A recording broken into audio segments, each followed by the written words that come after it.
Welcome to Montreal. My name is Vincent Rigby, and I'm a visiting professor here at the McGill School of Public Policy, and it is my great honor and my great privilege to welcome you to this conference on Canada, the United States, and emerging security challenges in the Arctic.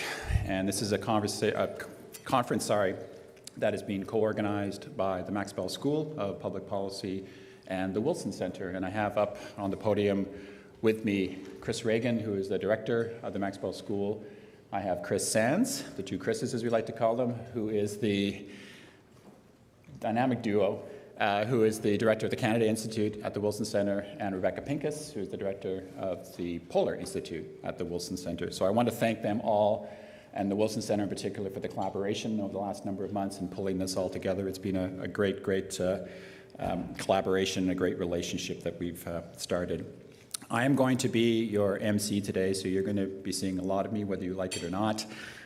You want to see less of me by the end of the day, I'm sure, but I will try to keep things moving. It's a pretty busy agenda. We have lots to talk about, so we'll get through the day, I'm sure, all in one piece. Before I go any further, I would like to acknowledge that we are meeting on the traditional territory, the Gat-Mien Gahaga, on the traditional territory, and this has long served as a site of meeting and exchange amongst Indigenous peoples, and we acknowledged and thank the diverse Indigenous peoples whose presence marked this territory. So just on a personal note, I'm very excited about this conference. For those of you who know me, I had a 30-year career in the public service, and I'm kind of your basic security guy, dealt with security through a variety of experiences, different departments throughout my career, ending up as the National Security Advisor to the Prime Minister. I came to the Arctic a little bit late in my career, but I was the senior Arctic official in the Arctic, the chair of the senior Arctic officials in the Arctic Council the last time that Canada chaired the council, which was in 2013, 2015. So for me, this is wonderful. It's bringing my two passions, emerging passions on the security side, but on the Arctic side, but with security as well. I think this is great, and this is obviously a very, very important topic. Chris Reagan's going to talk a little bit about why we've chosen this topic, some of the elements that are going to be involved through the course of the day, security, the U.S. angle, the Arctic itself, climate change, and so on. But I just, from my perspective, wanted to say a couple of quick things. We didn't want this just to be another conference about the Arctic. We wanted to bring something unique to it and perhaps a different lens or two. So it is focused on security, but you'll have noticed from the panels that we've defined security very, very broadly. So I have listened to a number of you over the years. Jennifer Spence, who's somewhere in this room, who's lectured me on numerous occasions. You guys in security, you just don't get it. It's very, very broad, and there's lots and lots of other stuff just beside CF-18s or F-35s or submarines or whatever the case may be, Arctic offshore patrol ships. Talk about the social economic side of security and the connection to security. So we have a panel, a very strong panel today on social economic issues, and we also have a very strong panel on broader public safety issues, which may not be narrowly defined national security, although they can be, but about emergency response, about oil spills, about search and rescue, which is a very, very important part of the security dimension in the Arctic. And the second thing I think this conference brings is this Canada-U.S. lens. So given the partnership between McGill and the Wilson Center, this is I think, a bit of a no-brainer. We want to look at these issues through a Canada-U.S. lens. And if oftentimes we ask ourselves, what's the outcome of this conference? What do we want out of this? We'd love to hear some pragmatic proposals, some pragmatic solutions to improve the Canada-U.S. relationship when it comes to the Arctic. What are some of the ways that our two countries can work together more closely in enhancing security in the Arctic region? And how can we move forward in that regard? So I've told the panelists, I've told the moderators, really let's do that. And for the audience, because this is going to be an exchange, keep that in mind as well as you ask questions or you make comments at the end of the day. What does this mean for Canada and the United States in terms of how they operate in the Arctic? Obviously working with friends and allies, and we have a session on that as well. Roland is going to moderate that panel. We're still going to be working with NATO and then the Nordic countries, et cetera, but again, through that Canada-U.S. lens. So I'm going to wrap up. I think we've got a great day ahead of us. I think we've got a pretty cool approach. But I think what's going to make this conference a success is the panelists. We've got just a great group of experts, of practitioners, of academics, of think tankers, people from the region, people from Indigenous communities. It's a great group, and people who know what they're talking about when it comes to Arctic security. So I'm really, really looking forward to that. We've got one speech today. Dave Balton, who is the executive director of the Arctic Executive Steering Committee in the U.S. So he's at the White House. He's President Biden's guy on the bureaucratic side in terms of running Arctic issues. So we're really looking forward to hearing from him. I had a conversation with him last week. He's keen to talk to you, and he has some ideas about enhancing that Canada-U.S. relationship when it comes to the Arctic region. I say Dave's going to be the only speech today. It's an important point. This is an exchange. These are panels that are going to be very interactive. The steering committee has asked the moderators, please be ruthless with your panelists. 7-8 minutes, and then let's have a conversation, and we want to include you in the conversation. We have microphones. We want you to come up, engage with the panelists, and let's talk, again, always with that idea of what kind of proposals can we come up. And we might be in a world where, who knows, perhaps Max Bell and the Wilson Center can write a good conference summary, or even something to the two governments about, hey, we had this conference, and here's some ideas for you moving forward. And then finally, this is a public event. It is being live streamed. So several people have said, oh, thank God this is Chatham House rules. It is not, I repeat, not Chatham House rules. So I said to General Wright yesterday, teased him at the dinner, if he wants to announce in Chatham House rules that Canada is about to purchase nuclear-powered subs to patrol the Arctic waters. This is probably not the place to do it, and that is a joke. As to the best of my knowledge, Canada is not purchasing nuclear-powered subs anytime soon. But if there is info on that and someone wants to have a conversation from Department of National Defense, we'd love to hear it off on the sides. I'm going to stop there. Really looking forward to the day. I'm going to pass it now to Chris Reagan, who told me last night he does not like to be called professor, so I'll just refer to him as the director. So, Chris Reagan.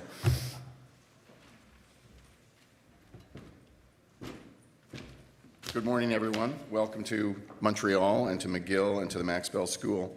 My name again is Chris Reagan, and I am an economics professor. Just nobody calls me professor. Today's conference is about three things, each of which could be the theme of a conference on its own, but these three things are linked together: the Arctic, national security, and the Canada-U.S. relationship. The Arctic has long held a special place in our hearts in Canada. It makes up 40% of our land mass, 75% of our coastline. And I think it perfectly captures how we think about Canada as a whole. Awesomely vast, ruggedly beautiful, spectacular nature and wildlife, resilient people, and of course, cold temperatures. While Canadians hold romantic notions of the Arctic and embrace it as part of our history and culture, we usually don't know very much about it. I was brought up in Edmonton, Canada's northernmost large city, and I learned next to nothing about the Arctic. And I suspect, unfortunately, that many Canadians share that ignorance.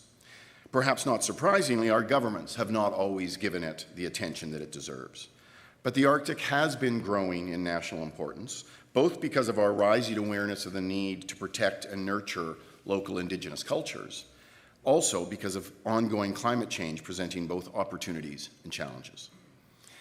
National security is our second theme today, and as we'll hear in detail, the security challenges related to the Arctic are significant, especially as geo-strategic tensions increase.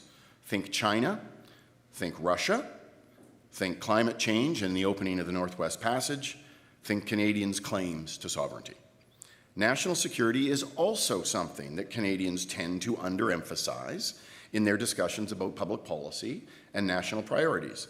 But given its importance, it is crucial that we talk more about it and listen carefully to people who really know what they're talking about. And many of those people are in this room today. Those security challenges are not just important for Canada, but of course also for the United States, with whom we share a continent and the region. So it's natural that our third theme today is about the Canada-U.S. relationship. Now, Canadians rarely ignore this relationship. as it's almost impossible for mice on one side of the 49th parallel to ignore the elephant on the other. But we sometimes wish we could ignore it. But we can't ignore this relationship, and I think we shouldn't want to.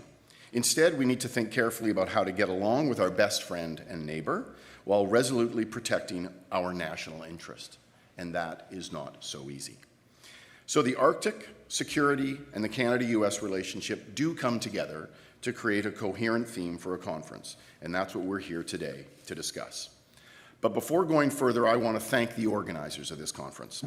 I may be the director of the school, but I am not the organizer of this conference. I'm not just, by the way, throwing people under the bus there, just in case it all ends up badly. But I really did not organize this conference at all. And first on the list, right at the top, is Vincent Rigby, who you just heard from, who is one of this year's McConnell Family Professors of Practice at the Max Bell School. He has been working hard for a few months putting this all together, and I want to recognize his huge efforts on this front. And I hope this experience has not scarred you irrevocably for future events. I also want to thank Chris Sands and Rebecca Pincus, both from the Wilson Center in Washington, D.C., with whom Vincent has been collaborating on this conference. So why are the good people from the Wilson Center up here in Montreal? Maybe it's the food, but I don't think so. Maybe it's the lovely weather, but they've got good weather down there too. So this conference is the first of what I hope will become a long and successful series of conferences and other events, advancing our knowledge about the many aspects of the Canada-US relationship, jointly sponsored by the Wilson Center and the Max Bell School. This collaboration is the result of a generous gift from Mr. Ken Slater and his family, and I want to take this opportunity to thank him, even if he was unable to make it to today's event. Ken Slater is a principal of Tremont Partners, a McGill alum, and the Max Bell School is delighted to have him as a benefactor. Now, both Canada and the United States need a go-to institution for policymakers to meet and interact with experienced and savvy policy thinkers, to advance effective and practical policy in many complex aspects of the Canada-US relationship, from trade and immigration to environmental and industrial policies, and from tax and monetary policies to defense and security. There is very little that goes on in either country where better knowledge of what's happening in the other doesn't result in better decisions, better policy, and better social and economic outcomes. It is my hope that this partnership between the Max Bell School and the Wilson Center can produce a concentration of expertise that can be of benefit to the people in both countries. So that's more than enough for me. We have a great program for you today with an impressive group of panelists, and I'm excited to hear all of these upcoming conversations. But my job now is to turn it over to Chris Sands, the other Chris, Director of the Canada Institute at the Wilson Center, for his brief introductory remarks. Thank you very much.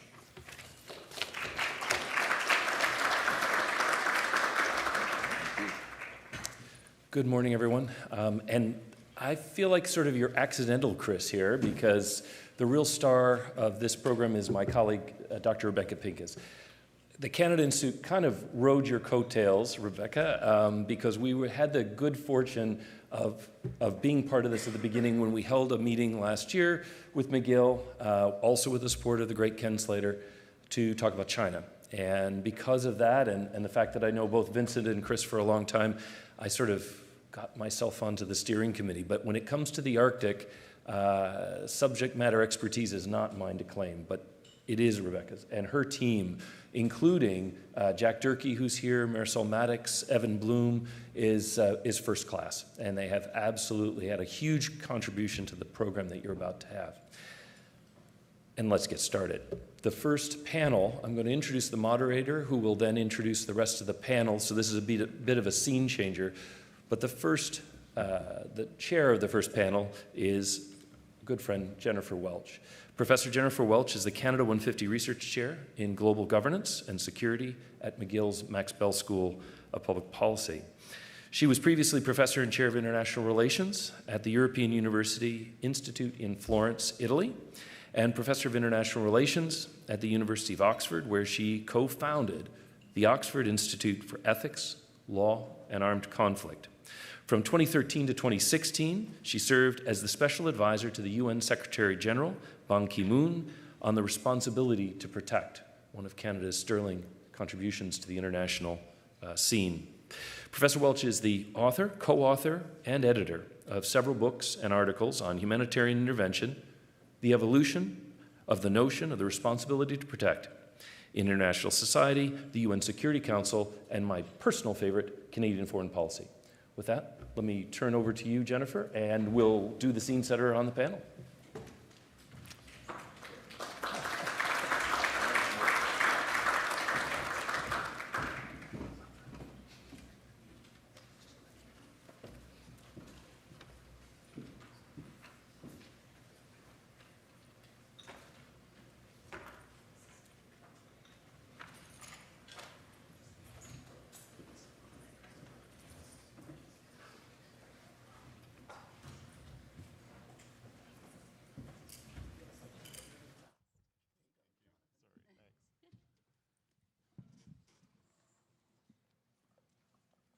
I've been told we are just fixing speakers.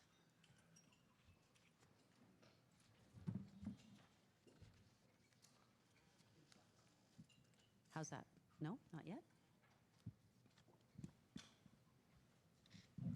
Good? You can hear me now? Terrific. Bonjour tout le monde.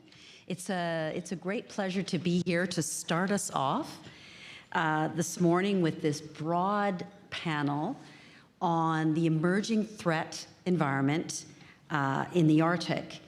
And I think we already begin this conversation with, as Vincent outlined in his initial remarks, with a broad conception of security, but also with a clear-eyed assessment of the geopolitical environment. So I've spoken with the panelists. We've divided the labor, as it were, and I'm going to introduce them all first and then turn over to our first speaker. So the panel begins with Major General Wright, who enrolled in the Canadian Armed Forces in 1990. And he served in all 3 Canadian mechanized brigade groups, deployed to Bosnia, to Afghanistan, and the Middle East, and domestically as well, in support of the Manitoba floods and the Olympics in Vancouver. He was awarded the Medal of Military Valor and the Meritorious Service Medal as a rifle company commander serving with the 1st Battalion of the Royal Canadian Regiment Battle Group in Kandahar. And he was appointed commander, I'm sure in the military there's a way of saying this, but I'm going to say CF INTCOM. Is that right? CF INTCOM.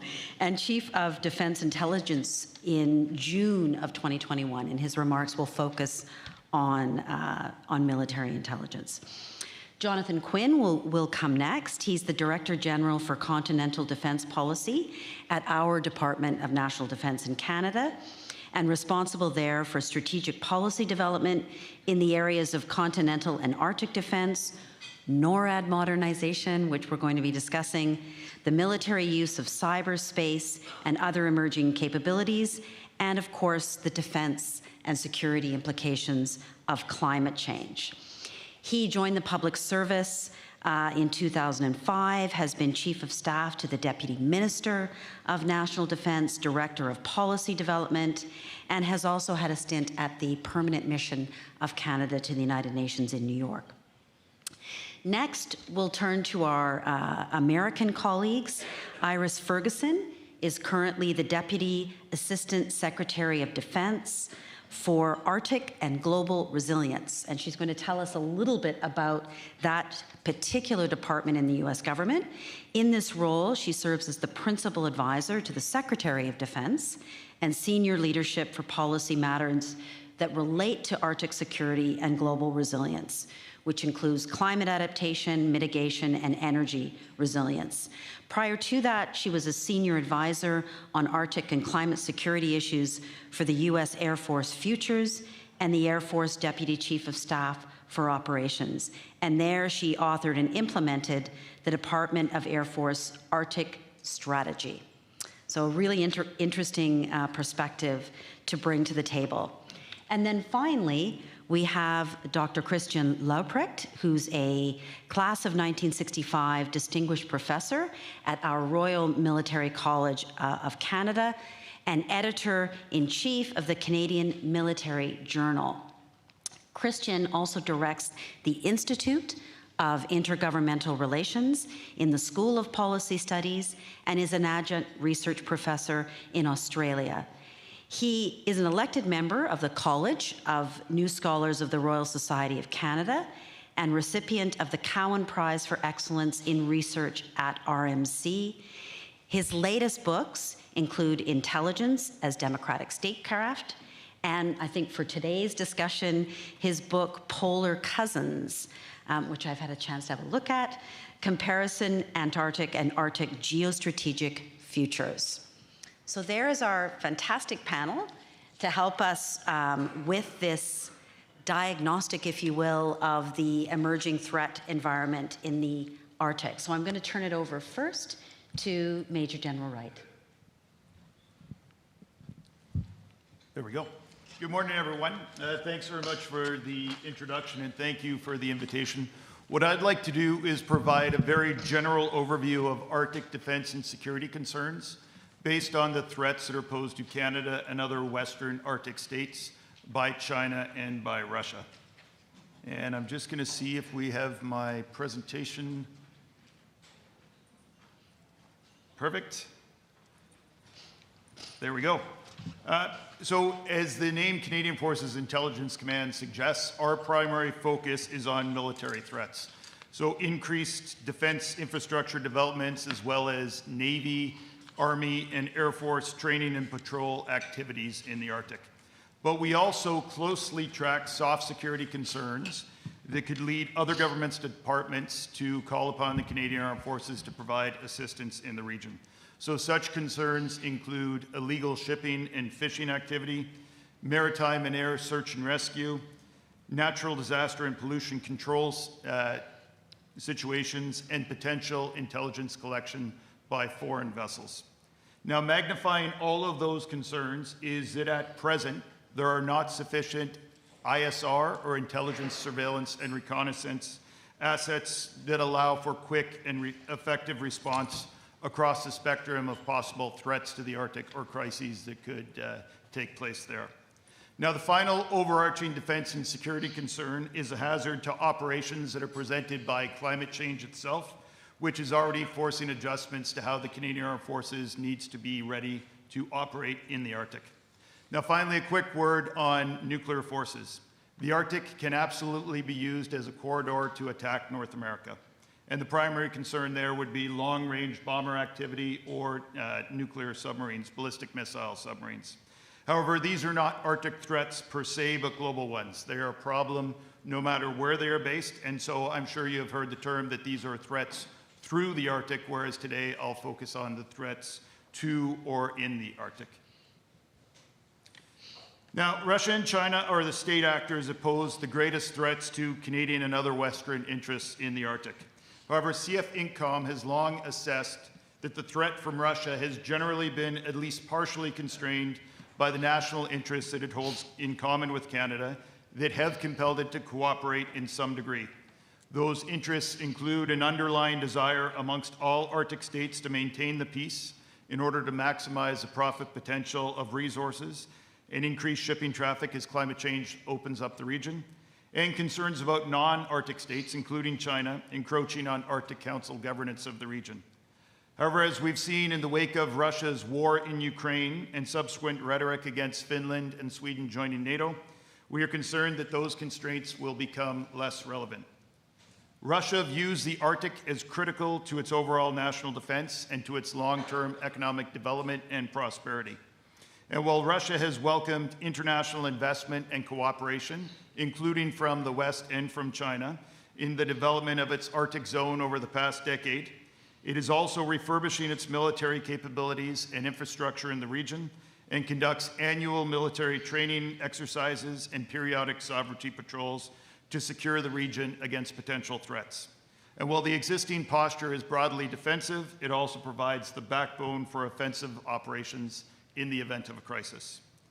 In 2020, Russia published an Arctic development and national security strategy out to 2035.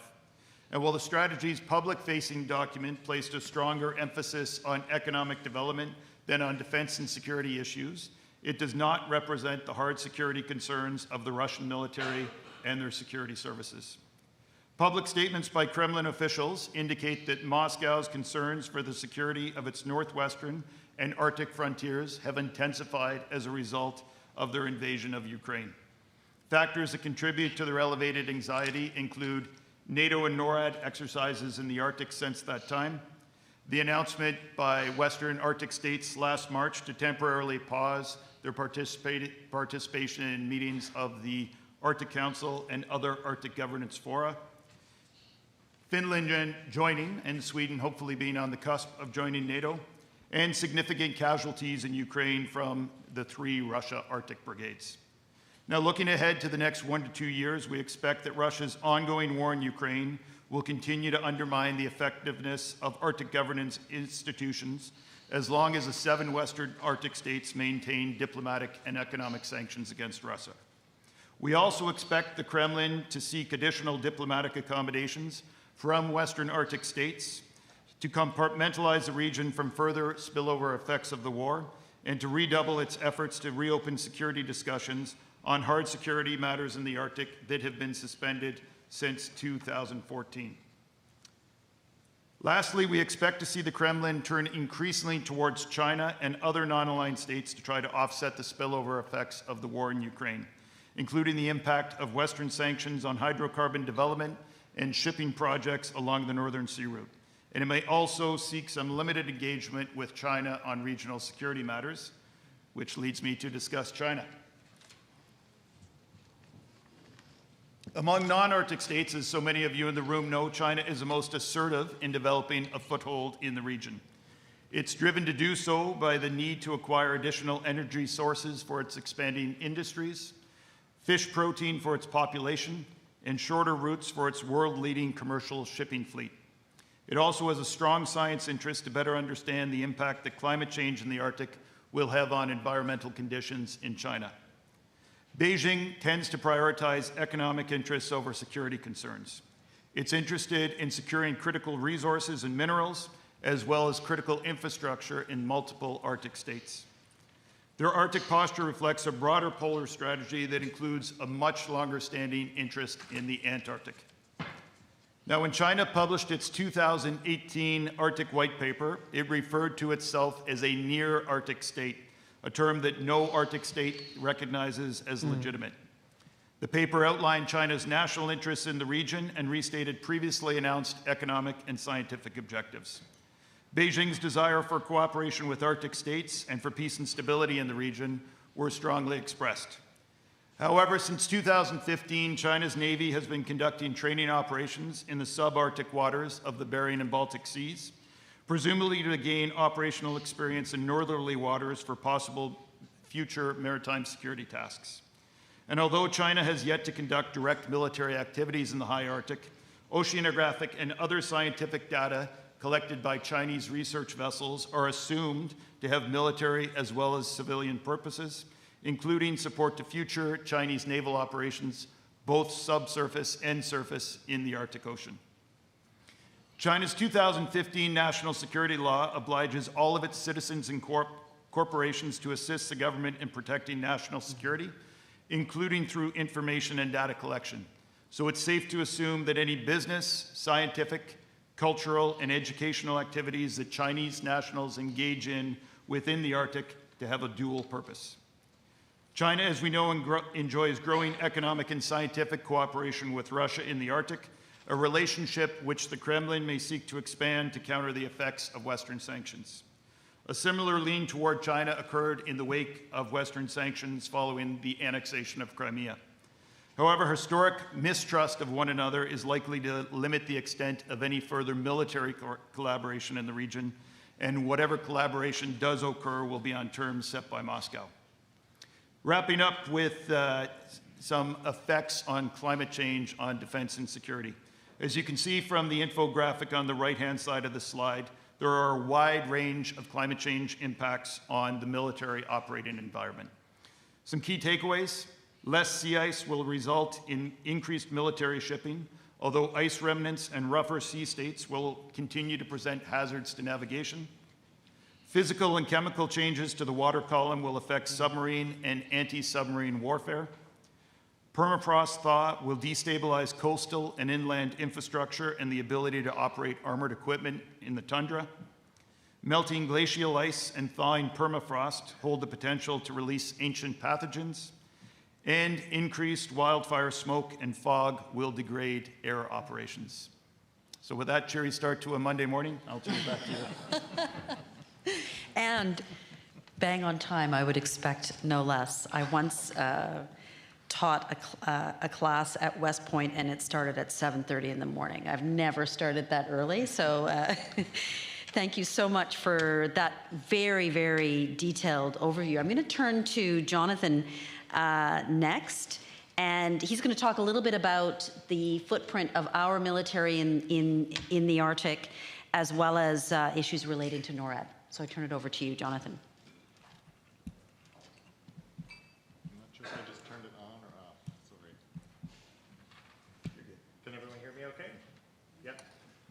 Great, thank you very much. I don't have any fancy slides, unfortunately. Those are great, by the way. I might have to borrow some of those for next time. And thank you, Jennifer, for the introduction, and to the Max Bell School, McGill, and the Wilson Center for putting on this really timely conference, and for all the great hospitality since we've gotten here. So as mentioned, my division at the Department of National Defense is responsible for Arctic and continental security, NORAD modernization, climate change and security in the military, use of cyber, space, and other emerging capabilities. Across the board in all of those areas, the U.S. is Canada's #1 most important ally and partner. So it's fantastic to have Iris sitting next to me on this, and also really appreciate the overall, thank you. I thought something didn't seem right there. Okay. Or use mine. All right, better? Better. Amazing, okay. Thanks, AFTAB. And thanks to AFTAB again for the great support. So again, really appreciate as well the overall theme of the conference on Canada and the US in the Arctic, and as Vincent, I think, said in the beginning, not just another Arctic conference, so really great to see that. General Wright did a fantastic job setting the scene on kind of the security environment, so I'll focus my brief remarks just kind of on the view from the policy seat where I am. And I'll start just a little bit about what it is that we are defending, because we often talk at a kind of high level about how important the Arctic is to Canada without kind of unpacking that a little bit first. Again, the Canadian Arctic is huge. Chris stole some of my lines in his opening remarks. So it encompasses 40% of Canada's landmass, 75% of our coastline, and a significant portion, obviously, of our aerospace and maritime approaches. A really significant amount of Canada's mineral resource potential lies in our northern territories, including minerals that are critical to the transition to a low-carbon economy. The majority of those deposits remain undeveloped, obviously, but as market forces and the physical landscape shift and evolve, and as technology matures and northern infrastructure becomes more developed, we certainly anticipate more activity to tap into that vast potential in the years to come. The Arctic is also likely to become much more attractive to commercial fishing fleets as climate change is causing major fish stocks to move further north in search of cooler water that they prefer. The Canadian Arctic is very sparsely populated, obviously, with just about 200,000 inhabitants, or about 0.5% of Canada's population.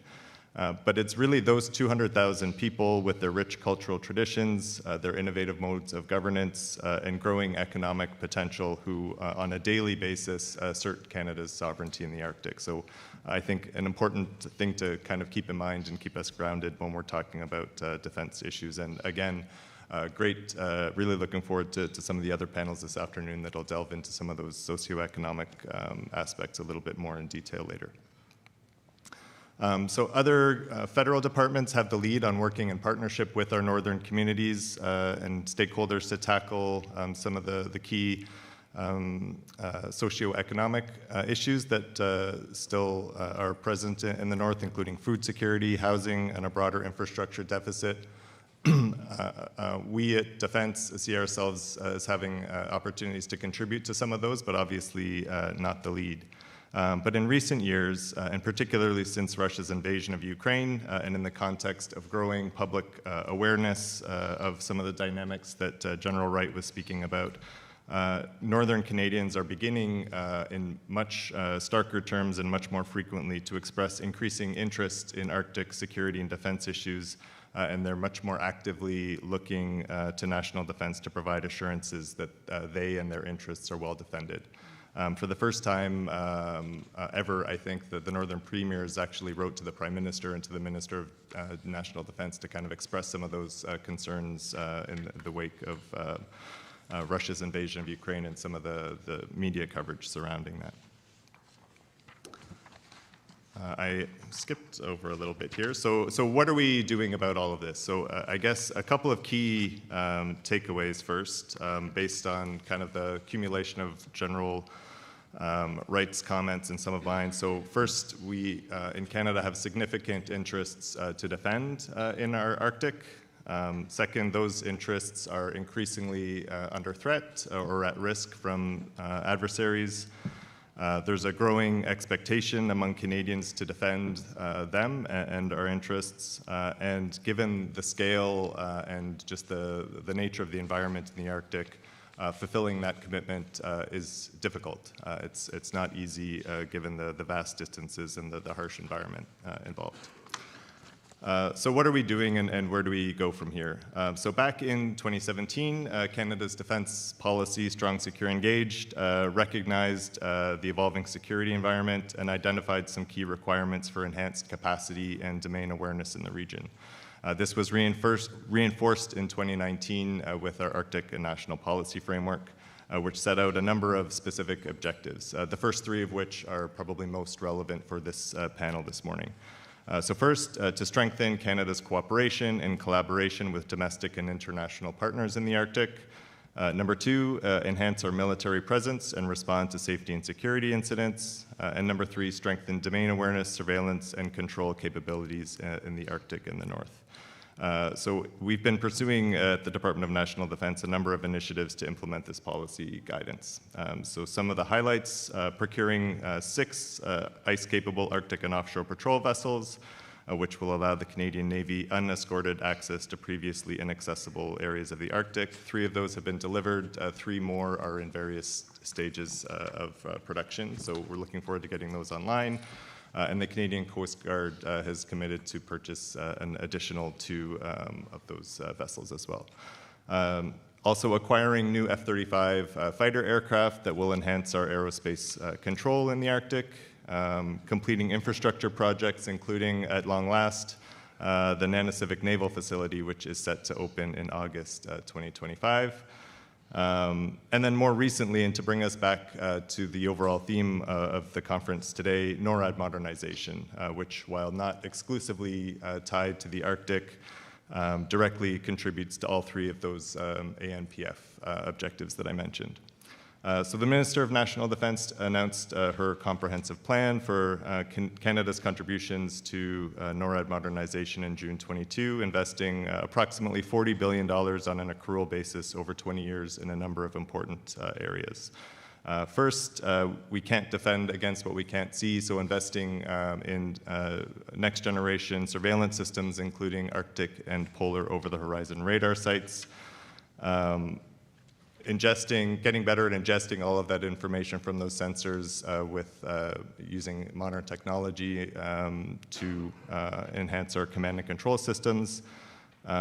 Additional air-to-air refueling aircraft to extend the reach of our fighter response capability, deeper stocks of air-to-air missiles, and new longer range air-to-air missile variant to account for the fact that adversaries can reach the continent from further away.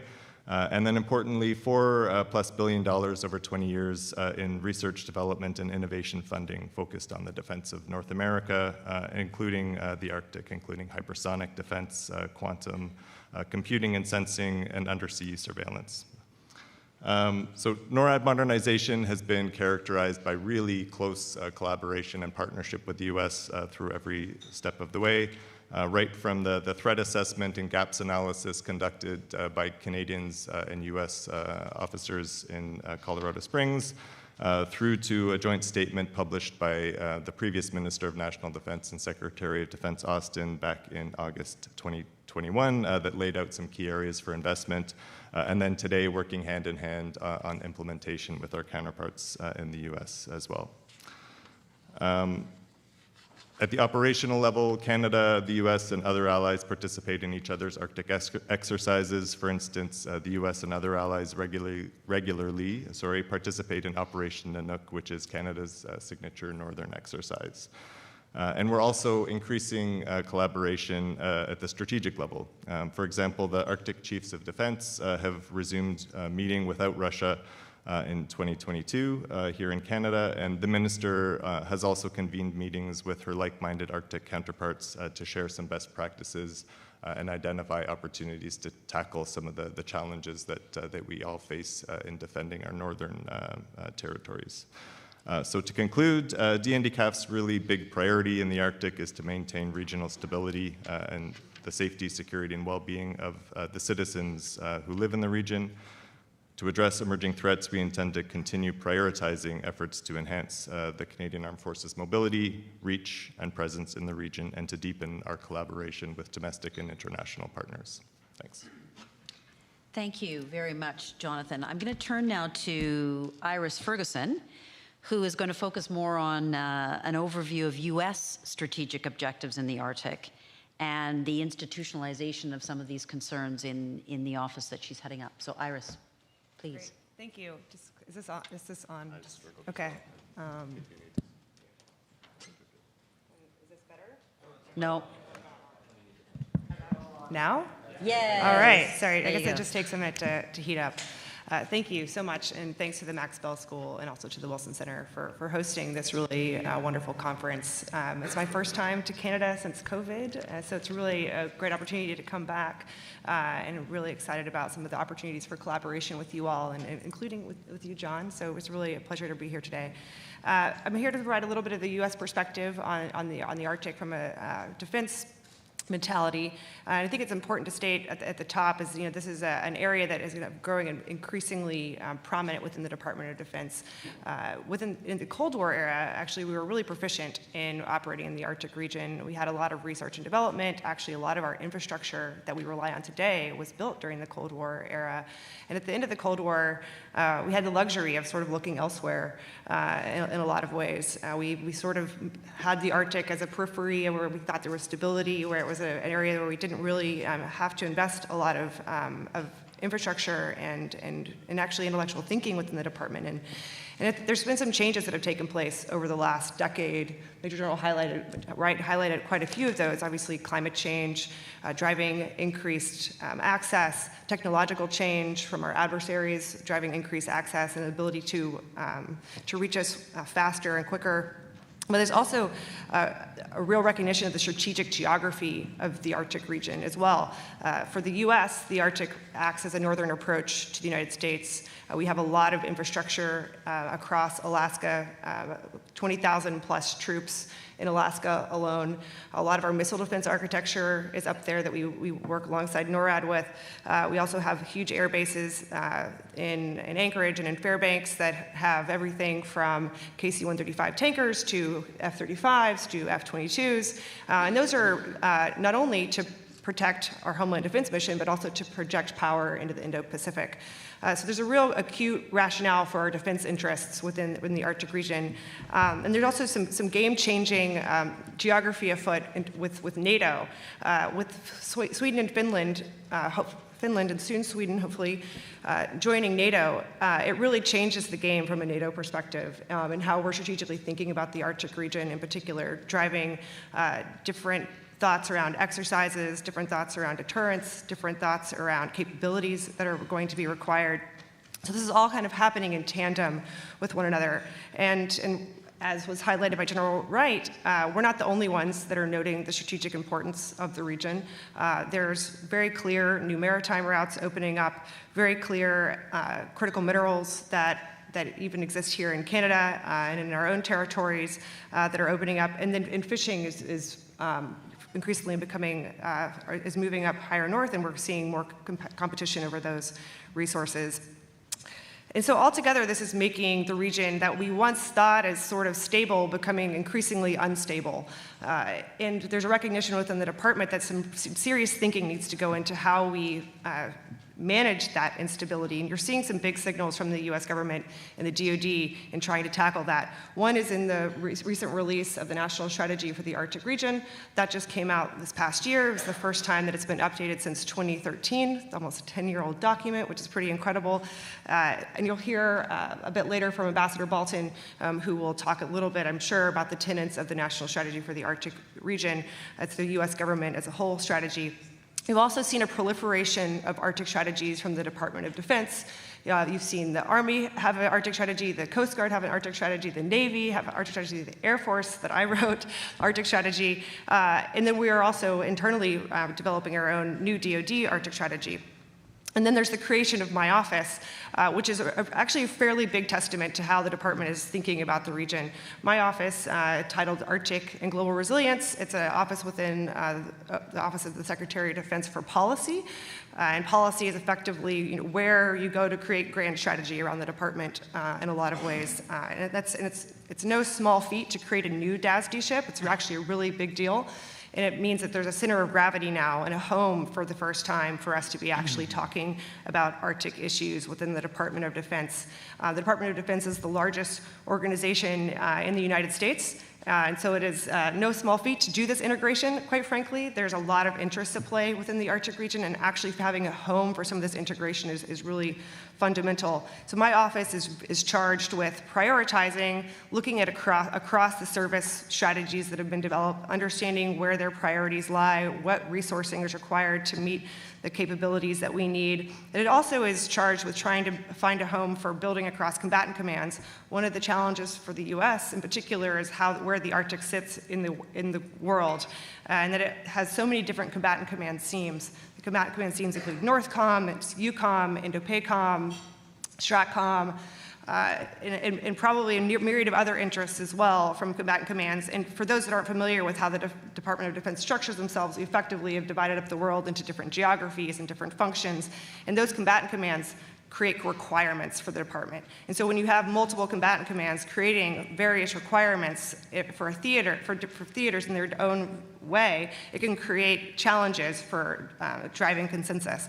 And so one of the charges of my office is to drive consensus for the Arctic region in particular. And we're also in trying to drive that consensus, we're rewriting our own DoD Arctic strategy, as I mentioned. The last one that we did was back in 2019. This is the first time we've actually are proactively writing an Arctic strategy. And we have previously has largely been writing a strategy based off of the demands from congressional interests. But this is the first time that we're actually proactively working within the institution to develop our own strategy, working across the services, as I said, to understand what their priorities are, obviously taking account to the new geo-strategic dynamics that are at play, especially with Sweden and Finland soon to access to NATO, and really trying to unwrap what we need to do as a department as a whole. And it's really important to also note that at the end state for our DoD Arctic strategy, we're not looking to have conflict in the region. We want our end state to be a peaceful and stable region. Certainly by the creation of a new office, it does not mean that we are looking to further promote or stoke conflict in the region. That is far from the opposite. It's actually what can we do to deter conflict? What can we do to prepare for the region? What can we do to better see threats so that we can interpret them and understand them? And as we look to unfold our Arctic strategy, I think what we're seeing is that our end state will probably stay fairly similar to the last several years, but it's our ways and means and how we're going to get there that might change a little bit. How we see and how we deter threats both individually but also collectively is slightly changing. And two things that I know that we'll certainly will have emphasis on for our DoD, for our new strategy is one, is domain awareness. and operating capabilities. We heard some of the work that John is highlighting through NORAD modernization. Our work on missile defense alongside Canada is really important, and we need to continue the efforts towards NORAD modernization and our collective interest that we have together. Communications architecture, do we have the right communications architecture to be able to operate with proficiency with multiple types of platforms? Intelligence needs, General Wright highlighted that at the very top. We don't have what we need to be able to deter and detect threats across the range, the spectrum of threats that we need to see. Weather forecasting, the Arctic in particular has less sensors and data for weather forecasting than the rest of the lower 48. We need to do better at being able to detect weather threats. And then part of domain awareness is also education. It's also educating our leaders, educating our troops, and that's where the Ted Stevens Center comes in. We've recently announced that there's a new regional center for the Department of Defense. It's the first time there's been a new regional center in maybe a decade or so. It's dedicated to the Arctic. The Ted Stevens Center is based in Anchorage, Alaska. And we're charged with empowering it, making sure that it has the right tools and resources to educate our leaders, our troops, but also to be a convener for our allies and partners, to be able to talk about US interests, but also to hear from others about their interests. And then the second thing that I know will have emphasis, and really looking forward to some of the Q&A here, is our allies and partners, of course, and working directly with them. OSD policy, where my office resides, is really a State Department-esque function within the DoD, in that it's charged with directly working with allies and partners and hearing their interests, and we're driving alignment on where we can work together. And the Arctic is probably one of the few places in the world where there's such an incredible alignment of not only geostrategic interests for our partners, but also highly capable militaries. So there's a lot of low-hanging fruit in terms of collaboration with our allies and partners. And really, there's a lot for us to learn from them, because they've been operating in the region with higher proficiency in some ways than we have. So we're looking forward to advance the momentum, as we talked about with Canada, around NORAD modernization, including enhanced ability to detect threats and the infrastructure for that, but also looking to work very closely with NATO in understanding how they're now viewing the High North vis-a-vis the new accession for Finland and Sweden. So looking forward to the Q&A, and thanks so much. Thanks so much, Iris. And I think your point about education is extremely important in terms of the political leadership, but also our populations. Christian, let us round out the panel with your comments, and then you can begin to get your questions ready. We'll have time until 10:15 for questions. Christian, please. Thanks, Jennifer, for the kind introduction and the terrific opportunity here. And I hope I'll be able to convince you to try to think about this domain differently than we commonly talk about it. Because my sense is that we have a bit of a fallacy of composition challenge, where the whole is not greater than the sum of the parts. And that, I think, is related to the way we think about it. The challenge that we were given at the outset in terms of the task is to think about this not just in terms of Arctic security, but as national security and as the bilateral and binational relationship. And I think that's critical in terms of how we reframe the opportunities and the challenges.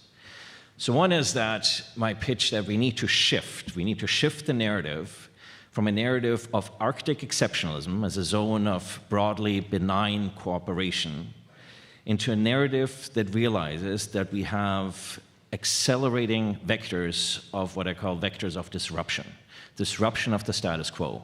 Those vectors come in two forms. They come in anthropogenic form, and they come in naturogenic form. The anthropogenic form is Russian aggression, Chinese ambition, and technological development, especially as it affects the aerospace and the maritime domains, both when it comes to missiles and when it comes to unmanned underwater vehicles. Those add up to, by adversaries, demonstrated intent, demonstrated capability, and demonstrated opportunity. And of course, if you take those together, you have the definition of a threat. Add to that the dynamic environment in terms of climate change. And not just, we always focus on the climate change dimension, but I actually think we need to think of it as a dynamic environment in terms of the environment, the human terrain, the human challenges, as well as the military challenges. And when you put those together, you have arguably the most dynamic theater anywhere in the world today on the two poles, and in particular when it comes to the Arctic. The takeaway from the comments that you've already heard is that the Arctic is no longer flyover country for ISBNs, that the Arctic is now in geostrategic play. And when it comes to climate in particular, I think we need to distinguish two types of challenges. One is climate security, the other is the securitization of climate. These are two separate problems, as Jennifer knows, and I think we need to make sure we distinguish those. The challenges that we have in the Arctic, this idealized part of Canadian identity. And what we really need is a new narrative that acknowledges the geostrategic realities that we face. And I think those geostrategic realities come in two forms: collective defense and deterrence, in particular deterrence. But we talk broadly about deterrence, but here we're talking about deterrence by denial, I think, first and foremost, rather than deterrence by punishment. We need to talk more about northern resilience and prosperity. And we need to think more systematically about economic and environmental sustainability in that domain. So what you see up here is not just to kind of plug this book, but I think the book is emblematic of the challenges. So one is that the case that polar security is a key priority in terms of geostrategic security and stability. You have a complementarity between the two poles that I only realized when I spent 18 months in Australia, and I realized that many of the challenges and the questions that people are asking are quite complementary on the two poles, but we have these very separate conversations. And if you look at the two poles from the perspective that you see here on the cover, you start to have a very different understanding of the world and how the poles actually affect the rest of the world. There's also complementarity here. So I deliberately called it polar cousins because there's a geostrategic cousin relationship between those two poles, as well as, of course, the countries on those poles, because if you think about the Antarctic, you have Australia and New Zealand as part of the Five Eyes communities that in many ways are looking for more cooperation and collaboration in this domain. There's an opportunity for allies here. Many of our allies in the Arctic are also allies that have a vast set of interests in the Antarctic. And the book is available open access. Why? Because a German foundation, the Konrad Adenauer Foundation, covered the costs of making it publicly available. And so that shows that the interest goes well beyond the states that are immediately adjacent to the Arctic. So there's, of course, similarities in terms of resource exploitation, the environment, governance challenges. There's important differences. And the key difference, of course, is that there's an indigenous population that lives in the Arctic. Why does that matter? Because if you talk to the local indigenous folks and local communities, when you talk about Arctic security, their main concern isn't missiles. Their main concern is environmental security, is food security, is human security. So there's a lot that we can learn from critical geography. There's, of course, differences in terms of land and the maritime domain, and I think this is very important that if we talk about this as Arctic security, this is really a maritime challenge, and that requires the capabilities that were outlined. And then there's, of course, differences in terms of transnational governance versus international governance and some of the claims that are being made here. So we need to understand the broader strategic context that, of course, Canada has three approaches. It's a small country with a limited budget and three approaches. The northern approach, you have the Atlantic approach, and you have the Indo-Pacific approach. But if you look at this from a map and from a polar perspective, the single most important approach to Canada is, of course, the Arctic and the northern approach. So anything that is about Arctic security is ultimately about national security, is also about continental security. Now, where do we allocate our assets? The two most important strategic relationships that Canada has is with the United States, first and foremost, and with our European allies and partners. They have taken a keen interest in the Arctic since the strategic concept of NATO in 2010, where the Arctic is now entered into clear play. And so there's this relationship between Arctic security, continental security, allied and multilateral security, if you think about it as NATO, and then the broader Euro-Atlantic community where the Arctic plays this critical role. So the two key takeaways is, this isn't by accident. We built those institutions. We built them as a result of what's known as the Kingston Dispensation, Canada and the US getting together at the beginning of the Second World War to keep the threats of the world far away from us, and NORAD then as one of the institutions that came out of it, and the international rules-based order and international institutions, in particular NATO, as arguably Canada's most important multilateral institution. And so the Canada-US partnership was key to building the international environment that we live in. And what the Canada-US partnership does or does not bring to Arctic security is ultimately going to shape the entire global security environment. So I was pressed on, so what are some of the key takeaways? We need to distinguish between Arctic and continental security. Arctic security is about the maritime domain, human security, environmental security, food security. The continental domain is about air and aerospace. We need to think about, if I'm right about sort of the critical geography approach, then we need a whole of government approach to Arctic security versus a bilateral approach to continental security. We need a domestic operations capability when it comes to the Arctic and Arctic security versus a binational capability when it comes to continental security. On the domestic operations side, I have a whole separate project on how we use our armed forces in allied countries for domestic operations. But my key pitch in Canada has been we actually need to build out a capacity within the Department of National Defense, specifically on domestic operations, staffed primarily by folks from the Air Force and the Reserve, probably about 2,000 people that can be ready and prepared and deploy for domestic operations, but when they're not being used for domestic operations, we can use them to do Arctic development. And so we should avoid transposing southern models and approaches to the north. It doesn't work, in part because everything you do in the north is about 10 times as expensive, and you need to bring a whole bunch of assets with you that we take for granted in the south.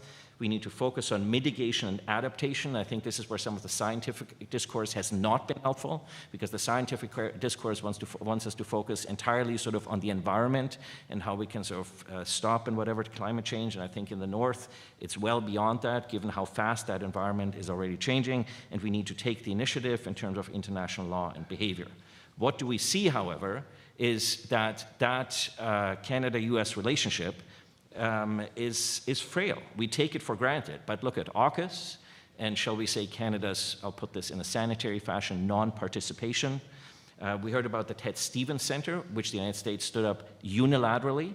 The United States has invited, both through the embassy in Washington, both the Department of Global Affairs Canada as well as National Defense, to come to make a proposition with regards to participation in the Ted Stevens Center. There has not been a response from the Government of Canada on that invitation, and we need to focus. We need to understand that our US and European allies are investing actively in research, in centers, in chairs. And I think this is why what the school, the Max Bell School here is doing is so important, because we haven't made those investments. So what is the takeaway here in terms of Arctic security, national security, and the Canada-US relationship? I think 4 takeaways. We need to anticipate, we need to adapt, we need to deter, and we need to be able to shape that environment, and we need to be able to do it at the domestic level, the binational and bilateral level, the multinational level, and the transnational level. And if you chart that out in a matrix, then we can figure out what exactly we need to do in each of these boxes. I have an idea of what that looks like, but there's not enough time to talk about that.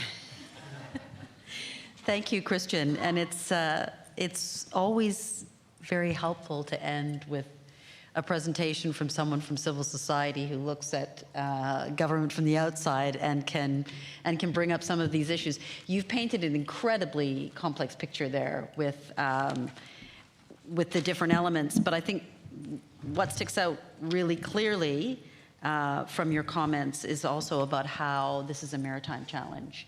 And I'm glad that you very clearly focused on that. So we're going to open it up until 10:15. If you have questions or comments that you would like to make, you can come to the microphones. Please be brief. Please formulate a question to the panel members. If you want to direct it to someone in particular, that would be great. But if you would like to hear from a couple panel members, perhaps make that clear. Do I have someone coming up already? Otherwise, I will go to the panel. Yes, thank you.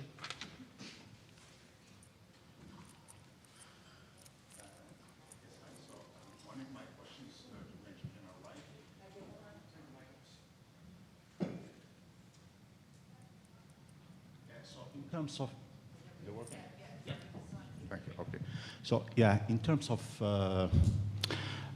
cybersecurity, I was wondering if there are any Arctic-specific threats, cyber threats, and if so, what is Canada's kind of defensive or offensive posture? If you could describe that. Thank you. Okay, am I on? There. Yes? Yep. So are there cybersecurity threats in the Arctic? Absolutely, there are cybersecurity threats across North America. And what I would say specifically is with our adversaries, in particular with Russia. Russia does not distinguish. Russia doesn't care about the 49th parallel.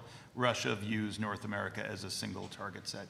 And so much of our critical infrastructure that originates in Canada can end up having massive effects in the United States.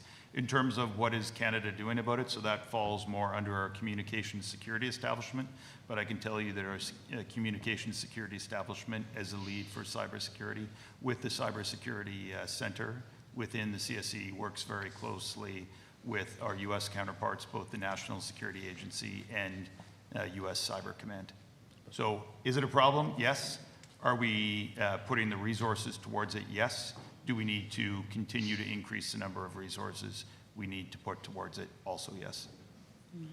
I was wondering if you could a little bit go into more details in terms of, if you could, what specifically is targeted in terms of... What is specifically targeted? Yeah. Well, so there's a term in the military called essential elements of friendly information. Mm-hmm. So you can imagine the types of, whether it's critical infrastructure, pipelines, the communications. It was mentioned that communications are a challenge right now. So anything that can affect our ability to communicate in the north would absolutely be targets. Mm-hmm. Thank you. Thank you. Jennifer, can I yes, absolutely. Can I turn this around? That I think the greatest cyber threat that we have in the north is the corollary of what we have elsewhere in the country, which is that the north is insufficiently connected. Right? And that poses a real challenge in terms of prosperity. You haven't lived until you've gone to a northern community and your speed is basically what dial-up, what we're all used to in the 1990s when it was dial-up. This is the reality for many of the communities and the Canadians that are living in the north today. And so we are denying them the ability to actually access the prosperity and the social capital that we take for granted in the rest of the country. And why is that a problem? Because our adversaries are engaging in systematic hybrid warfare, in gray zone activities that are actively looking to exploit the vulnerabilities of communities in the north. And we've actually seen that when it comes to resource development. And so I think we can turn this around. Yes, the cyber attack and domain is a challenge. But what is, I think, the real challenge is making sure that we actually get those communities connected and give them the same opportunities that other Canadians take for granted in the digital domain. Okay, thank you. Other question from the floor? There's one person there. Sorry, thank you. We're going to take the microphone around. Yeah. Okay, thank you, Aftab. Who's next?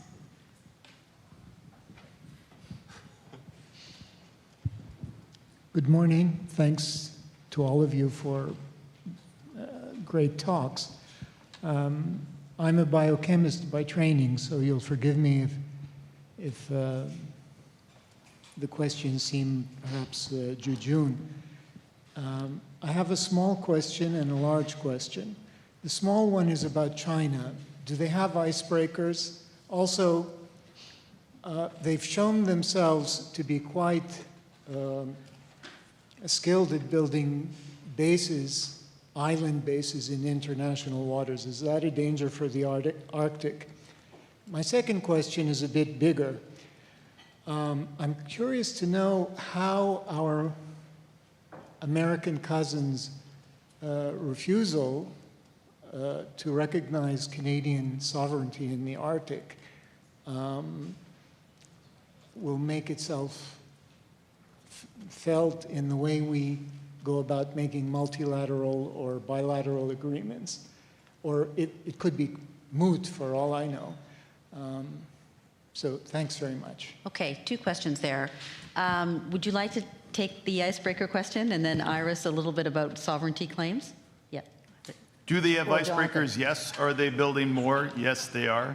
And in terms of could they do the same type of activity either in the Arctic or Antarctic as the South China Sea, there is a huge difference in terms of obviously the climate and the ability to sustain. So I won't speculate on that other than to say that would be extremely difficult. And I would very much welcome somebody, yes, taking the policy question. Would you like to go first, Jonathan? Not on the U.S. Question on recognizing Canadian sovereignty. I'll let Iris handle that one. But on maybe just on the Chinese icebreaker question as well, I'm not aware, unless General Wright can correct me, of the China having an explicitly military icebreaking capability at this time. It's more kind of, at least under the guise of scientific research. But based on what we know about how the PRC works and how interconnected things are, we, as I think General Wright mentioned in his opening remarks, assume that that scientific research also has military applications. So we certainly keep a close watch on that. Iris? Yeah, thanks. Yeah, I mean, to be candid, I mean, we have very clear policy around our freedom of navigation viewpoints in the world, and we have we're very transparent about our opinion on this matter. I think the question was actually whether it is impacting our relationship, and I don't think it actually is impacting our relationship in a really, draw a line in the sand way. I think that we obviously have disagreements on certain policy issues, but that it hasn't prohibited us from driving collaboration in a myriad of other areas where we have immense mutual interests. So the statements that John was making earlier on NORAD modernization and the level at which our secretaries are agreeing in principle on co-investment, on co-collaboration, and on defense needs, I think is a statement, is a testament to that fact. Okay, thanks. Jennifer. Just very quickly, I'll let both of you come back. And I had a question here and then a question at this table. Yeah, please, Jonathan, go ahead. So, look, in the terms of the international law perspective, the Northwest Passage, I think, issue is not as critical as people make it out to be, because the Americans basically sign in every time they traverse through there. And the problem with the recognition is, if you recognize it, then China might leverage that in terms of the Taiwan Strait, right? So there's repercussions there. But we've actually, it's a good example of sort of how we can shape that space in a collaborative fashion. On the engineering side, of course, it teaches us an important lesson, that China built out the engineering capability to build those islands. What do we have in Canada? We have the world-class geotechnical engineering team between Queen's and RMC. There's no other school in the world that can compete with those capabilities. And we have the world-class team for building military infrastructure in the rapidly changing Arctic. Here's a great opportunity for collaboration. Jonathan. Sorry, just really quickly, just for the sake of completeness, just wanted to underline what Iris was saying about the disagreement or the difference of perception of the Northwest Passage is extraordinarily well managed, and it has not affected certainly our collaboration with the U.S. in the Arctic. Yes, go ahead. Aftab's bringing you the microphone.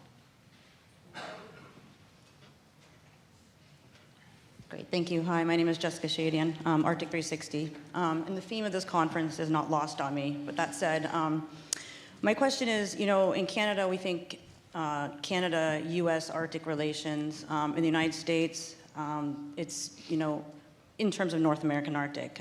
In the United States, it's U.S.-Canada and also U.S.-Greenland, bilateral discussions or talks. And I'm wondering if makes sense to include Greenland in some sort of North American Arctic conversation when it comes to security issues. Okay, thanks. Who would like to take that first?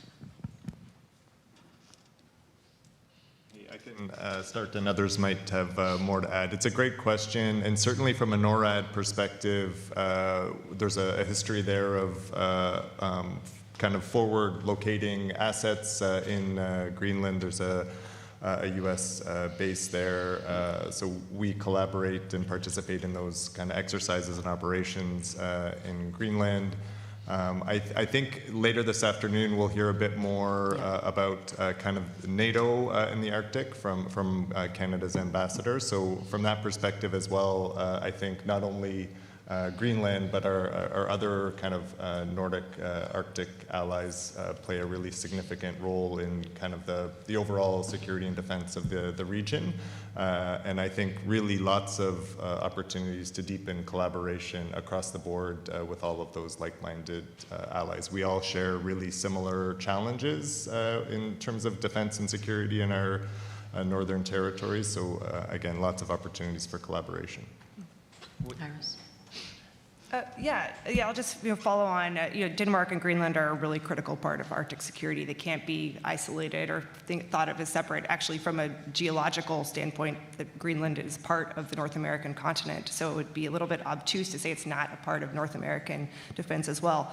Our space base, Pitofik space base in northern Greenland, performs a really critical role for missile defense and space situational awareness. It feeds into the broader architecture of North American security interest, including that with NORAD. So I think they go hand in hand and part and parcel, and we need to be thinking constructively about how we work across our North American interests, including European interests. Again, part of what my office is attempting to do is to break down some of those artificial seams that have been created for the purposes of needing to drive requirements and process, but that some of these seams need to be broken down from a capabilities and requirements and also partnership perspective as well. Without stealing anyone's thunder in the afternoon, obviously the NATO Center of Excellence on Climate Security that Canada is going to host is a real opportunity, but it also presents a challenge because most of the NATO Centers of Excellence are not particularly useful when it comes to NATO's strategic concept, when it comes to NATO operations. So what is Canada going to do in terms of collaboration with key partners to ensure what that Center of Excellence produces is actually directly relevant to the sort of questions that you just posed? Roland, do we have a microphone? Over here first, and then Roland. Okay, thank you. Is it working? Yeah. Chris Hernandez-Roy from the Center for Strategic International Studies in Washington, D.C. We've written recently about Canada's lack of participation in AUKUS, or Canada not being invited to participate in AUKUS. I just have a question, rather seeking clarification from Professor Luprecht. You mentioned after talking about AUKUS that Canada was invited by some other U.S. institutions to participate in something and has not participated. Could you go over that ground again, please?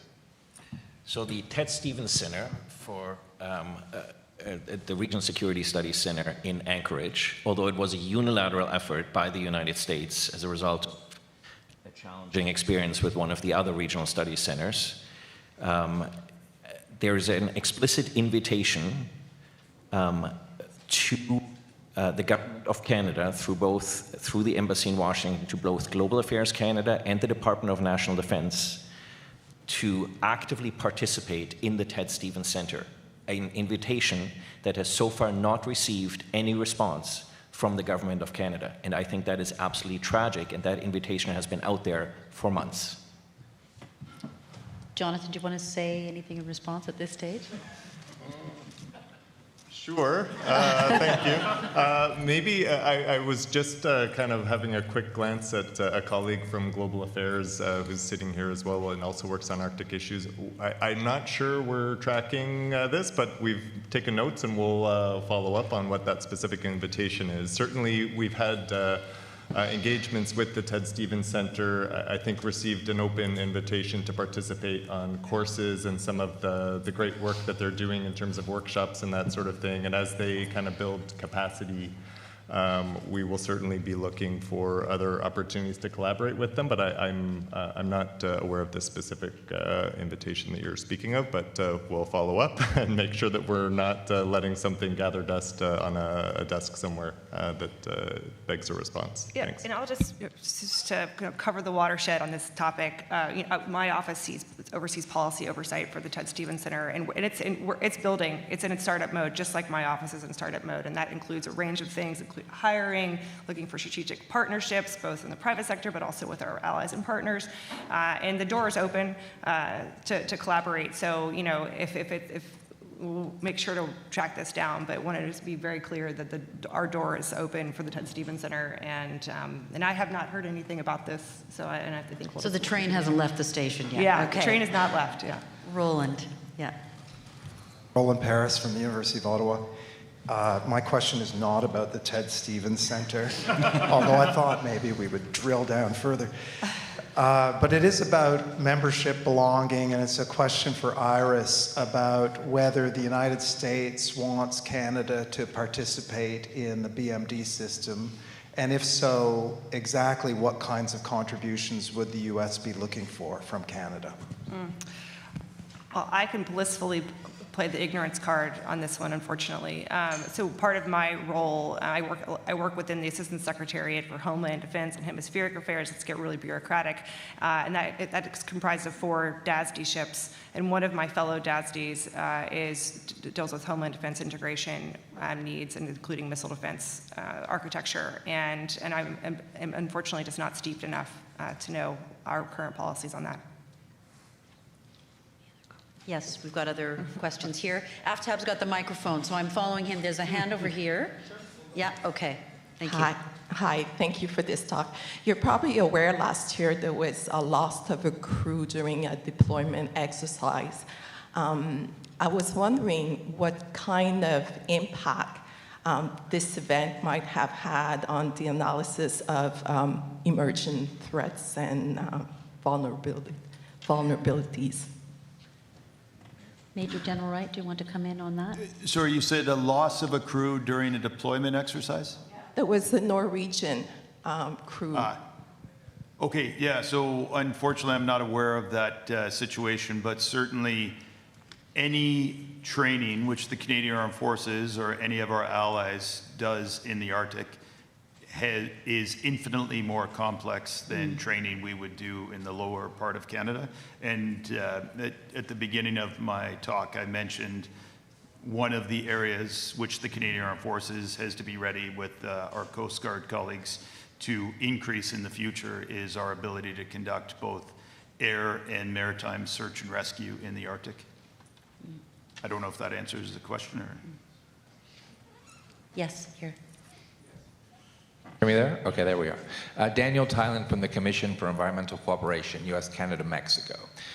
Very interesting how opposite the whole strategic environment seems for the North Pole than for the South Pole. Being climate zero, really, the Arctic region is warming 4 times faster than the rest of the planet. From the last panelist and the discussion that we heard, it seems we're in a race for really exploiting Arctic resources and having a presence in the region. Do you see as a sort of a foregone conclusion that that's the direction we're taking? And how really can we think about climate vulnerability and the need for conservation of the region as maybe a cohesion force that could either coexist along with strategic priorities, but really driving the agenda? I haven't heard a discussion, for example, except for a little bit at the end, on Indigenous presence and the role of Indigenous communities in providing whether it's observational science or collaboration and protection. I didn't hear much about methane emissions and how this is a fundamental part of our climate strategy. And as permafrost thaws, we will be facing perhaps a methane bomb from the region. Can environment and climate have a unifying force rather than one of contention and conflict? Christian, maybe I'll start with you just in terms of the order. I'd like to perhaps ask all of you if you want to come in on this question. I was struck by two of Iris's comments being that there's a huge amount of alignment among partners on the Arctic, but also the overriding objective of the United States for, stability in the region, not conflict. So, but Christian, let's start with you. So you heard Major General Wright mention, for instance, the krill fishery. And so I think we need to distinguish when we talk about resource exploitation between the maritime domain and the land domain. My sense is on the land domain, and there's several people here who know this much better than I do, that the costs are largely prohibitive for much of the large-scale sort of development that people are thinking about, just because the infrastructure costs are phenomenal anytime you do something, whereas the costs are not prohibitive in the maritime domain. And So uninvited visitors that are showing up allegedly with research vessels and have intents that they're not quite entirely transparent about is a challenge both in the Arctic as well as in the Antarctic, for instance. And so anticipating, I think, the different types of challenges that we might be facing and how do we ensure we generate, on the one hand, a sustainable environment, but on the other hand, also the rapid changes, because every time, as you know, you manipulate that ecosystem, it's a very fragile ecosystem. And so the ramifications and repercussions are much broader than they are, for instance, if you overfish a little bit in the south. And that's something I think where climate science can really help us significantly. There's a group at the University of Tasmania, for instance, that's doing fantastic work at mapping the entire maritime ecosystem in and around the southern oceans and the Antarctic, so that we can better understand the implications of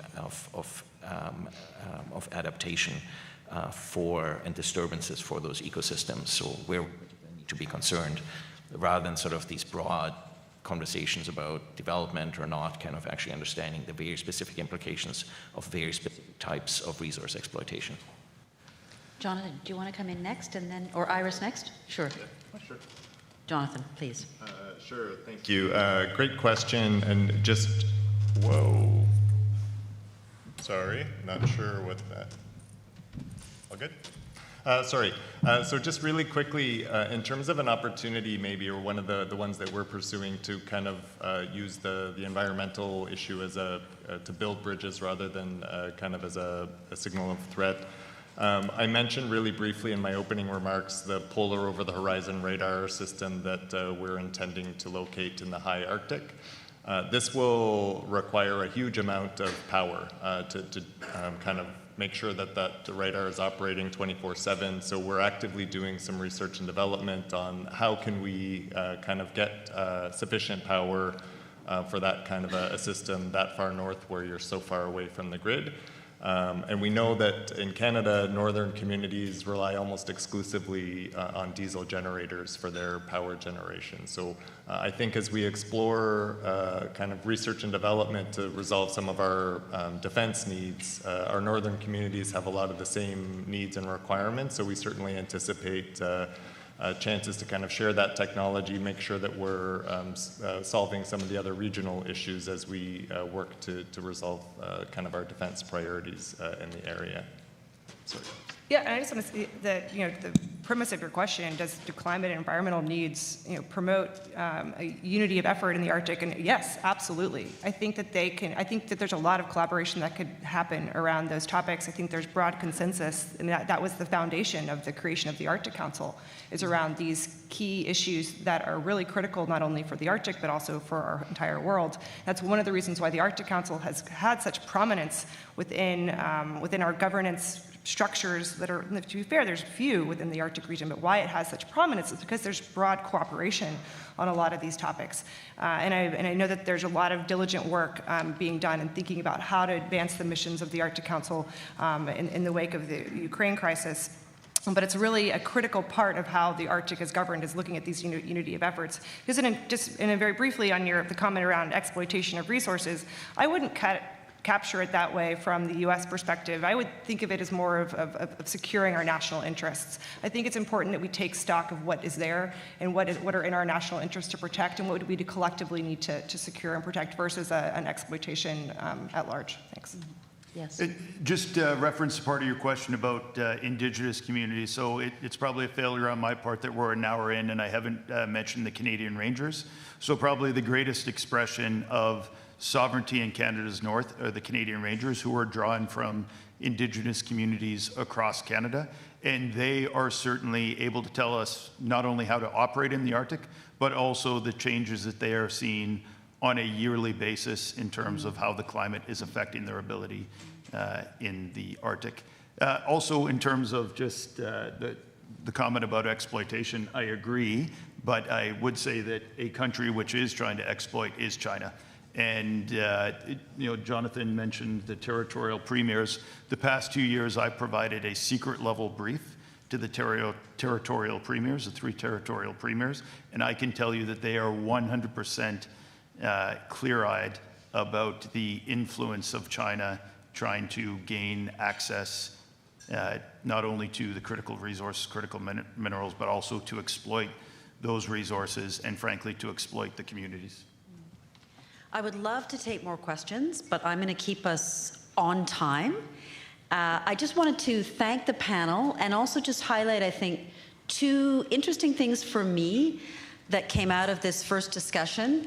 Firstly was just the range of threats that we discussed. You know, I noted Major General Wright's, the last bullet point on one of his slides was about pathogens, was about, you know, as the last speaker mentioned as well, that we go from very traditional security threats right down to new, as we think of them, at least in the hard security field, as newer security threats. So a huge range.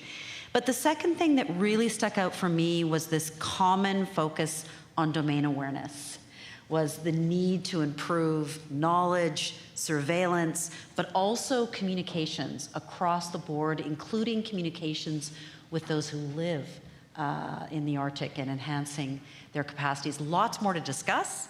We have a great day ahead of us, so thank you so much to the panel for kicking us off. And for your willingness to take on even the hard questions. And we will move now to a coffee break.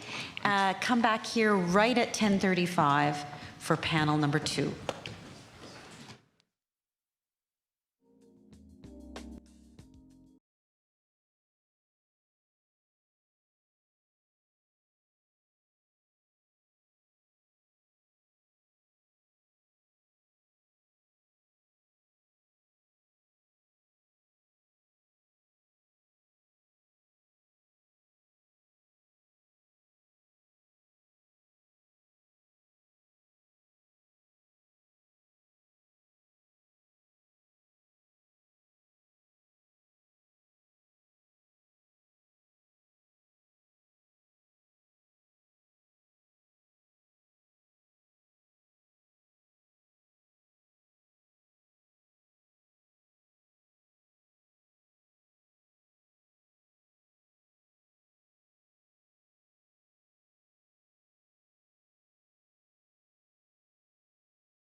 60 seconds.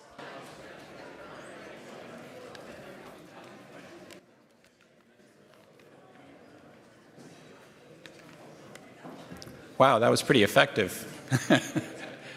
So why don't we get started in a few stragglers who are coming from the outside. I said at the outset this morning that I did not want this conference to be focused on hard security issues, but I did not mean to suggest that hard security issues were not important, and I think we saw that in the first session. That was a great session, great kickoff, and really want to thank the panelists and Jennifer for doing such a fantastic job. So I did say, though, that we wanted this conference to move beyond into some of those aspects of a broader definition of security and of national security. So now we're going to talk a little bit about sort of public safety issues, if we can call them that generically, disaster response, emergency preparedness, those sorts of things, which were touched on a little bit this morning, but we'll get into it a little bit more detail.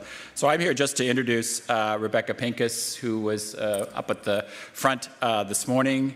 Rebecca is the director of the Polar Institute, as I'd mentioned, at the Wilson Center. Previously, she was on the faculty at the U.S. Naval War College in the Center for Naval Warfare Studies, where her research focused on Arctic security and geopolitics. She also worked in the Office of the Secretary of Defense for Policy as Arctic and Climate Strategy Advisor. And in 2015, she was a Fulbright Fellow in Iceland, conducting research in Arctic small states and security.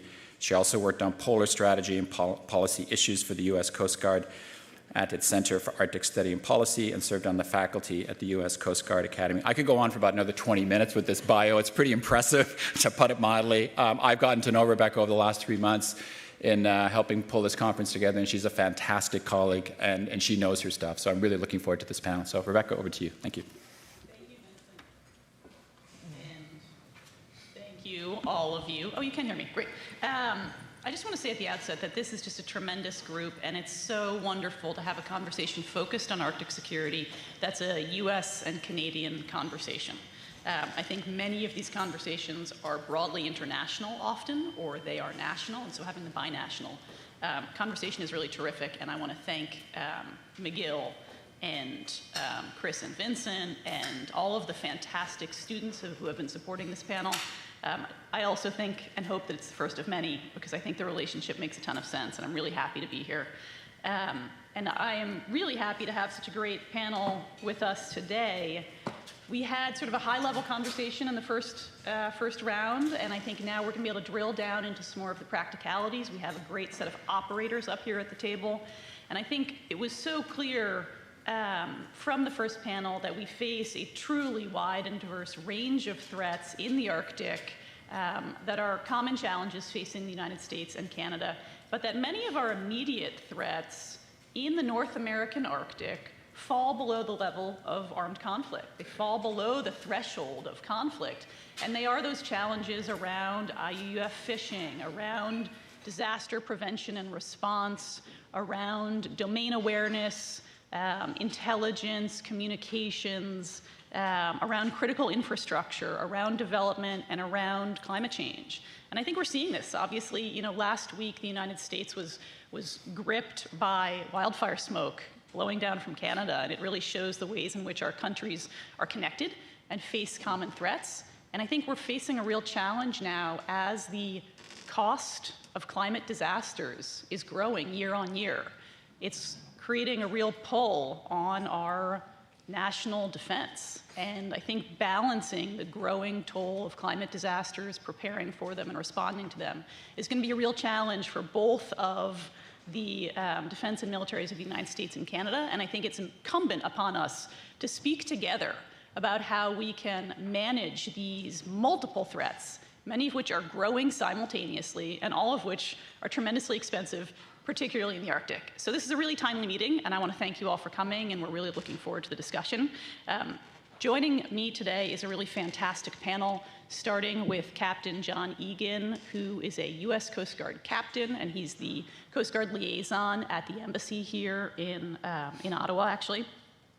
Captain Egan is a Coast Guard aviator. He's a helicopter pilot. He served in Alaska, and he also conducted rescue operations during Deepwater Horizon and Hurricane Katrina. So he's got fantastic frontline experience, and we're really excited to hear from him about U.S. Coast Guard perspectives. We also are lucky to have Kevin Raymond at the end of the table. He's the Director of Response For the Central Region, for the Canadian Coast Guard, we have Ben Strong here on my right, who is the current chair of the Arctic Council's Working Group on Emergency Prevention, Preparedness and Response, EPPR. He's also a U.S. Coast Guard civilian in the Search and Rescue Office.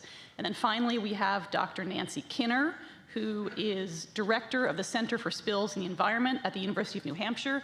She's also a professor emerita at UNH, so it's Dr. Kinner, thank you. Terrific panel. These are all great folks. We're going to have brief sets of remarks to start off the top, and then we'll go into Q&A. And I think we have 2 mics circulating now, so I'm really looking forward to your questions. Great. Thank you, Aftab. Without further ado, John, over to you, Captain Egan. Thank you. Great. Thanks, Becca. Appreciate it. Are we on? There we go. Okay. My name is Captain John Egan, so I am the U.S. Coast Guard attaché to Canada. And it's an honor to be able to speak with you today and with this fine panel.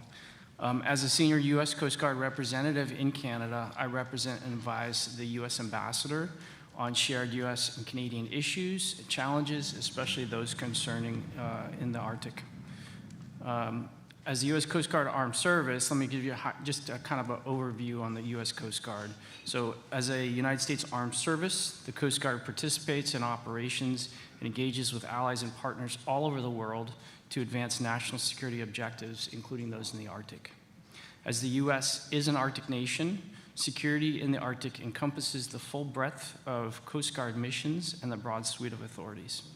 So in the Arctic, the Coast Guard has served as the lead U.S. federal agency for security, safety, and environmental stewardship for over 150 years.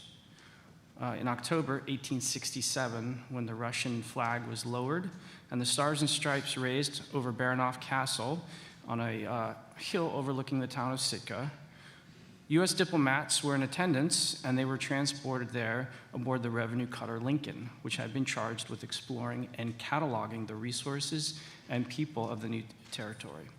Responsibility in the Arctic has taken many forms, including treating epidemics on remote Alaskan islands, delivering doctors, teachers, mail, and supplies to remote villages, enforcing fishing and whaling laws, including capturing Nazi spies on the shores of Greenland. Since revenue cutters first sailed to Alaska in 1867 to establish U.S. sovereignty, the Coast Guard's role has expanded, including representing American interests as a leader in the international bodies governing navigation, search and rescue, vessel safety, fisheries enforcement, and pollution response across the entire Arctic. We provided for safety, security, and stewardship then, and while the exact type of missions have evolved over time, we are continuing to do the same today. Let me also start by talking about what the Arctic means. From a U.S. perspective and a U.S. Coast Guard perspective, when we talk about the Arctic, this also includes the areas of the Bering Sea and the Aleutian Islands. So that gives us a little bit different perspective when we talk about the Canadian Arctic versus the Alaskan or Northwestern Arctic. So this was put into place by the Policy Act of 1984 and frames our paradigm and understanding when we talk about the Arctic. As Major General Wright did an excellent job highlighting the numerous threats and challenges, I'm just broadly going to rehash those. So we know sea ice coverage is diminishing with significant variations in times and locations from year to year. This makes operating and working in the Arctic even more hazardous and increases the challenges and risks to environmental response and search and rescue in the Arctic. Coastal erosion and impacts of permafrost thaw on Arctic coastal communities, as well as national infrastructure, are major challenges. Operationally, we're seeing fish stocks migrate to the north as the waters warm, which means that the fishing fleet is also traveling north with them. This is expanding Coast Guard areas of operations to protect and regulate this activity, stretching our already thin resources to cover this area.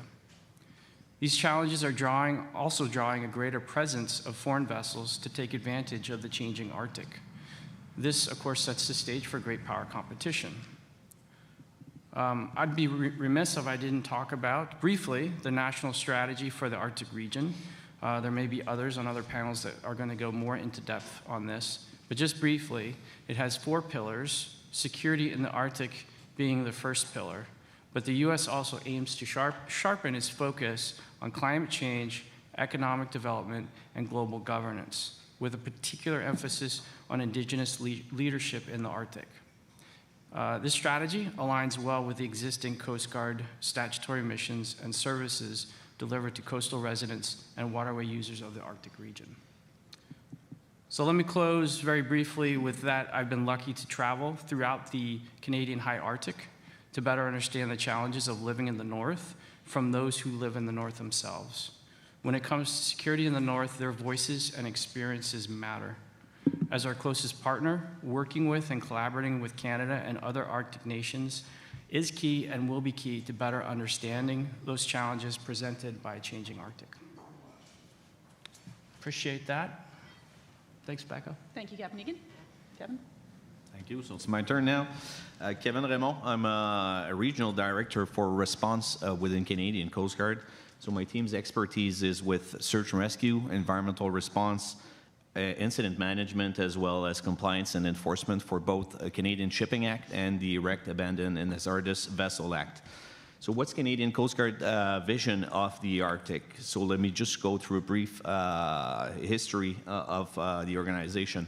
So Arctic region in Canadian Coast Guard was created a couple years ago based on the size of the area of responsibility and the multiple existing threats. It was decided to create a dedicated, independent region for Arctic within the Canadian Coast Guard.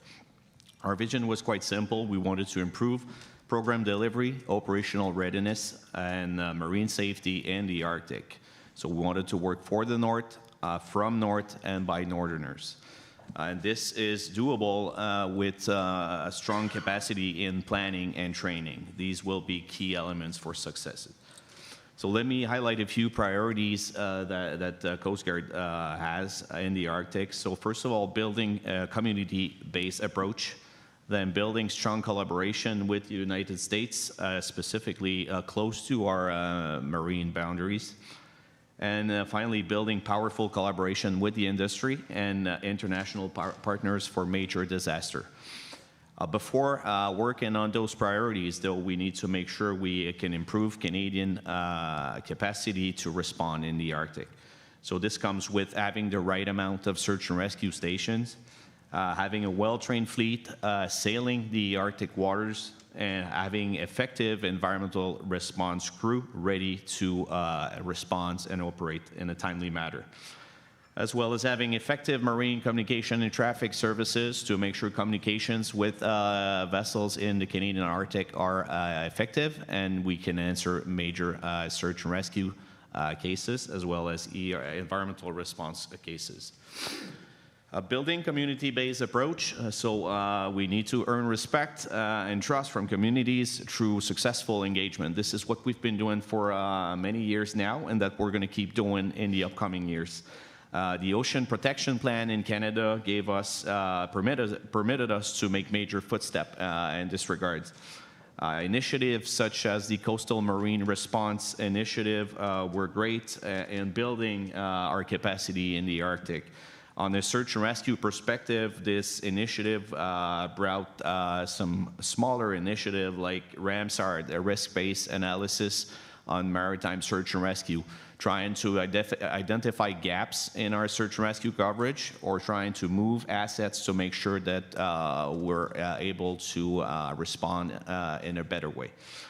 We also have a community boat volunteer program where communities can apply, and then we can provide ship equipment, proper training in order to enhance our capacity and SAR coverage in the Arctic.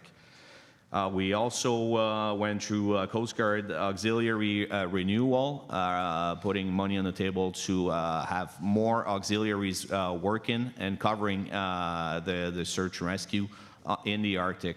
So it eases us to have people, local people that know the geography, that know the area well, and are better off to respond in search and rescue. On environmental response perspective, the Ocean Protection Plan brought initiative like the Integrated Response Portal. We've talked a lot this morning about the the hard time we have sometimes communicating in the Arctic. Well, this portal will bring us capacity to communicate with indigenous communities as well as people fighting or responding to an incident in the Arctic. We're going to acquire many more pollution response vessels to cover the Canadian Arctic in environmental response. Also improving ER, communities, equipment, and training. So we're adding CCANs where, we target specific location to put those CCANs so we can make sure that we have coverage and that we can respond in a timely manner in case of an emergency. Collaboration with U.S. on our borders. Well, Canadian Coast Guard and U.S. Coast Guard are working hand in hand to ensure safer waters in the Arctic. We both coordinate with our respective countries' agencies, scientific organization, academic institutes, and share the knowledge we get from those institutes to ensure better maritime response. We have this joint contingency plan between U.S. Coast Guard and Canadian Coast Guard, where we make sure we exercise and we coordinate our response when both countries are working together in shared territories. The JCPs, the Joint Contingency Plan, its purpose is to promote a coordinated system and operational guidelines for national preparedness, planning, and response in the Arctic, promoting coordinated regional preparedness, planning and response, facilitating a cooperative bilateral response with respect to each country's priorities. And finally, one thing I haven't mentioned, I talked a lot about what Canada's doing inside Canadian Arctic waters, but we have a broader vision. Also, we want to make sure that Canada is a key player in dealing with major international disaster. So we're going to be, planning, training. I mentioned joint exercise with the U.S. Coast Guard, but also joint exercise with the industry and cruise industry. We have partners with Greenland, Kingdom of Denmark, to make sure we can better respond in case of international disaster. But I'm going to let my friend Benjamin talk a little more about this later on. Thank you. Thank you, Kevin. Great, thank you very much. As mentioned, my name is Ben Strong. I'm a civil servant with the U.S. Coast Guard. I'm here today in my capacity as the Search and Rescue Expert Group Chair for the Emergency Prevention, Preparedness, and Response Working Group of the Arctic Council. It's a mouthful, but it's the best job, let me tell you. Really interesting discussions this morning in the first panel, which I think I would argue helped set us up for success on a more micro level, or not quite the 30,000-foot level. So thank you to our morning panelists, who I think made our job a little bit easier. But first, I should mention that it was about a month ago that the Arctic Council transferred chairship from the Russian Federation to Norway. Norway has 4 priorities for the Arctic Council in their chairship, and they align with everything that we've been talking about today. Oceans is their first priority, which includes emergency preparedness. Climate and environment, there's been no shortage of climate and environment talk this morning. Sustainable economic development, and people of the North. A little bit earlier today, it was mentioned that there's a maritime component to the Arctic. I would submit that EPPR in the Arctic Council, or at least in the emergency response world within EPPR, is that we're greater than just maritime. It's easy to think of search and rescue, and that's kind of low-hanging fruit, and we've had a lot of success in managing search and rescue cases, or in having successful search and rescue, collaborative search and rescue exercises. But there are natural and man-made disasters. Dr. Pincus mentioned the wildfires. A couple of years ago, if you were online with us for Arctic Guardian combined exercise with the Arctic Coast Guard Forum, our Icelandic colleagues literally had to run off of the Zoom because there was an earthquake disruption. So, the Arctic region certainly has its challenges, and climate change is part of that. General Wright and then Captain Egan both mentioned pathogens, and then the Coast Guard's role years ago in cataloging epidemics. And one of the initiatives that Norway has shared with EPPR is they would like to introduce public health as part of one of their initiatives within EPPR, and it dovetails very, very well with some of the other Arctic Council working groups, specifically the SDWG, Sustainable Development Working Group. So there are opportunities for us to collaborate and expand some of our emergency management best practices from a public health standpoint. EPPR also works with member states to enact change. For example, the IMO Polar Code time to survivability is a challenge. And we've actually worked quite well collaboratively with our Canadian colleagues at Memorial University and our U.S. Coast Guard Research and Development Center to collaborate. But that's just kind of scratching the surface. The CAN-US relationship is strong with exercises, with training, and as I mentioned, with research. And Jessica, you had mentioned a little bit earlier about the North American Arctic, and that is certainly something that we're exploring as well. We have an exercise Argus that will be this August, and then working very closely with our Canadian Coast Guard colleagues on exercise Arctic cooperation.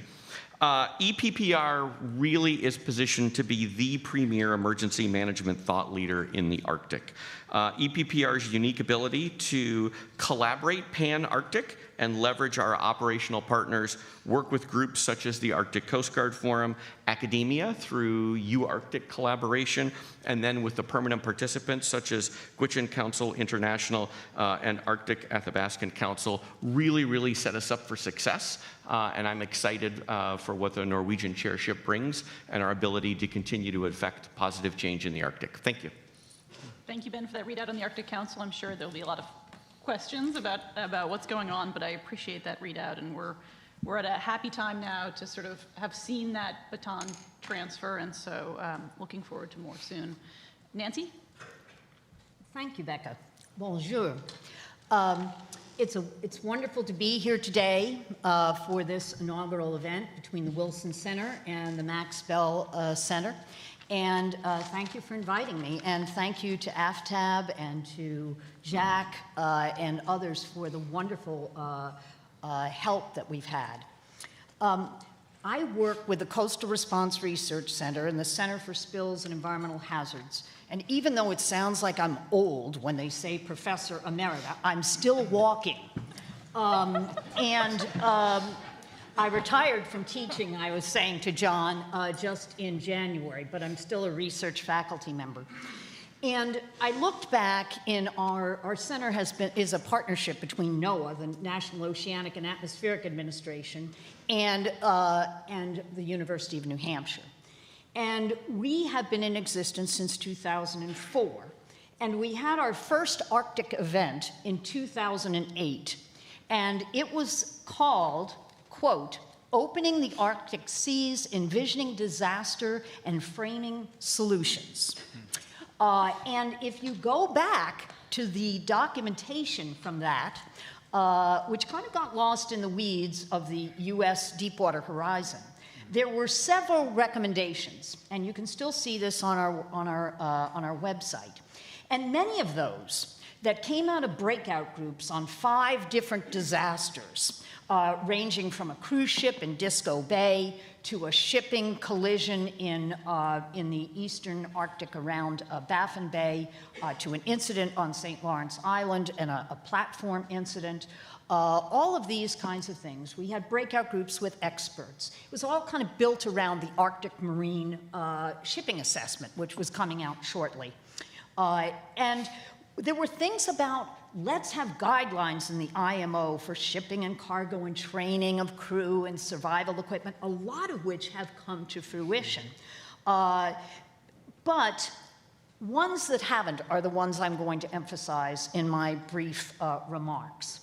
And those are really what I would call a deep cooperation with Indigenous people. There's a difference between a them and an us and a we. And that's what I mean by that, okay?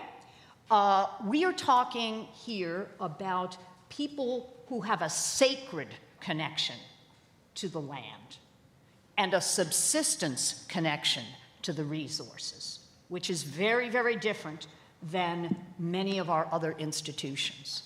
And so I think one of the things we have to do is inspire, which means to breathe in together our information, and to conspire together for a solution.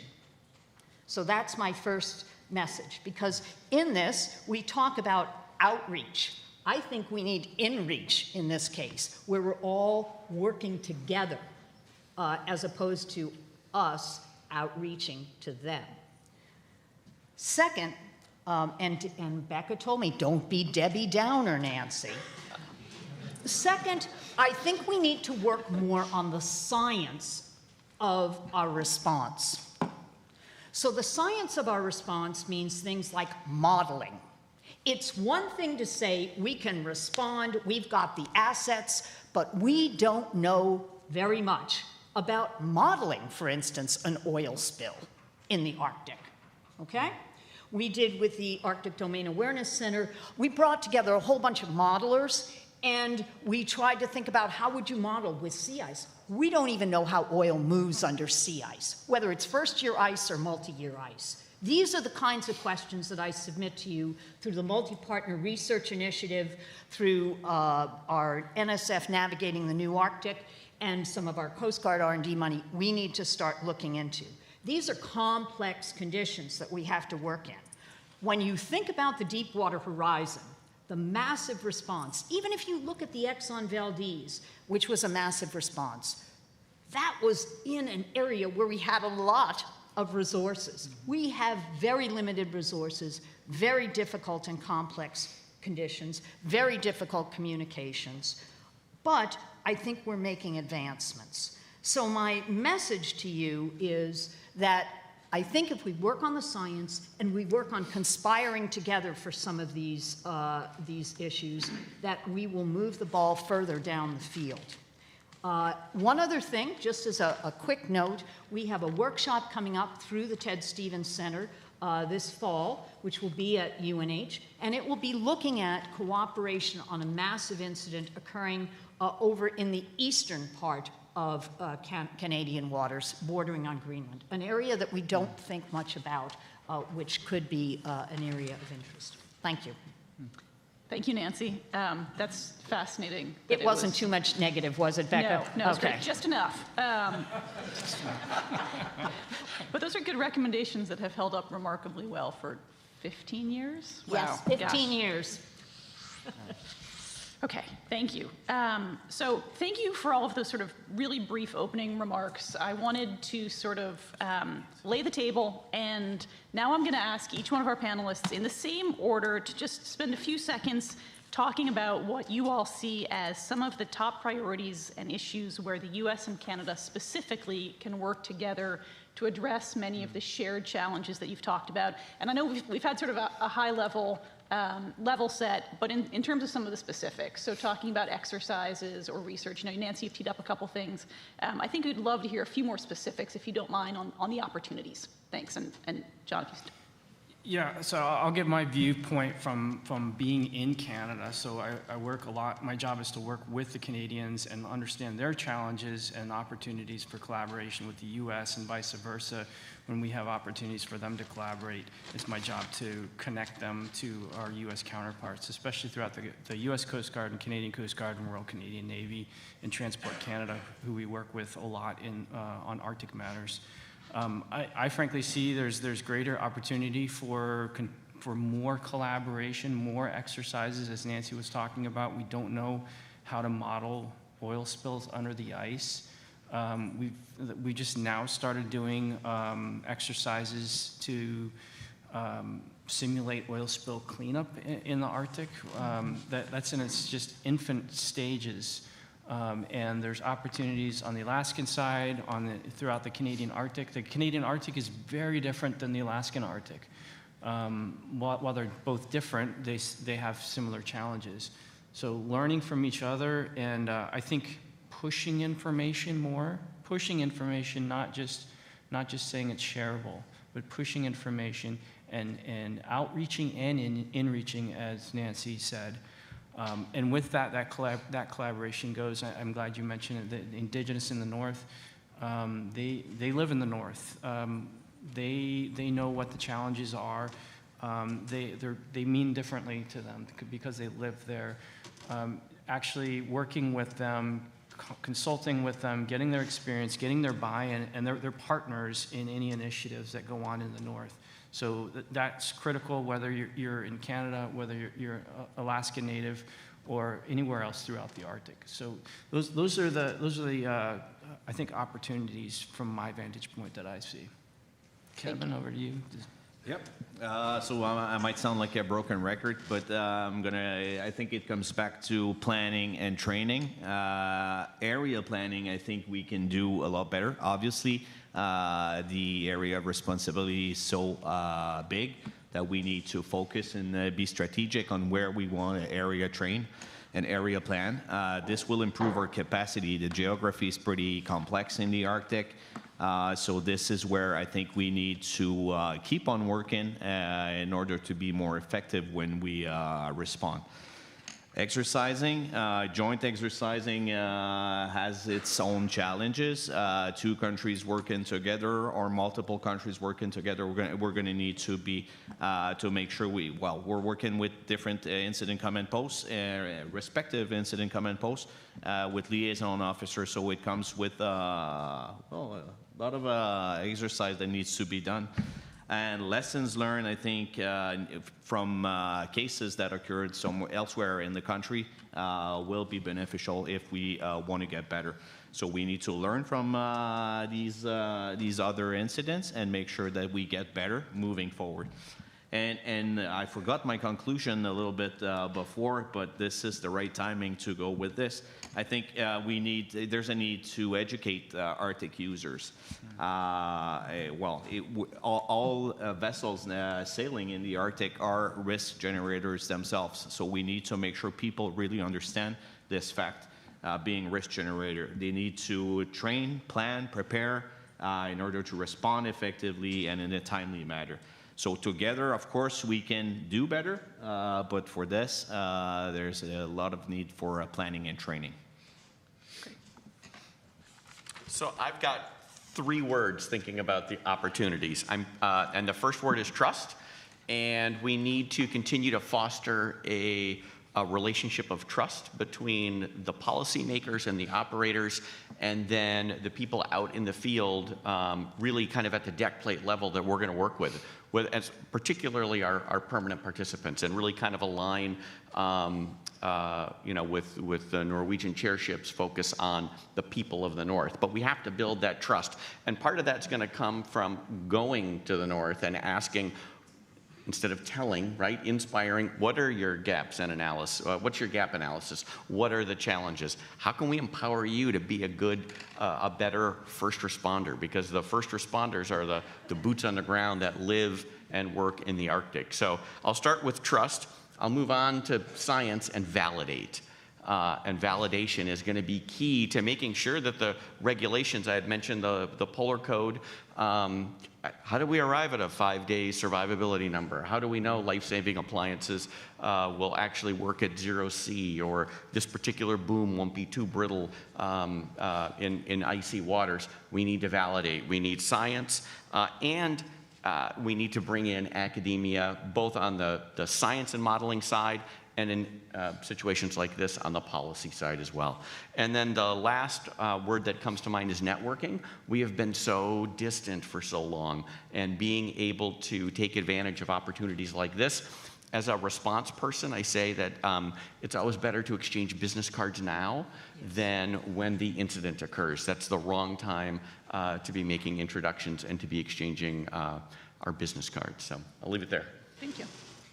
Okay, well, thanks. One of the key things that I think we need to work on, that we haven't done much on, is thinking about the risk assessments and impact assessments of an event. Now, I'm talking here about oil spills or maybe something like Meerbach, the kind of big storm events, but we haven't really done that. We've done a lot of risk assessments on things like where shipping accidents might occur or where ports of refuge might be, that kind of thing. but we don't have that much knowledge of the baseline, which is constantly changing, of the Arctic maritime environment. And when you want to do a risk assessment about what to save, and that's going to be the issue, what to save, what to protect, because an oil spill, which is what I'm focusing on here, is bad. There's nothing good about an oil spill. So what is the thing that is the least bad to do? That's the reality of an oil spill. What is the least bad? What are we going to save? Are we going to save this area? Are we going to save that area? We can't save it all if it's a big spill.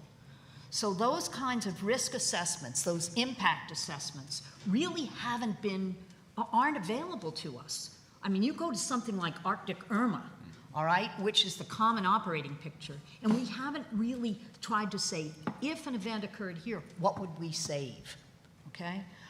Secondly, we are in the infancy, and Ben kind of pointed this out, of remote sensing and the power of remote sensing, whether it's satellites or it's aerial operations with things like UAS. We don't have, or underwater systems, we don't have a lot of validation for even looking at oil and ice. And I can say that with confidence. I've worked with NOAA to do the oil and ice experiments, both in Alaska and more recently for the Great Lakes. And boy, we don't know. We know we don't know. And these are things that I think we need to share with our Canadian colleagues, because together we have a huge power of science and knowledge. And that shared with our Indigenous colleagues is what I think is going to be our hope.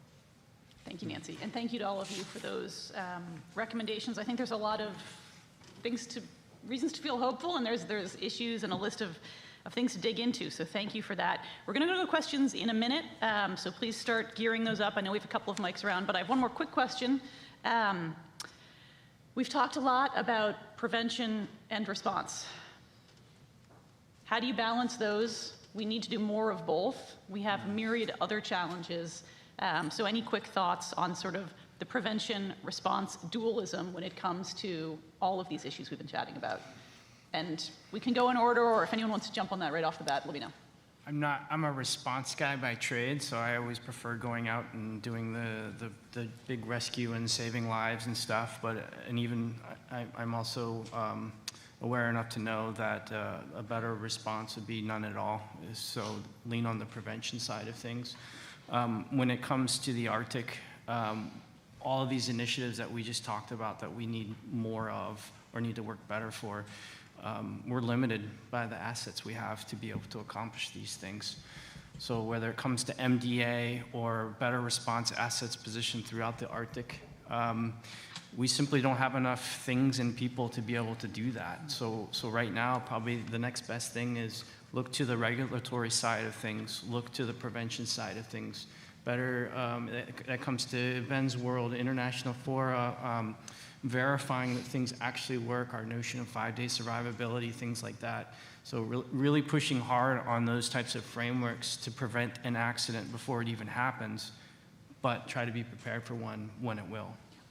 Thank you. Okay, my turn. I think prevention, preparedness are part of response. They're the biggest part of a response. We can get to response before being good at prevention and preparedness. So we spend obviously a huge amount of our time preparing for effective response. Nancy talked about the risk assessment earlier. We have more than 2,000 wrecks and abandoned vessels in Canada right now that we can wait or we can proactively deal with. So risk assessment is a key element of future response or future non-response, since we're not going to have to respond. So I think we need to keep on working hard on this. She mentioned place of refuge is somewhere another key element where we need to focus and find more place of refuge in order to be more effective as well. So I guess that'd be it for my answer. So I'm a response person as well, so I'm right there with you, Captain. There's nothing like going out and helping. I would say that we need to reflect, though, from a prevention standpoint. One of the challenges that I think all of us have, whether it be on the policy side or the operation side, is we've got lots of lessons learned, and we have after-action reports, and we've got libraries full of information. And depending on your battle rhythm or how quickly people move through your organization, we want to avoid kind of reassessing the same thing every 2 years, whether it be the releasing boom or picking up popcorn out of the, we can't, however we're assessing and evaluating our response posture. One of the things that we did in EPPR is recognized we need a library for these reports and after-action reports and incident reports. And I think we need to go back and reflect on those, and that will lead to better preparedness and then posture us for a much safer and more robust response. Great, thank you. No question, preparedness, prevention, that's what to go for, right? Because we don't want to have the incident. But I'd throw another term out on the table, and that's recovery. In the US now, when we talk about damage assessment, when we do workshops on damage assessment, when we do workshops on response for whatever, we're now talking about the recovery piece. So the people who are doing recovery are coming right in at the time of response because they're setting the table for how do we recover. You've got to recover, right? I mean, we're going to do a certain response, and then the response people are going to pull out. Yeah, your heads were supposed to snap around because then something's got to happen. It's called recovery, right? And we do no planning for recovery with many, many of our responses. And so I submit to you, there's another little wrinkle in the U.S., which is that the Oil Pollution Act of 1990 requires something called a damage assessment, which has to immediately start as well. I don't think that the Canadians have the same requirement, but that also has to come in. You have to get ephemeral data to prove the damage case, et cetera. But I think that recovery piece, Becca, is one that I'd add in there. Yeah, that's really fascinating. Thank you. I didn't realize that wasn't part of the system. Yeah. Thank It's you. after everybody goes home. Thank you. And I really appreciate how everyone on this panel has really emphasized sort of the centrality of people who live in the North and the communities there and subsistence practices. It's really at the center of all of this because those are the people who are affected when something goes wrong and also who will rely on to help us prevent. So I really appreciate that. All right, we've got about half an hour, a little bit more, maybe 35 minutes for Q&A. I believe we have 2 microphones circulating now. Thank you, Aftab. Thank you, Jack. Thank you. Okay, who's up first? Okay, let's start over here. Great.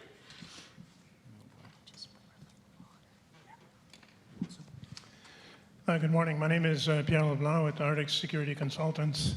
I was wondering, from a Canadian point of view, and maybe U.S. as well, if it would not make sense to improve our Arctic maritime domain awareness if we were to lower the threshold for reporting on Nordreg to the Coast Guard from 300 tons to 15 tons so that we capture many more vessels coming into the Arctic, especially nowadays that since the ice is essentially disappearing, we are seeing more and more of these adventurers coming up, not so well prepared into the Arctic environment. I'll start off by saying you're bang on. That's talk of the town right now, marine domain awareness, not only in the Arctic, but for the whole Canadian Coast Guard is one of our main topic right now, based on exactly what you've mentioned right here. So nothing else to be said here other than you're right. That's something we're targeting right now. And I guess from a U.S. perspective, anytime that we can broaden the aperture to have a better understanding of what is out there, improves our response capability and just makes things more seamless in the event that we either have to collaborate on a response between CAN and US, or we happen to be that responding party. So broadening the aperture just makes things better for the responders and for the response agency. Would someone quickly mind, for those in the audience who are not familiar with the reporting requirements, of just a brief rundown of why this is an issue? Well, I think the Colonel's talking about the Canadian Arctic, but in general, and Colonel, if you want to follow up, or it's the requirements for if you're over 300 gross ton to have automatic identification system reporting requirement, which sends up a beacon that says basically, here I am, every so often. And they use these requirements around the world.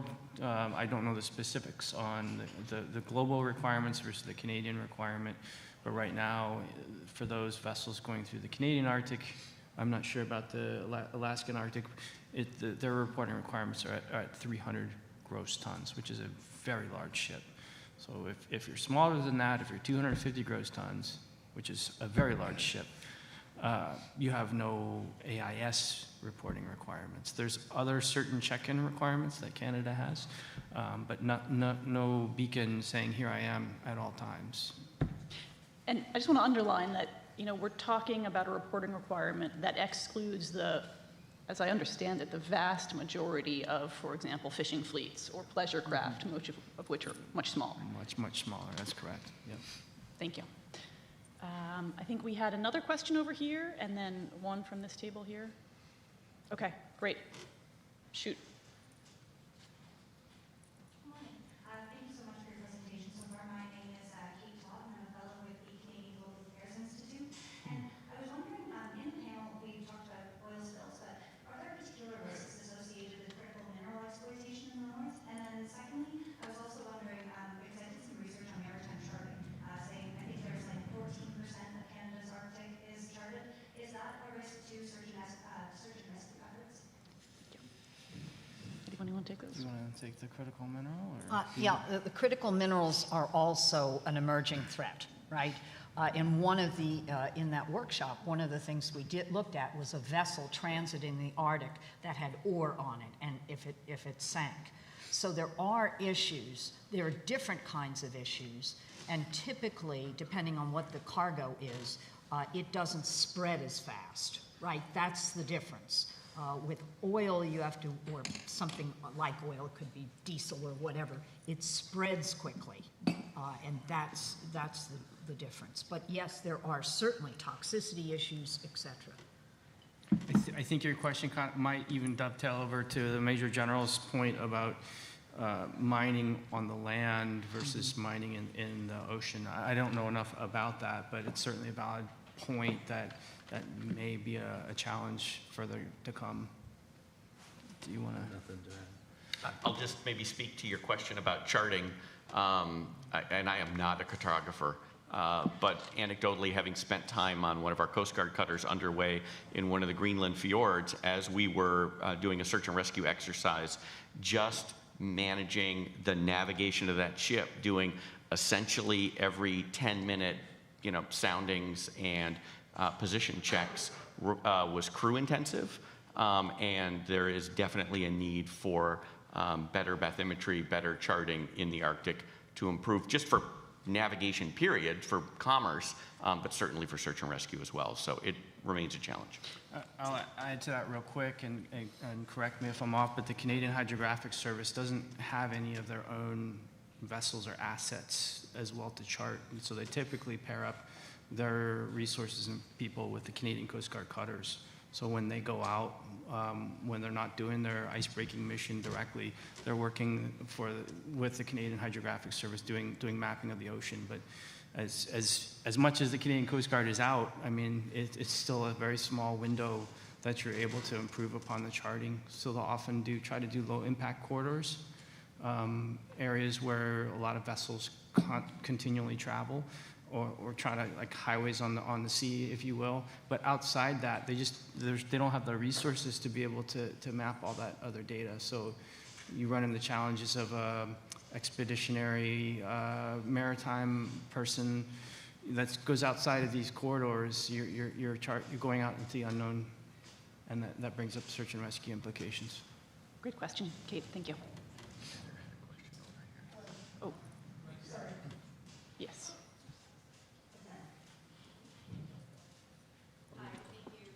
Thank you for your talk. I'm Jen Taylor from Defense Research and Development Canada. Dr. Kinner, you mentioned that there were 2 areas we needed to make progress in. 1, developing deep cooperation with Indigenous communities, and 2, making scientific advancements. To what extent do you see science as a means of or a venue for deepening that cooperation? And are there, any steps that we can take to advancing science, together as we, as you said, not just us and them? Yeah, I think, we were talking about this at dinner last night, actually. I'll give you an example of, and I'm assuming when you were talking about us and them, you're talking about science with Indigenous people? Yeah, okay, just want to make sure. So one of the things on modeling, let's just say modeling as an example. I like to give examples. So we have a lot of high-level modelers in Canada and the US that are cooperating on thinking about, how would oil move? I'm just using that as an example. And now we're having them talk with the sea ice community, which is a very different community. And you don't have to talk with ice people when you're dealing with a spill in Louisiana.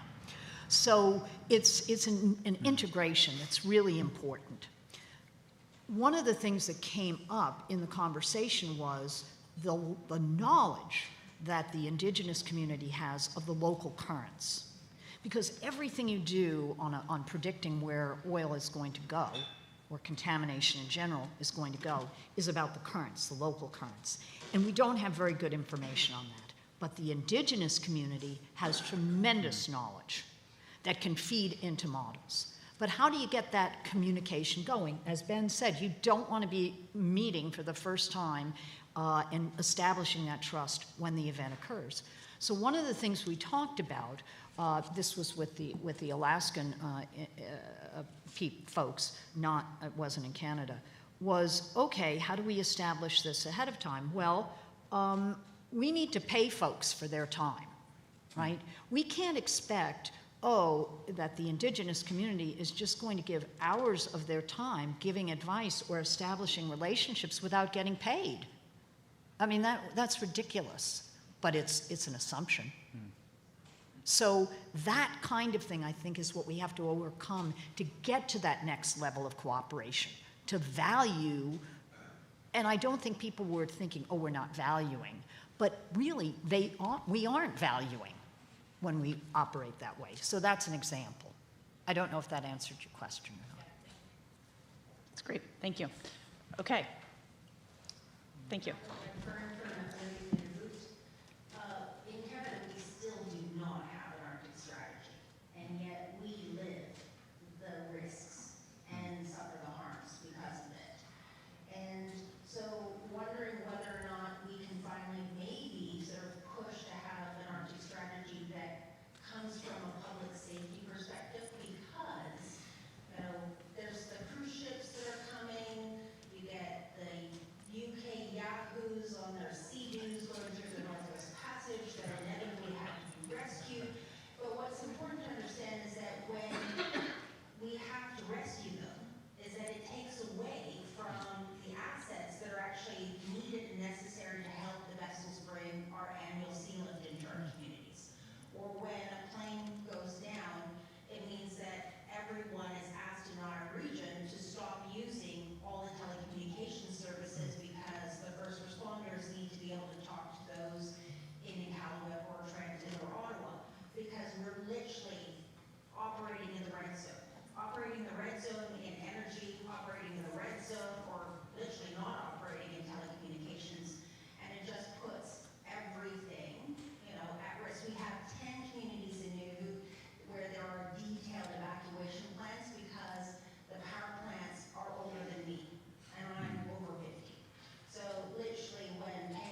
Thank you for that question.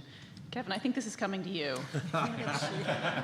Just before Kevin starts, I'll just say as a SAR practitioner, Yahoo is a technical term that we occasionally use. So that's a really great point. Obviously, I'm not going to speak for the whole government of Canada. I cannot say whatever intentions are, but for sure, within Canadian Coast Guard, we're well aware of the traffic evolving in the Arctic. You've mentioned passenger ships, Northwest Passage also. We know that our search and rescue assets, our fleet, are often tasked on search and rescue cases for the Northwest Passage. It obviously has an impact on whatever else our ships are doing for the communities, ice breaking, and other things like that. One thing I can reassure everybody here is search and rescue. Trenton, for example, they're making sure we have the right assets, air assets, fleet assets to support. But again, it comes back to, educating, I think, mariners, marine domain awareness, making sure we have people that understand risk and that are going to be minimizing this risk moving forward.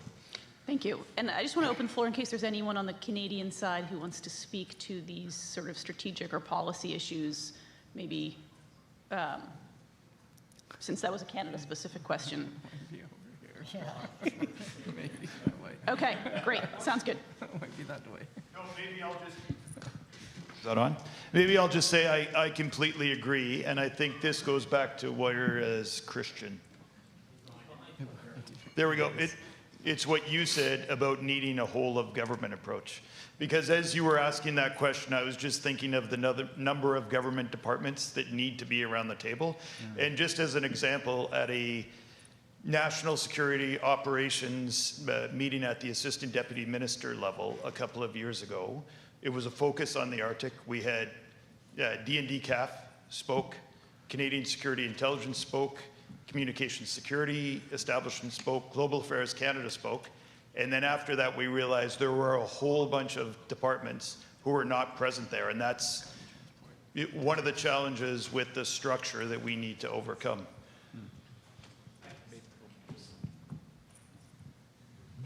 So you probably know that the Standing Committee on Indigenous Affairs is working on a lengthy study on this issue, on sort of the resilience and public safety components. So I hope that that report will be taken more seriously by the community, and I think there's going to be a number of very innovative propositions in that on what we can do on that front.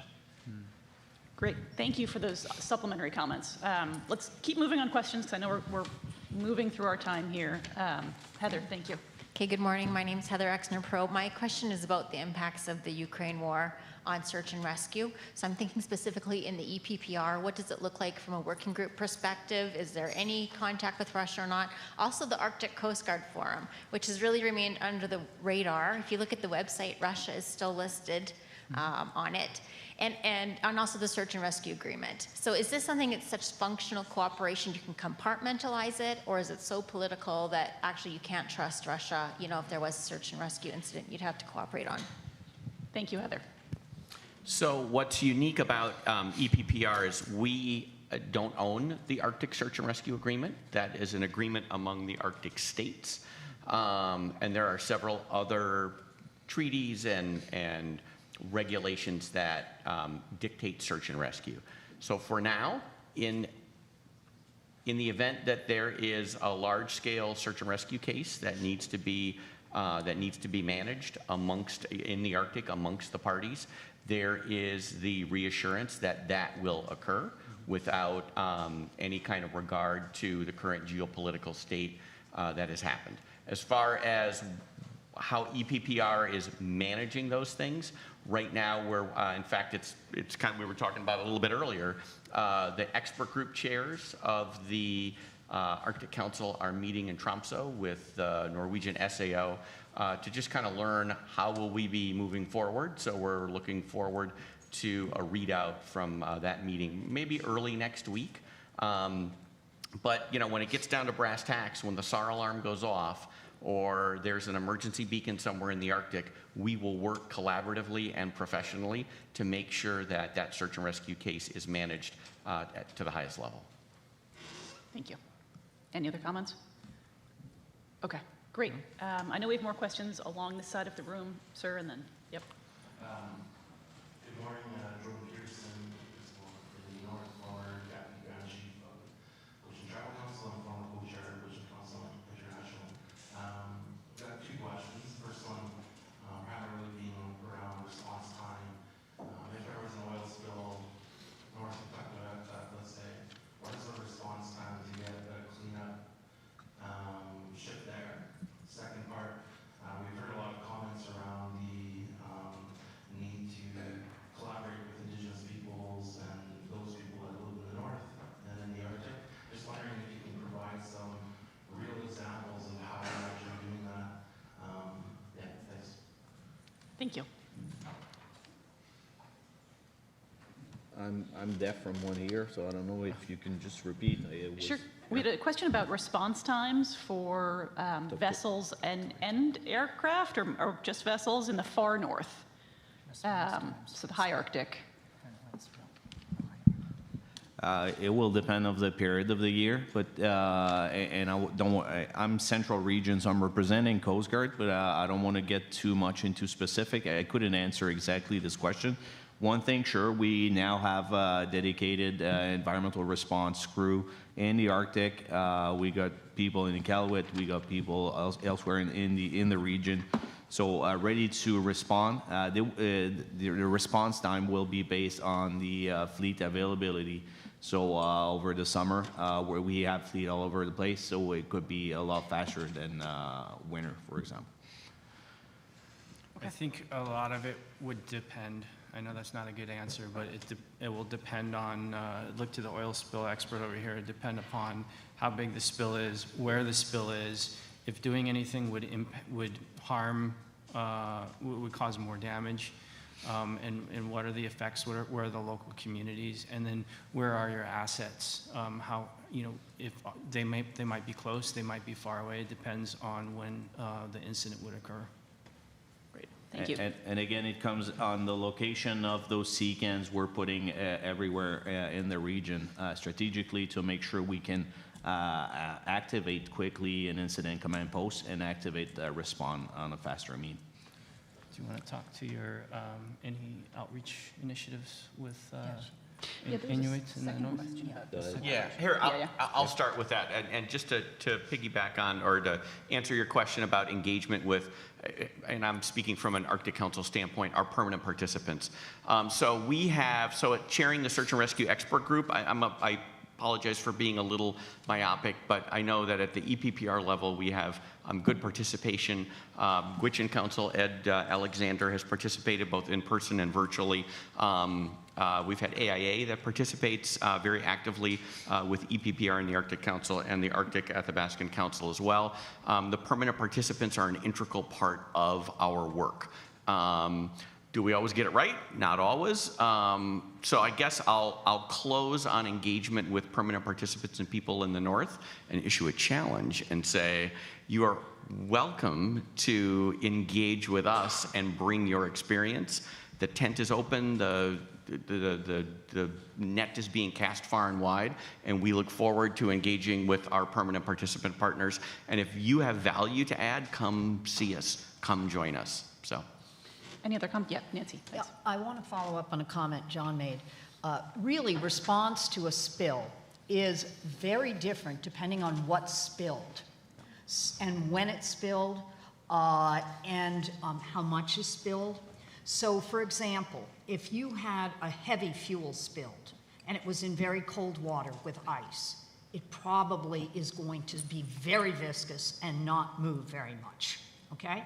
If you have a diesel fuel spill, that may gel depending on the temperature, but it may not, and it may spread very quickly. It's very hard to detect because it's very light in color, and so you don't know where it's going, but it's also volatilizing more rapidly. So it's a very complicated question you ask, and I'm not diminishing the question, But the answer to the question with respect to response time, to help my Canadian colleague over here, is that how they would respond would be very, very different depending on the type of spill, the time of year, and what is spilled. And Nancy, do you have any comments on the second part of that question about examples of collaboration with Indigenous communities in some of the exercises you've been a part with, for example? Yeah, I want to be very careful in that I haven't had that much experience with the Canadian Indigenous communities, so I want to be very, very careful there. But with respect to the U.S. Alaska Native communities, for example, there has been quite a bit of collaboration. For example, right now there's a whole program that is being operated where local communities are having pilots trained for flying drones for quick detection of spills. And so those kinds of things have been developed. That was through the University of Alaska Fairbanks, and is now, there's a partnership with Coast Guard thinking about, you know, it's one thing to fly, it's another thing to interpret the information, right? So all of that is being conducted in the US, but I cannot speak about Canada, I'm sorry. Well, I can add a little bit. I've mentioned it in my intro, but the initiatives such as the coastal marine response will make our life really easier to respond in a faster way. So I was talking about environmental response, so improving the environmental response capacity within communities. This is something we've been focusing on and that we're going to keep on focusing on. The main reason for this is to be able to contain and minimize the spill spread from early days until we can get assets on the ground and be able to sustain more efficiently. But we're not standing there arms crossed. We're trying to sustain and contain this spill using community abilities and our staff on the ground as well.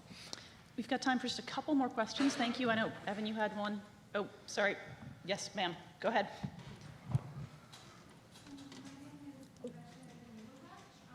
Oh, I can't barely.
It sounds like there's a question about public-private cooperation in there. Do any of you want to jump on that in terms of how governments can work better with private industry? I wouldn't have the answer. Okay. You know, Okay, go ahead, Ben. okay. So look up the Arctic Economic Council, and there is a forum specifically for those types of collaborations, building those types of relationships. And I know that the Arctic Economic Council has been, it kind of mirrors the Arctic Council, has been, has really endeavors to make an impact in the Arctic, Pan-Arctic. So that's the first place that I would start. Nancy? With respect to cooperation between industry and the government, In the lower 48, that's a very delicate dance for a lot of reasons. But if you look at again, I'm going to speak from the Alaskan perspective. If you look at the Alaskan interaction between the companies and the Coast Guard, for example, they have to cooperate. There's such limited resources, and if you look at an area, for instance, over by Prudhoe Bay, in that whole area, the oil companies have Alaska Clean Seas there. They're paying to keep Alaska Clean Seas there as a response organization, and they would be critically involved, and I think their assets would be used even if there were spills over closer to Uktiavik, et cetera. So there is cooperation occurring. Is it enough? I don't know. Is there still a healthy, kind of like two dogs meeting? You know how that happens. Yes, but I think it's. That's good. The Alaska Marine Exchange might be another good example of. That's Alaska Marine Exchange is another great example. Yes. So I think there are opportunities, and a lot of them have been taken in the Alaskan Arctic at least. Yeah, great. Thank you. Maybe one more. Yep. Evan? Yeah. I'm Evan Bloom from the Wilson Center. A quick question. We've been focused mostly on Canadian and American territory and nearby maritime areas, but going back to Russia and the Northern Sea Route. Wonder if you have any thoughts about if there's increased traffic in the Northern Sea Route with the Chinese and other vessels going by with inadequate ice class, et cetera, with increased risks. Do you have any thoughts about, worries about that, and about the capabilities of the Russians to respond if there's some sort of casualty or event? Evan, great question. And I just want to add on to that recently we heard some calls from Rosatom, which operates the Northern Sea Route, to permit non-ice class tankers to transit, which I think is alarming. So maybe we can add that dimension to your question and see what your thoughts are. Thanks. Oh, I guess I got teed that up for me. Thank you. So I'll give a specific example. This is it may even be, it's not pre-COVID, but it is pre-Ukraine. Working specifically with the Russian Federation through the Search and Rescue Expert Group. There was a fishing vessel that sank, the fishing vessel Onega, that sank in December of 21, I think it was. And we had, at the time, good cooperation with our search and rescue partners in the Russian Federation, both briefing the case out and letting us know what happened and sharing with us the lessons learned from that. So there was the genesis, or the foundation of responsible search and rescue. I know that Norway and the Russian Federation have previously had the Barents Rescue, they have the Barents Rescue Agreement and have had Barents Rescue search and rescue exercises. So from, again, kind of, back to the foundation of the Arctic Search and Rescue Agreement, I'm going to believe that in the event that there is, a large-scale search and rescue case, that we'll be able to work collaboratively and professionally to make sure that that case is managed appropriately. I can't speak to the Northern Sea Route and the increase in traffic, so I'll turn that over to another colleague who may be much more smarter than I am. I will say I've been to Russia twice prior to Ukraine, talking about oil spill response with their equivalent of the Coast Guard over there that deals with oil spill response. And they do have a lot of planning that they've done, along the Kamchatka Peninsula, etc. They have a pretty good handle through World Wildlife Fund Russia on the resources that they have there. I mean, natural resources I'm talking about. And that information has been shared with the U.S. through the Alaska AUS, which is the equivalent, observing system entity in Alaska. So we do have access to that information. And prior to Ukraine, I think there was good collaboration for what would happen in the event of a spill. You know, it's a transboundary issue, right? It's not, there's a clear demarcation boundary of who's going to respond where and how are we going to have to work collaboratively. Unfortunately, Ukraine has made a big impact on that collaboration, and that's a very sad thing. On the science of collaboration, too. I mean, that's really decreased, and it's a very, no comment here on the Ukraine situation. It's just a very sad thing for response, and I think response will happen, but interaction on things like modeling, we used to have a lot of interaction. We had a meeting in December of 2019 talking about where Russian modelers were there. We don't talk to them anymore. So it's a sad situation. I'll just add one more piece, and I'll preface it by saying, as you know, I'm a search and rescue specialist and not an oil spill marine environmental response specialist. But on the larger scale within EPPR, when the Norilsk oil spill occurred, we had good transparency and cooperation from EMRCOM MCHS, who were the leads from through EPPR. So there was transparency, there was reporting, there was an acknowledgement of an offer to assist through the MOSPA, through the Arctic Oil Spill Agreement.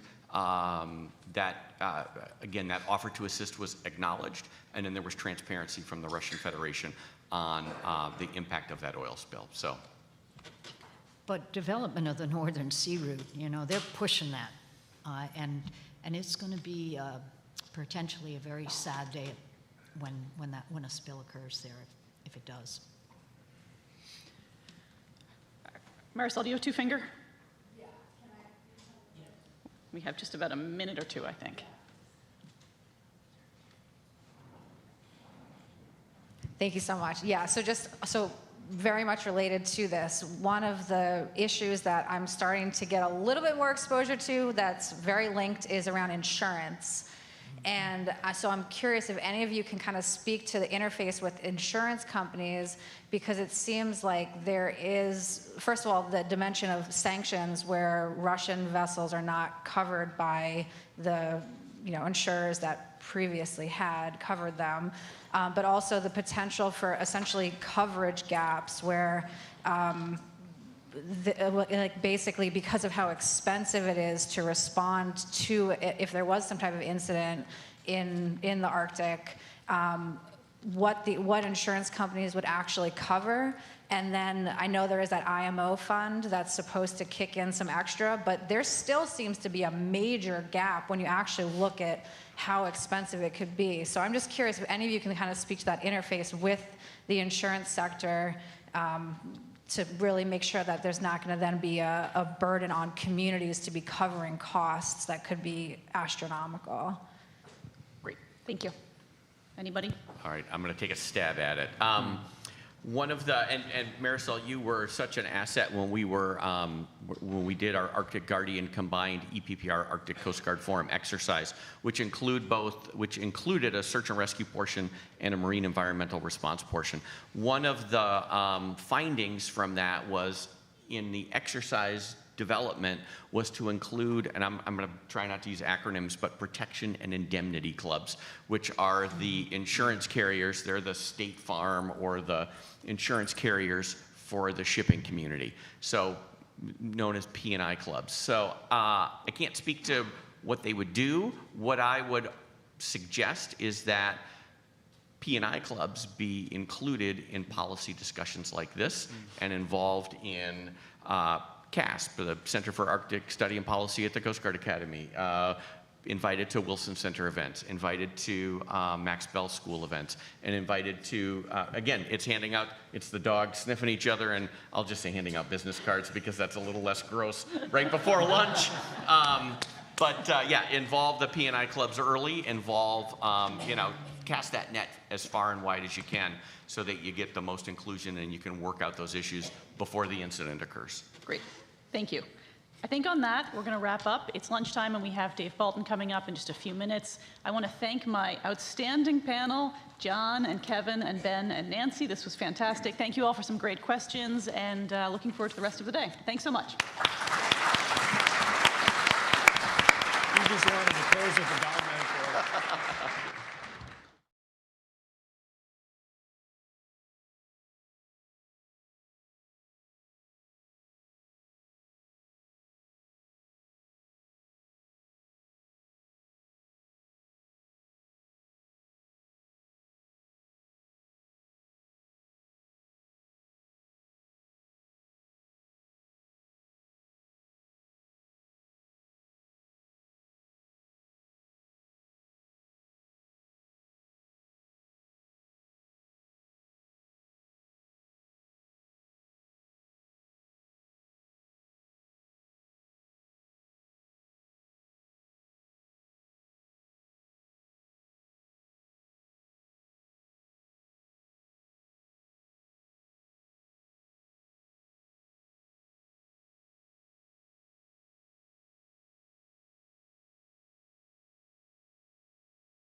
Colleagues, ladies and gentlemen, could we start to reassemble, please? Because we're going to bring Dave Bolton up on the screen in about 60 seconds.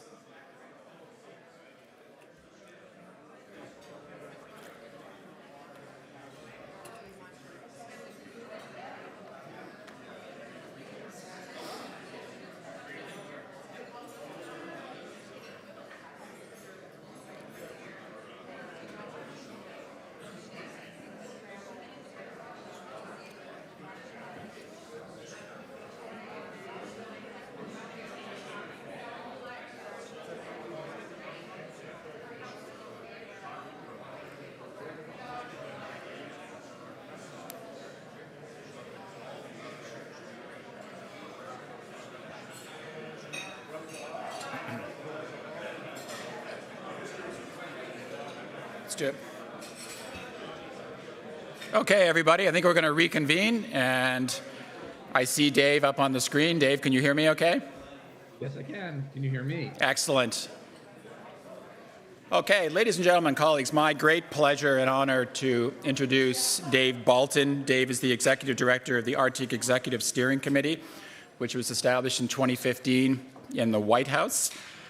Dave, I'm sure, is going to tell you what exactly the steering committee does, but for those of you who have never heard of it before, it is designed to shape U.S. strategic Arctic direction and priorities, and it oversees the implementation and ensures the coordination of federal activities in the Arctic. So we're really lucky to have Dave, because he's kind of at the center of the action, to put it mildly, and he's going to have some very, very interesting insights for us on Arctic policy writ large, but also the Canada-U.S. dimension. And as we've been saying, this is the lens we want to look everything through today. Dave is also being the Deputy Assistant Secretary for Oceans and Fisheries in the State Department. He was chair of the senior Arctic officials from 2015 to 2017. So I first met Dave when I was chair of the SAOs from 2013 to 2015, as I mentioned this morning, when Canada last had the chairmanship. And so Dave was kind of in the background looking over my shoulder and helping me tremendously and helped me steer through the trials and tribulations of being the chair of the SAOs. And then we had, I think, Dave, in my view, a remarkably smooth transition between the Canadian and U.S. Chairs, thanks to your role in particular and your expertise.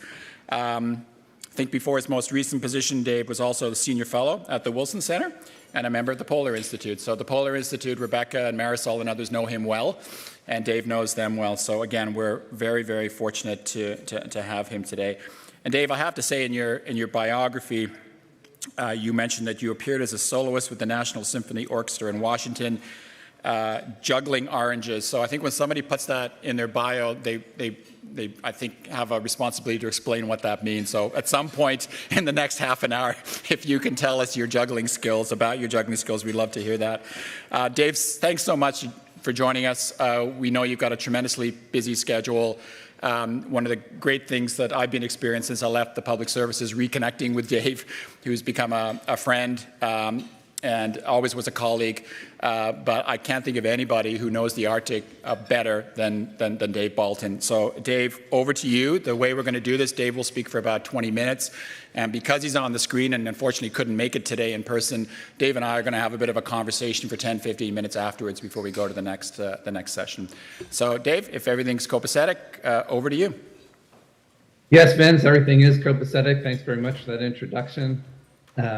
Yes, that juggling reference in my CV is mostly there for its metaphorical value.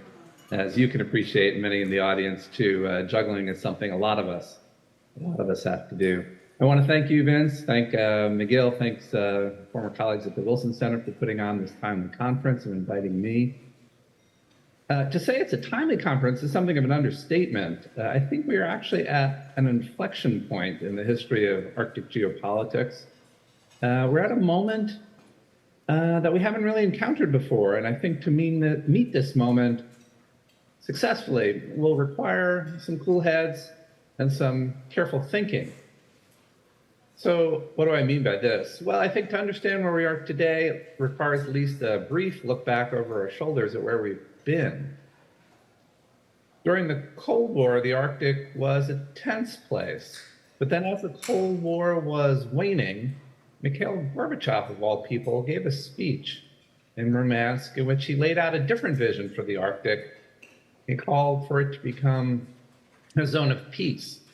And that vision over the next few decades largely became true, somewhat ironically in Gorbachev's case, as the collapse of the Soviet Union swept him from the reins of power. But I think we all know the history starting, in the early 90s.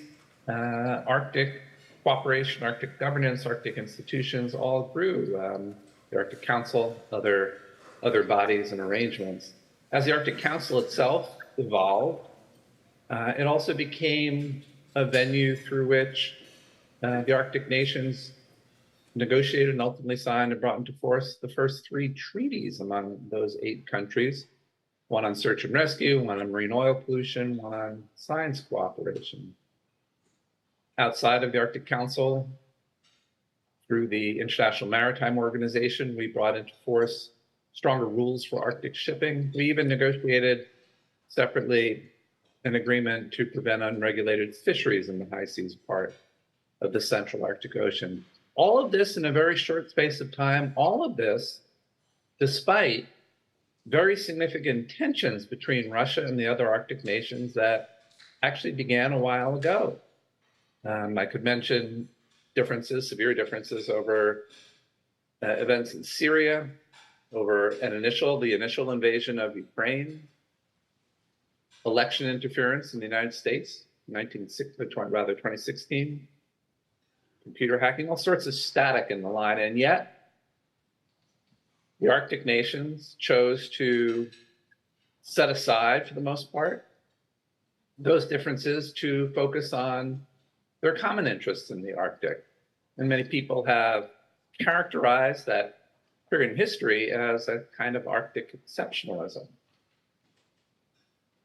The full-scale invasion of Ukraine that began a year ago, February, has upended this entire situation rather dramatically. Russia, through its actions, has made it virtually impossible for Canada and the United States, also the other like-minded Arctic nations, to continue working with Russia as we did before. Yeah, there are some limited exceptions, and the nature and the scope of those exceptions, I would say, may change in the coming months, particularly now that Norway has assumed the Arctic Council chairmanship from Russia. But there can be no business as usual with Russia under current circumstances. That's quite clear. And this, of course, has very significantly affected security dimensions in the Arctic. I should be clear that, at least in my view, the risk of actual armed conflict in the Arctic has not increased appreciably. I think the region remains a relatively peaceful, stable part of the planet compared to other places you can think of. But a number of the risks in the Arctic have increased. The risk of miscalculation is certainly greater. So too is the possibility of some incident arising from poor communication between Russia and the other Arctic nations, or from lack of trust, or simply from the unintended consequences of certain actions. All of these have affected the security circumstances of the Arctic negatively. And our ability to work cooperatively with Russia on other aspects of security are also creating problems. I mentioned the search and rescue and the marine oil pollution agreements. Both of those agreements envision joint training and joint exercises involving Russia and the rest of the Arctic nations. Can we do joint training and exercises involving Russia now? I don't think so, not for the time being. Similarly, how much cooperation can occur with Russia these days concerning the climate crisis, a crisis that is also undermining security of many kinds in the region? Even in the best of times, the flow and quality of data on climate out of Russia was not great, and it's certainly much worse now. And beyond the data problems and gaps that we're now experiencing, can we cooperate with Russia on mitigating emissions in the Arctic or on helping Arctic communities adapt to a changing climate? No, I don't think so, at least not as we did before. So what is to be done? Well, one obvious answer is that we must work more closely with the nations and the stakeholders with whom we can work. And for the United States, that certainly means working more closely with Canada, first and foremost. And in doing so, we can draw on so much we have in common. In this regard, it's worth recognizing that the Arctic, in some ways, is not a single region. The North American Arctic presents a somewhat different set of attributes than, say, the Scandinavian Arctic. The demographics of the North American Arctic are different. Its level of development, the climate-related challenges faced in North America, the economic potential are somewhat different than in the other places in the Arctic. And that should call upon the United States and Canada to work more closely, even than we have in recent years. I would note here that the circumstances in northern Alaska and northern Canada also have much in common with those in Greenland. And I have been heartened by the increase in collaboration among Canada, the United States, and Greenland on a variety of fronts of late, and believe that that should continue and expand.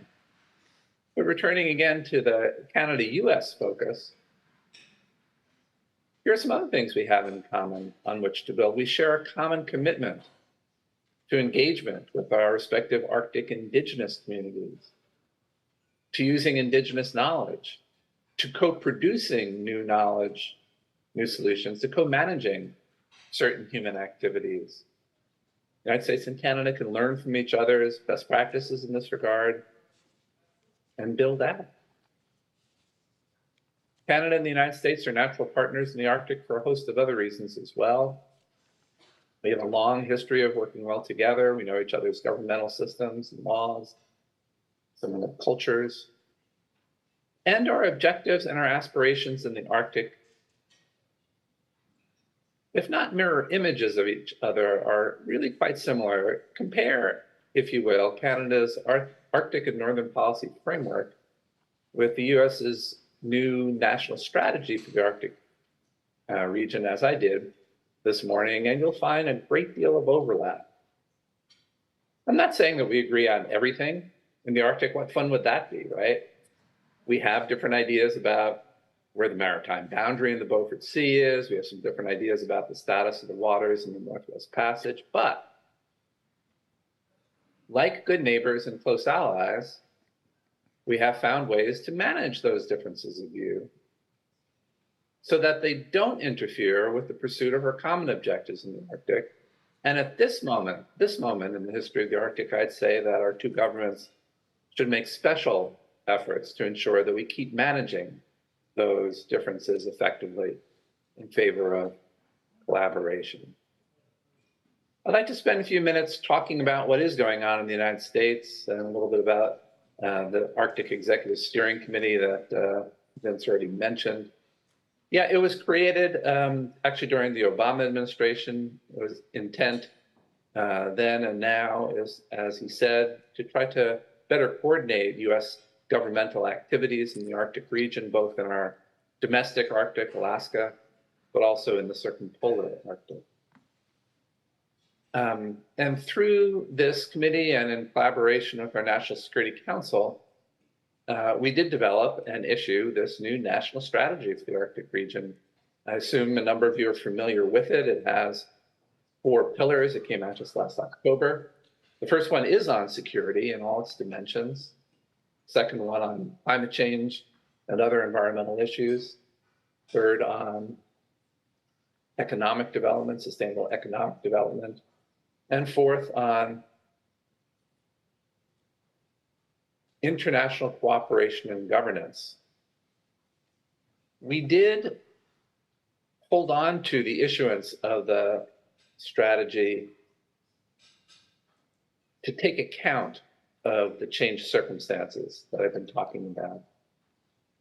We did need to capture them somehow in this policy document, even though it's a policy document that is intended to have a 10-year time frame, such that it should not focus exclusively on the current moment, it also could not ignore the current moment, for sure, at risk of being, tone deaf and out of date. We needed to somehow take account of the changing circumstances in the Arctic as we move forward. And I think we did. You can judge for yourself.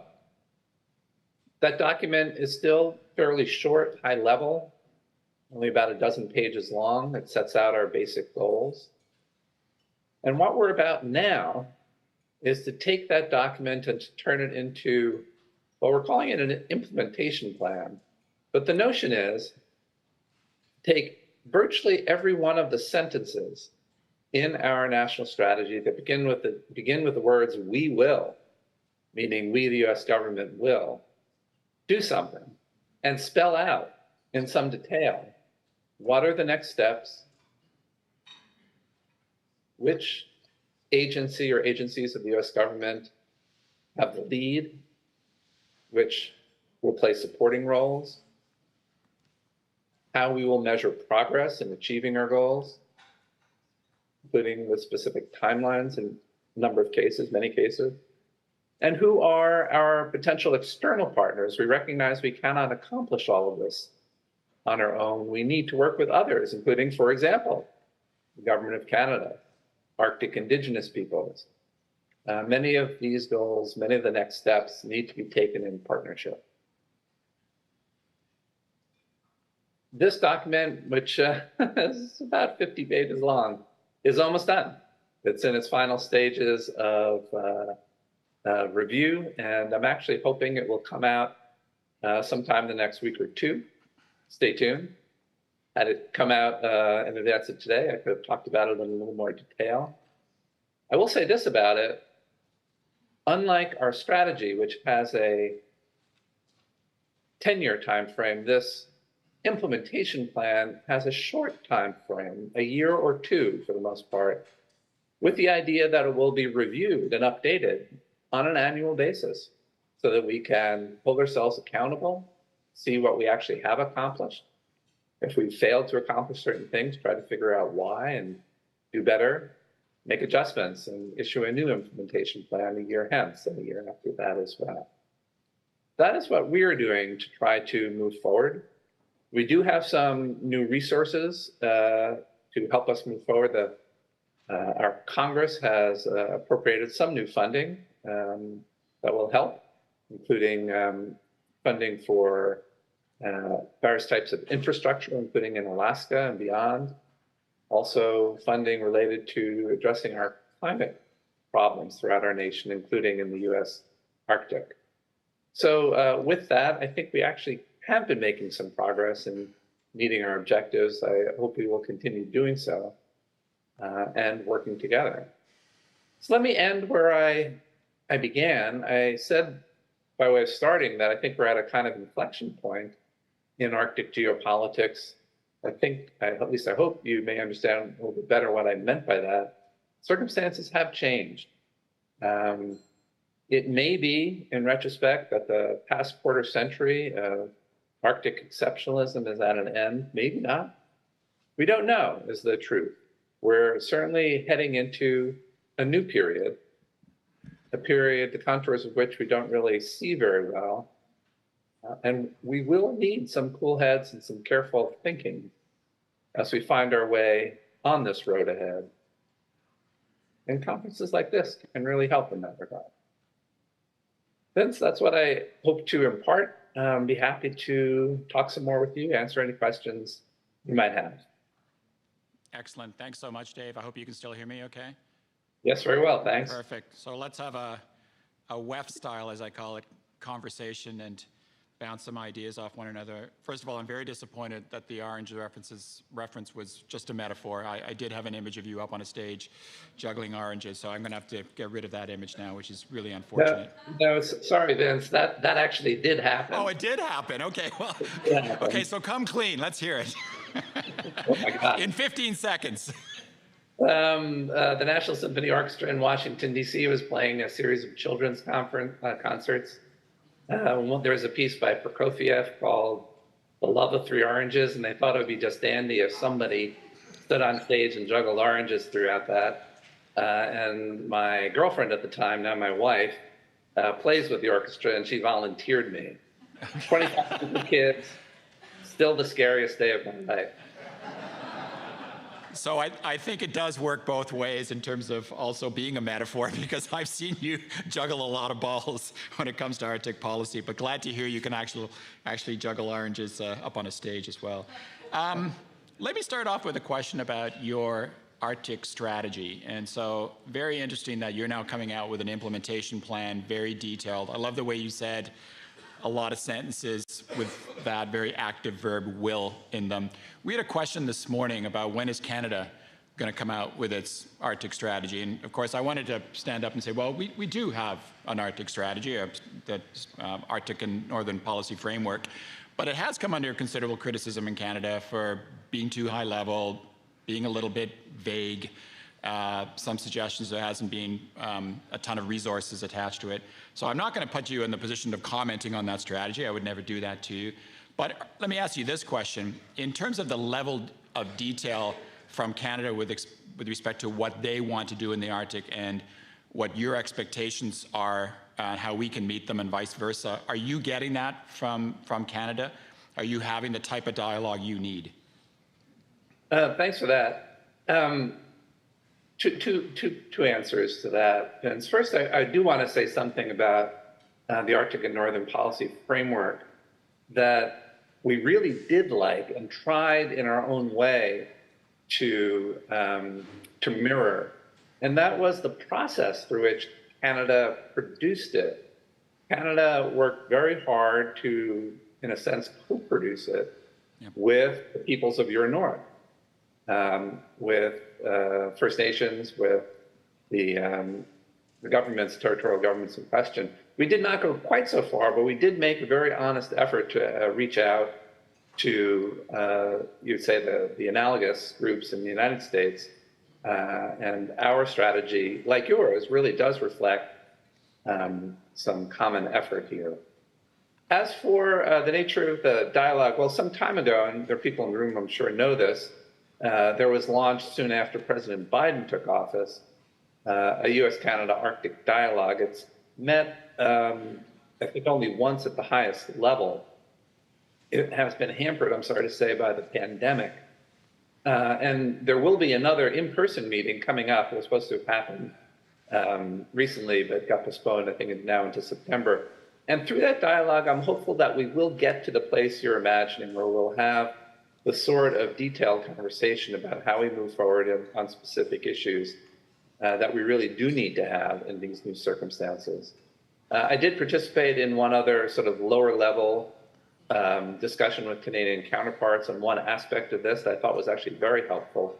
We were talking in that case about how to work together on marine science more effectively in the Arctic, but there's a long laundry list of things the two nations can and should be working on together. And I think this dialogue offers the promise of helping us do that. I know it's often in the form of the nomenclature, right? Whether it's a dialogue or a working group. I know there have been working groups on the Arctic in the past, I think under President Obama, if I'm not mistaken. And I wonder if at some point we don't move beyond just a dialogue to an active working group or a renewed working group that looks at defining these common objectives, common threat assessments, and so on. So I'll let you think about that if you want to answer. But we had a couple of comments this morning about we need in Canada a whole of government Arctic piece, everybody working together, everybody moving in the same direction. So you can say that you've got that to a certain extent with the strategy, but still herding the cats on a day-to-day basis, making that work. You've got this steering committee in the US, very centralized. You're kind of the herder of the cats as the executive director, plus the people who are actually on the committee.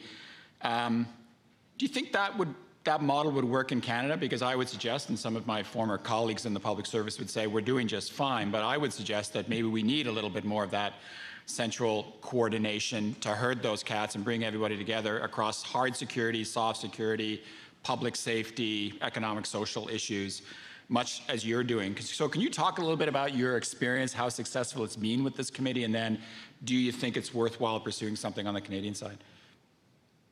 Well, thanks for that, Vince. Well, of course, in the United States, our government is a seamless web, a well-oiled machine. And there wasn't really even a need for the Arctic Executive Steering Committee. I don't know if you can hear the laughter right now, Dave, but it's quite raucous. No, like every other government, we have our problems with silos. And I would say we have had some success through this and some other efforts, I might add, in breaking down those silos, at least allowing the agencies who work in related spaces to be aware of what each other is doing and in many cases actually to improve the way they work together. We have also found some ways to work better with the state of Alaska and with the tribal governments and other Arctic, or I should say Alaska Native communities. I'll give you one example and then come back to the essence of your question. Also during the Obama administration, there was created something called the Northern Bering Sea Climate Resilience Area, created by executive order. It put off limits, a swath of water in the Bering Sea to further oil and gas development, but it also, perhaps more importantly, envisioned a new type of partnership between the federal agencies who are responsible for managing human activities in that area and the local people of the communities. Unfortunately, President Trump rescinded that order, but President Biden reinstated it on his first day in office. And now, really for the first time, we have this model up and running. We're still learning how to use it, and it's certainly not perfect yet, but we are trying to make it better. And if successful, it could help us in working with Native communities elsewhere in Alaska, elsewhere in our country. But coming back to whether what we're doing is or could be useful for Canada, I guess I'm not sure exactly about the domestic circumstances in Canada to know. I am aware that the division of labor between the federal and, in our case, state government is a little bit different than the division of labor in Canada between the federal government and the provincial and territorial governments. And the relations with your First Nations peoples are slightly different, maybe even more than slightly different than the ones we have in the United States. All of which is to say, if you're going to try to create something, presumably at the federal level, maybe as high as in the Prime Minister's office, you would need to take account of the different circumstances, I would think, if you want it to be successful. And you might need to create a mechanism that allows for outreach and inclusion, perhaps even more than we have through the Arctic Executive Steering Committee, which is, in fact, only a federal entity. I think that's interesting because a lot of people were talking whole of government today, and I was thinking it really does need to be the whole of Canada, much like I think you are whole of the United States. You're right. I always say when I compare the United States and Canada, there are two different systems. You have to be very, very careful. But I would suggest that we could perhaps have a slightly more centralized model here in Canada in terms of trying to bring all those cats together in a coordinated way with respect to the Arctic. Can I ask you a question about Russia? So you basically said we've taken everything off the table right now with Russia, and we've got to focus on how we work with friends and allies in the Arctic Council and other multilateral bodies. But is that how we go forward with Russia in terms of we shut the door and we'll come back and speak to you when you're behaving a little bit better? Or do we look for other mechanisms where we can engage them? So for example, a very good question this morning about search and rescue and how Russian responses to search and rescue incidents, the fact they're not sharing as much information as they used to, modeling and so on. How do we get around that? I know your answer is going to be no, we can't shut the door completely, but can we keep a window or two a little bit open? How do we do that? You're right that the door is not shut completely, and nor should it be, in my view. There are exceptions, as I mentioned. For example, our Coast Guard in Alaska, District 17, does maintain at least low-level contacts with their Russian counterparts on the other side of the pond there for purposes of dealing with, for example, search and rescue incidents if there were a large-scale oil spill or other environmental disaster. Presumably that would allow the two sides to engage in certain types of cooperation. Another multilateral example, as by way of exception, is that the 10 parties to the Central Arctic Ocean Fisheries Agreement did have an inaugural meeting last fall, or about to have another one. And there was even a science meeting involving all 10, including Russia and China, I would add. So there are these exceptions. An interesting question now is, with Norway having taken over the chair of the Arctic Council, how do we restart work in the Arctic Council, and what level of participation by Russian technical experts might be acceptable, and what are the modalities for that? I don't think we figured that out entirely, but I think the answer is unlikely to be zero. We will have some interaction with Russians in that format, the way we interact with Russian technical experts in 30 or 40 or more other multilateral settings or in different parts of the world.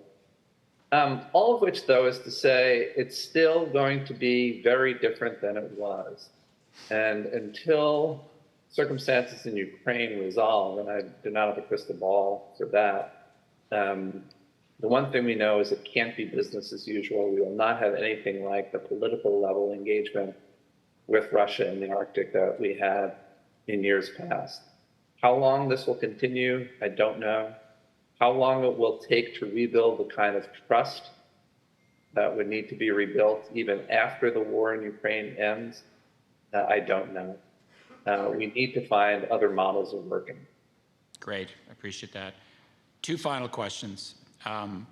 One fairly specific, one a little bit broader. So you mentioned some of the differences between Canada and the United States, and that's come up this morning, inevitably. And the term you used, I noted, was special efforts, that Canada and the United States should make special efforts to manage those differences. Can you expound on that a little bit? Is that in a do no harm kind of mode, like don't make it any worse, but we know we're not going to resolve this anytime soon, Northwest Passage, so just make sure that it doesn't get in the way? And then a final question, are there any other practical steps the two countries could take in the next, say, 6 months? I mentioned the idea of a working group. I always used to say in the public service, if in doubt, create a working group, create a task force. Would that just be another process, or would there be something to be said for that, to move this forward?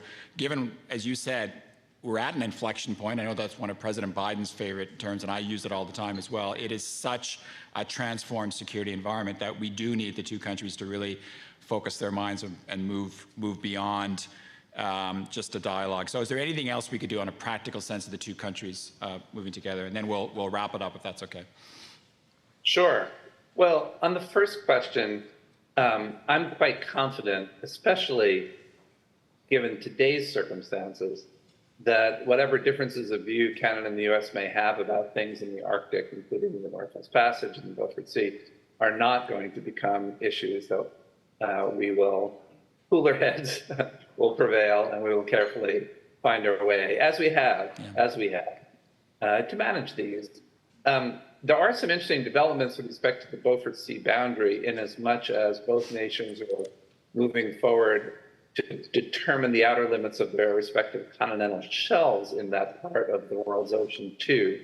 And that area beyond 200 miles of the coastlines, along with the area inside 200 miles, could in theory form the basis of an ultimate, boundary agreement that the governments might reach at some point.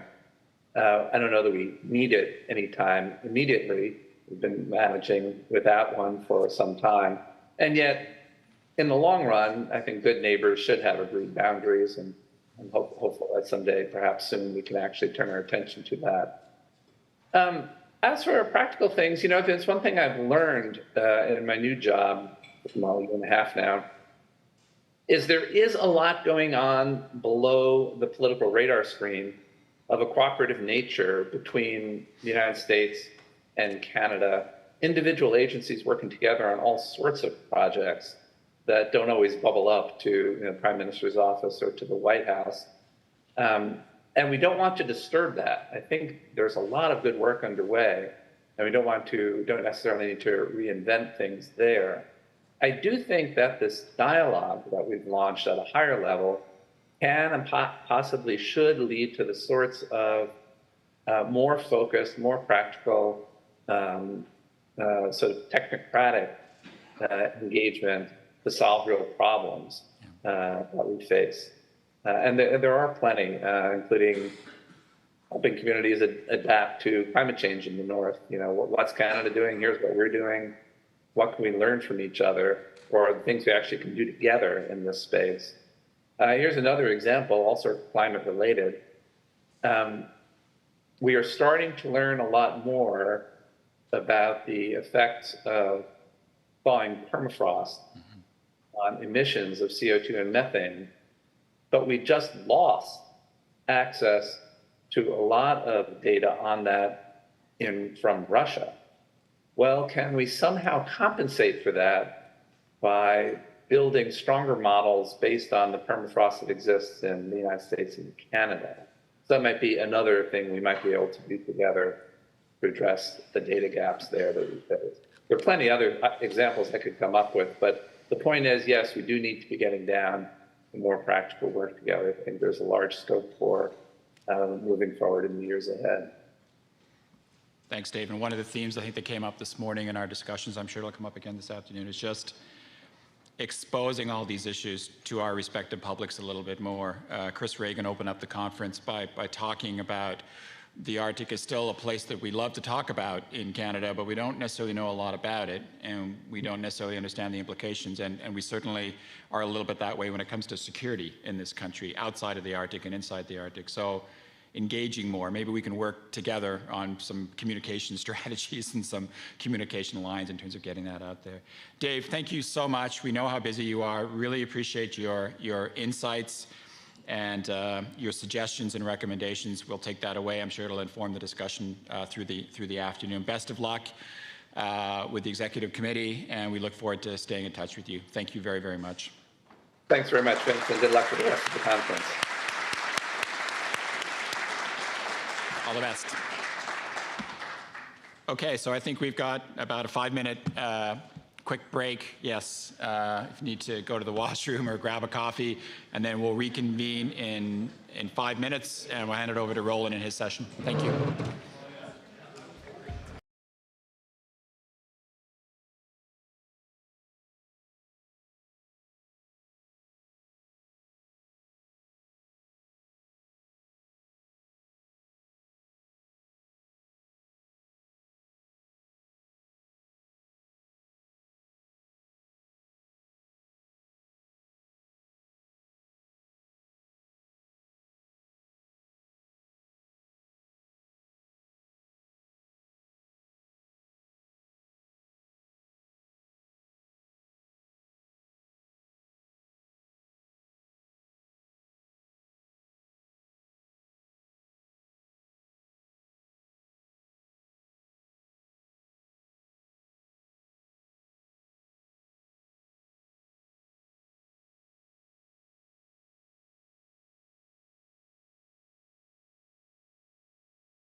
Okay, final call. If you could go back to your seats, please, so we can get started. We've done really well in keeping to the time.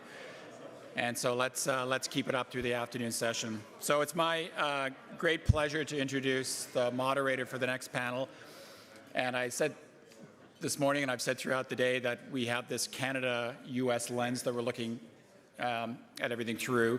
But we also recognize that Canada can't do it alone, US can't do it alone, Canada and the US can't do it alone. They have to reach out to partners in the region. Dave Baldwin just talked a little bit about that. So whether it's other Nordic states or the Arctic Council or NATO and a plethora of other countries and organizations, we need to look at this issue, Arctic security, with other friends and allies and partnerships. So that's going to be the focus of this panel. So great honor to introduce Roland Paris. Roland is the Professor of International Affairs and Director of the Graduate School of Public and International Affairs at the University of Ottawa. He is also a Research Associate of the Royal Institute of International Affairs, Chatham House. He's held several positions in the Canadian government, including Senior Advisor to the Prime Minister, and has won numerous awards for his research, teaching, and public service. So, Roland, I don't know if you wrote that bio, but that is the most modest bio of you I've ever seen in my life. He is one of Canada's foremost experts and commentators on foreign policy. When you talk about Canadian foreign policy, you think of Roland. So we're very, very fortunate to have him. And what's great about Roland is that he knows this stuff from outside government, but he knows it inside government. And so he was the foreign policy advisor to the Prime Minister at the political level for a year, I think, if I'm not mistaken, front and center in the transition to the new government back in 2015. He's the go-to guy when it comes to Canadian foreign policy. And I have to say, I love to remind him of this, and he knows this is coming, but I was his teaching assistant at the University of Toronto when he was about yay big, wearing shorts and high socks, third year, I think it was. Yep. And I've said this to Roland on a number of occasions. His papers were so good that I actually kept several of them to help with my own research. And I keep on telling him they're in my basement. For a small fee, I'll return them to you. You never come to me. So the ball's in your court. Over to you, my friend. Oh my God, I'm so embarrassed, Vince. Well, you were a great TA, and we've been friends since. So thank you very much for the super kind introduction. Thank you to you and Rebecca and the Chris's for putting this conference together. You know, it's important for any number of reasons, but one reason it's important is just to raise awareness about these issues, not necessarily solely for people in this room, but as Chris Reagan noted at the beginning of this day, you know, Canadians think they know about the Arctic, but they generally have never been there and don't know very much. It's got this idealized place in the Canadian imagination. That's certainly true for me. The first time I went to the Arctic was in my 30s, and it wasn't in Canada. It was to a conference on Arctic security in Fairbanks, Alaska, at the University of Alaska. And it really wasn't until 2 years ago, at the age of 53, that I went to our Arctic for the first time. So, you know, the Arctic conference in Fairbanks was also interesting because there were Russian naval officers there. I think that it was partly financed by the Nunn-Lugar Act, and so for them, this was a giant junket, and they treated it as such. I should say that my enduring memory of their contributions was their enthusiasm for the extracurricular side of the conference. Let's just say I'm not sure if there was any vodka left in Fairbanks at the end. But more seriously, it's a real indication of how much the context has changed, as we've been talking about all day and as our keynote speaker was mentioning, and it really does raise questions about cooperation right across the board. Cooperation not just between Canada and the United States, but cooperation working with the Nordic 5 countries, the future of the Arctic Council, the role of NATO in the different Arctics, and maybe we can talk more about that. We heard a brief mention of the North American Arctic. the distinction between the Arctic and the high north, whether there's been an evolving role for NATO in the Arctic, and David Angel might want to enlighten us a little bit about that. And I'm sure that at least a couple of our panelists will want to address the issue of the Arctic Council and cooperation with Russia. If you'll permit me a brief editorial remark, it does seem not sustainable not to talk to Russia. The American Arctic strategy says no government-to-government conversations on Arctic for the foreseeable future, perhaps within the next decade. We can not shoot ourselves in the foot and not go back to business as usual. There is something in between. And I'm afraid that we are setting ourselves up to not be able to accomplish many of our goals in the Arctic due to the broader policy. But anyway, conferences like this, opportunities to explore different alternatives. Let me introduce our speakers with no further ado. Jan Fredriksen is Norway's ambassador to Canada, and his expertise is mainly in the area of Arctic affairs and security policy. He has previously served as diplomatic advisor to the Prime Minister of Norway. He was Consul General of Norway in Murmansk. He also has some unique perspectives on the current geopolitical situation, having served as Norway's ambassador to Ukraine. So we welcome you to the panel and look forward to your remarks. David Angel is sitting right next to me, is Canada's ambassador to NATO, and I think it's been 4 years, is that right? Coming up on 4 years, 4 pretty darn eventful years. He's held many senior roles. He has served as Assistant Secretary of the Cabinet, Foreign Defense Policy in the Privy Council Office. He has a lot of experience in relation to Africa in particular. He served as High Commissioner to Kenya. He was the Director General for International Organizations, Human Rights and Democracy, also for international organizations, also for Africa, and was High Commissioner to Nigeria. And one little bit in your background that's also relevant to this discussion is that you served at our embassy in Washington, D.C., from 1991 to 1993. Welcome.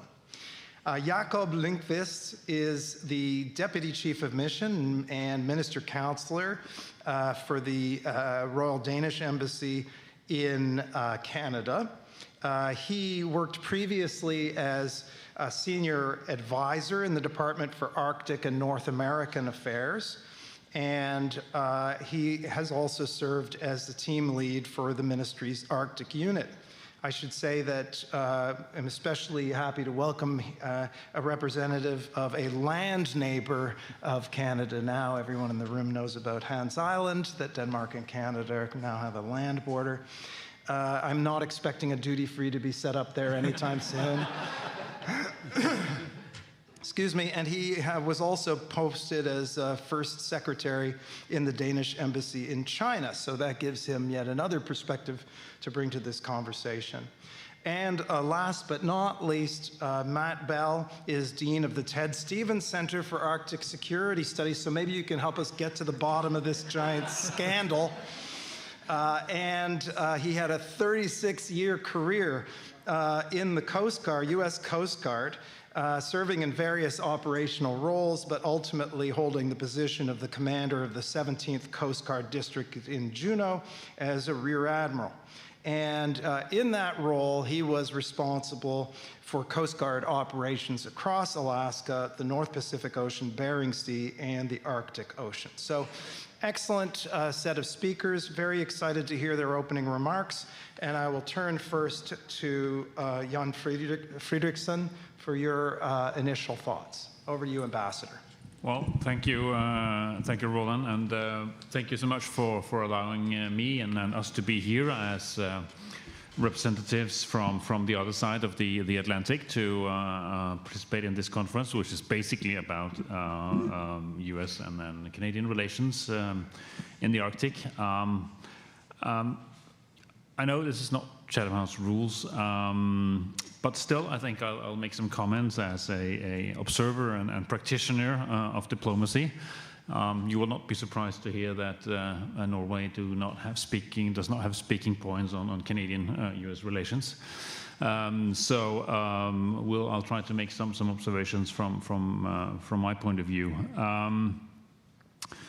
And I think one of the difficult things when you come here as a Norwegian or probably a Nordic ambassador is to, when you come here as a new person, just to get your head around how Canadians are thinking about the Arctic and how Arctic policies play out in Canada, and probably it will be the same in the US. It's been alluded to several times today, but of course, I mean, in terms of geography, demography, climate, the North American Arctic is very different from the one that we have, especially in the Finno-Scandic mainland.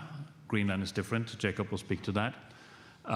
So it takes some time to actually understand what make those conversations on the Arctic tick in North America, and why those discussions sound often quite different from the ones we have at home. And I think it's only by mutually recognizing those quite profound differences that we can actually start working together in a proper manner and set up partnerships that will work on the Arctic. There's nothing new in this, but I suspect that all new ambassadors that come here will have the same experience. At the same time, as we have those differences, I mean, if you go to, as probably everyone in this room will know, but if you go to the north of Norway, you go to Tromsø, you go anywhere else, you get off the plane and it looks exactly the same as it does in the south. If you were parachuted down in a Norwegian fishing village just a few kilometers from the Russian border, you would be forgiven for thinking you were in Newfoundland and not, you know, in the high Arctic. So, but with that perspective, I mean, you have to think differently on it. At the same time, you know, the challenges, the external challenges and possibilities and factors that affect our Arctic operations are, you know, very much the same as we have talked about earlier today. So, you know, starting with climate change, starting with the military buildup we have seen on the Russian side, the interest and proactive policies from non-Arctic states and actors, not only China, by the way, there are others as well. All of these issues are the same for us as they are for the US and Canada. And also the geopolitical shifts that we see now with Russia's aggression in Ukraine, and not least, as has also been mentioned earlier today, Sweden and Finland joining our alliance, will be something that we have to work together to think about. How do we handle those issues? How do we move forward as Arctic like-minded and Arctic allies? And I think, you know, we can work together in many different formats. There are different dimensions to these partnerships. When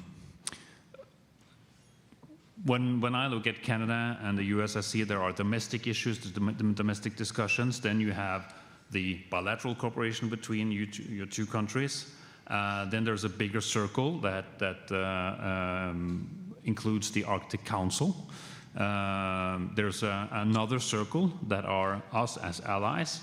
And then you have some partnerships that would also involve the EU and other actors. So you have a lot of circles that sometimes meet, and we have possibilities to work, you know, in all of them. Arctic Council has been mentioned several times today. Norway took over the chairship, as you learned, in May from Russia. it was not a given that we would come to that point, but we managed to do it. We managed to agree, all 8 countries in the Arctic Council, that we should move forward to keep the council intact, and Norway has formally taken over the chairship. We have outlined our priorities, which were mentioned earlier today. It's climate, it's ocean, it's sustainable development, it's people in the north, and you will not be surprised to see that it's rather a conservative chairship program, meaning that we stay well within what is traditionally Arctic Council territory in order to make it work in the current situation. So modalities, practical modalities are still being discussed. How do we actually, make this work in the current situation? The senior Arctic officials are working on this as we speak. But it's not going to be easy, of course, and there's no business as usual, has been said several times already. But in addition to the Arctic Council being sort of the main multilateral body, we also have a lot of other partnerships. That's not new. I mean, we work bilaterally, trilaterally, in many dimensions on a lot of those issues. Oceans, indigenous partnerships, not least, climate mitigation. It's not like we only do this in the working groups in the Arctic Council. Far from it. And I think that the possibilities that we do have now, perhaps even more than we did before the situation with Russia changed, is that we have the possibilities of creating some new partnerships with our partners in North America. I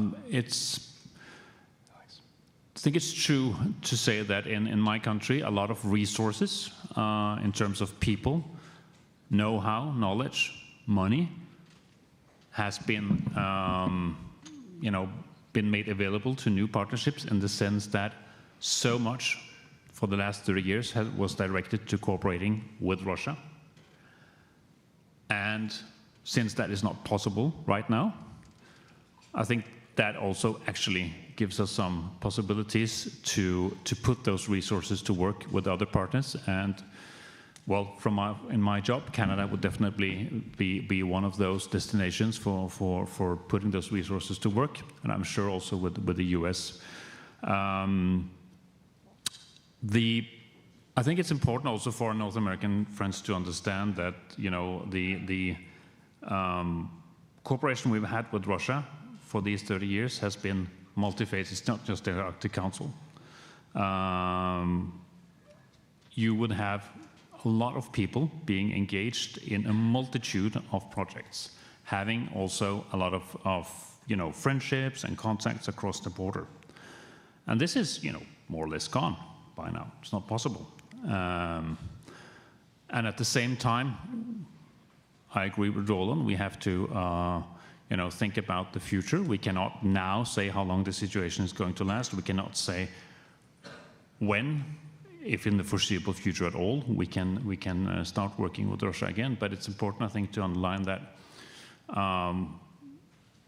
we hear from Russian officials a lot of accusations that we are being Russophobians, and so we're not.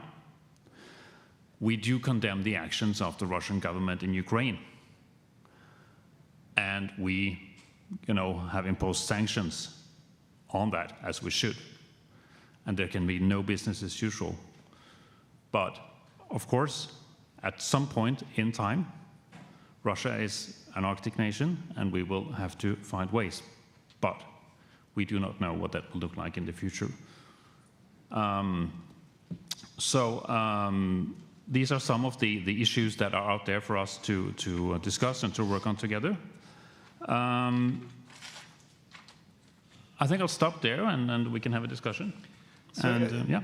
Thank you, and I'm going to adapt our format a little bit by shooting a little question at you first before we turn to our next speaker. Should I understand from your remarks that there is no prospect of resuming technical cooperation on issues like search and rescue or spill response or sharing data with Russia, whether it's through the Arctic Council or through some other modality that you can see for the foreseeable future? No.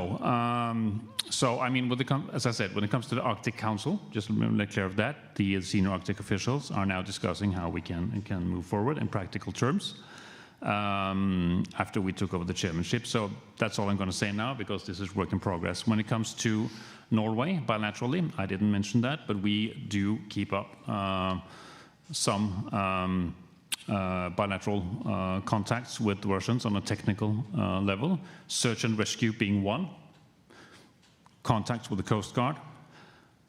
Another issue is fisheries management. We actually concluded the negotiations on the annual quotas, fishing quotas in the Barents Sea with Russia last year in 2022. Something that we need to do. It's good for food security, not only in Norway, but also for food security in Europe and internationally. And so that would be, two examples of where we continue to have technical cooperation. Nuclear safety would be another. Thank you. Turning next to David Angel, please. Roland, thank you very much for your introduction earlier and for the chance to be with you here. This is a very timely conference, a chance to talk about some fairly profound change underway in the North and how that change is being managed individually, jointly in the case of Canada and the US, but also collectively, including at NATO. And a key theme throughout the day so far has been the scale of change as regards climate change. That creates new opportunities in transportation, resource management, and people-to-people connectivity. But we're also, of course, seeing the far-reaching geostrategic consequences of that change, including increasing interest and competition among states that are seeking to position themselves over the medium and long term. And managing that geostrategic change is going to be extremely challenging. Some, but not all of the states that are becoming more interested or reaffirming interest have long histories of Arctic engagement as researchers, as explorers, as investors, and some have made substantial contributions to our understanding of the very particular role in managing the Arctic region. It's the largest Arctic nation by geography and the largest amongst unique and extremely sensitive environment. And it's incumbent upon the accession of Finland and soon of Sweden. NATO will provide a platform on the margins, what it means that 7 of the 8 Arctic countries offensive alliance. And Finnish and Wright spoke to this in terms, for example, of military mobility in the Nordic region, armed forces they bring into the alliance. Of Finland and soon Sweden will have a transformative impact on Baltic, best exemplified through the 1996 Ottawa Declaration, which created military security. It has been impossible to continue business as usual, which is, of course, the core principles of sovereignty and territorial integrity based on it remarkably seamlessly to Norway last month. And of course, we look forward. Given the increased interest in the Arctic globally, it's known both by climate change and by Finnish and soon Swedish strategic landscape. It's a region significantly affected and increasingly assertive Chinese ambitions that affect. We can distinguish 2 distinct subregions. The regions is the High North or European High North, and that's the region, distinct definition in terms of NATO's command and control arrangements, and geographically in most part of Europe. The second, American allies through the binational North American airspace. Differentiation of command responsibilities is North American Arctic remains relative nationally and collectively to retain the North American Arctic, and so be aware. The North American Arctic is by comparison uses terms like peace, cooperation, and stability is relatively calm compared to the European High North, but that is one of the greatest threats, if not the greatest threat, to international peace and stability. And the consequences of Russia's war in Arctic and European High North are unique environments. They're not immune from progressively more competitive a space, capabilities, and security architecture in its Arctic regions. With offensive capabilities, and many of its defense and constabulary activities should be understood in that light. Russia's military, to be very clear, NATO does not seek to deny Russia legitimate buildup, weapons testing, espionage, and below-threshold activities. The consequence of its war in Ukraine is leading, and as Major General Wright said, despite Russia's region, most of the Russian higher-end capabilities, in some cases deepening challenges, NATO is fully prepared for direct consequences of Russia's brutal invasion of Ukraine. And there is, of course, the risk that China will seek to translate this economic Arctic issues. And Canada has welcomed the entry into force of the agreement to prevent, identified itself or defined itself as a near-Arctic state, a term that is increasingly ambitious, and we will need to watch this space very carefully. Vulnerability. Canada and our Arctic allies cannot these this morning, more than $38 billion in new investment over 20 years to support continental defense. Policy update underway that will further enhance Canadian capabilities in this area, security environment in the north. Another initiative adopted by leaders in Madrid last year acknowledges climate change Center of Excellence on Climate Change and Security, which will be one of the topics that the center can assess. The center there are about 30 of these. As Christian intimated, they're not all equally robust. Some are quite detailed in their remits. And frankly, it will be on us and the partner allies and other countries working in the center to make sure that it lives up to the potential that it offers. But the benefit of these centers is their inherent flexibility, including in working with a wide array of partners, and also the fact that they are outside the military chain of command. And so the center offers a platform, a non-military platform from which collectively we can increase situational awareness in NATO of the geostrategic impact of climate change. My time is up, so I will simply say thank you to the Max Bell School and the Wilson Center for this day and for giving me the chance to participate. Thanks so much, David. Quick question for you, really quick. This distinction between the high north, European high north, North American Arctic, is that a distinction that all the other members around the NAC table at NATO subscribe to or agree with or recognize? And then secondly, Jens Stoltenberg, the Secretary General of NATO, last year visited the Canadian Arctic. What should we read into that visit in terms of NATO's evolving role in the Canadian Arctic? Question mark? Thanks, Roland. The distinction, to my knowledge, is not contested, and it corresponds with different command arrangements. So it's simply a factual recognition that there are different, in the U.S. context, 4 stars responsible for each of these 2 areas. Secretary General Stoltenberg visited the Canadian Arctic in August. I had the chance to accompany him.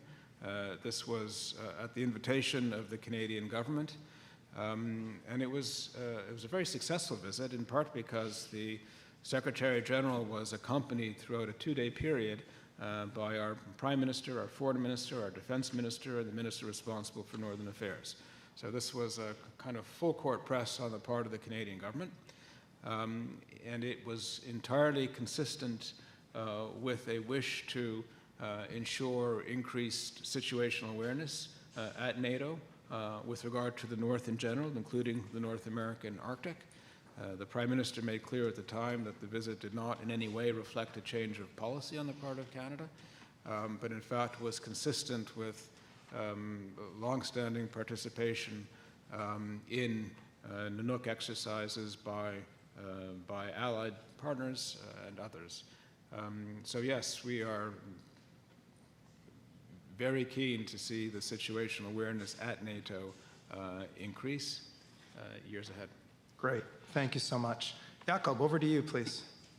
Thank you very much. And thank you very much for the invitation to come here. I'm very honored to be part of this distinguished panel.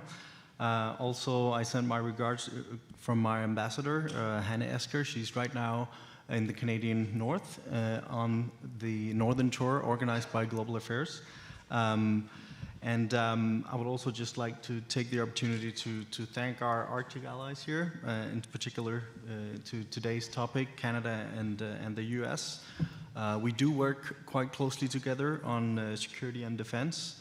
One example has already been mentioned here today is the Pituffik Air Base in Greenland. It contributes tremendously to US and Canadian continental defense. Also, you already mentioned, Roland, the Hans Island Agreement, a significant achievement not long ago, actually just a year ago. We don't have to trade flags or bottles of whiskey anymore. But it did also take 50 years and 26 Canadian foreign ministers to reach that agreement. Who's counting?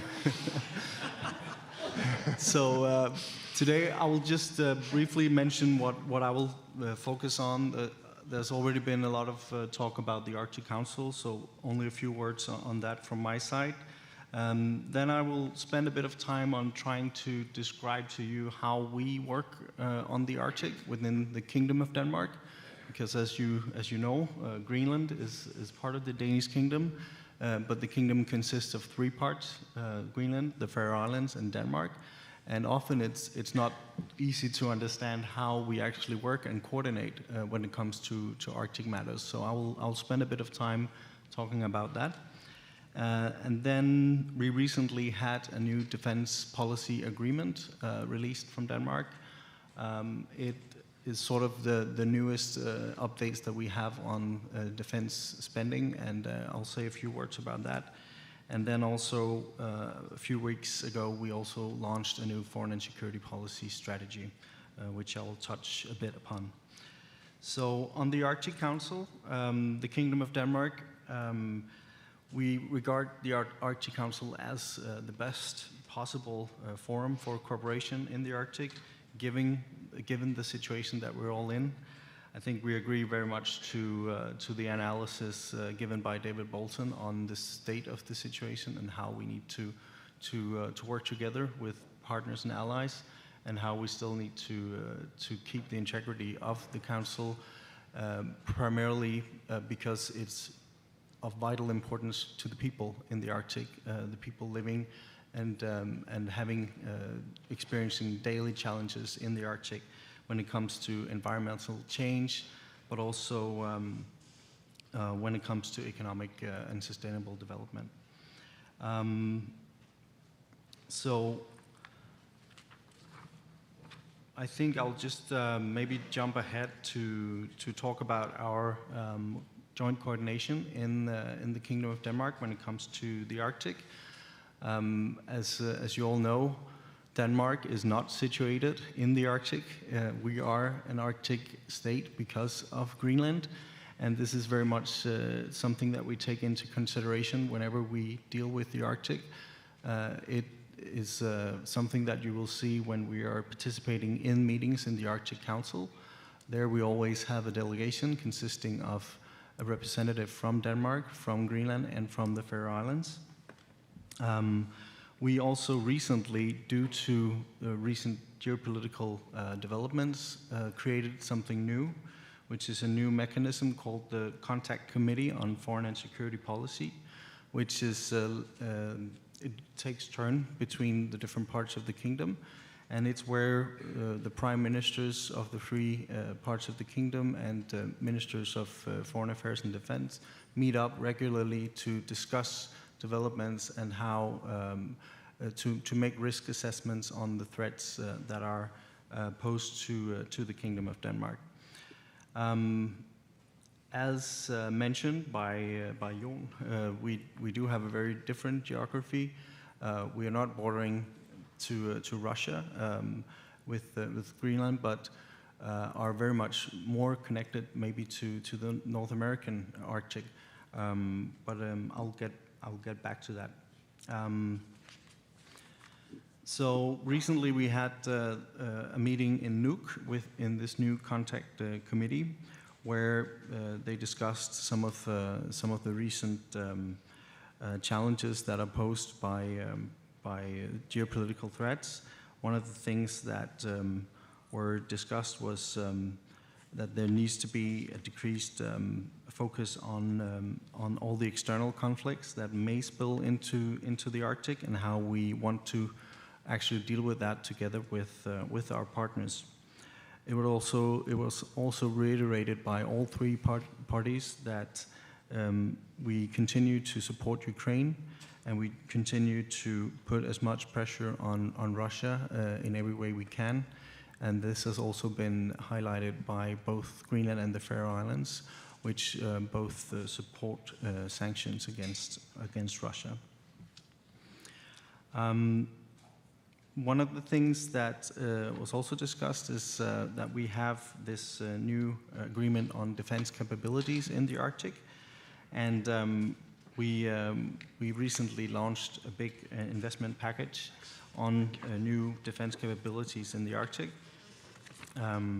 in order to create better situational awareness and increase our capabilities of maintaining surveillance. So very similar to some of the same aspects that you have in Canada in terms of challenging in keeping awareness of what's going on in your territory. A few words on our recent defense agreement that was launched just a few weeks ago.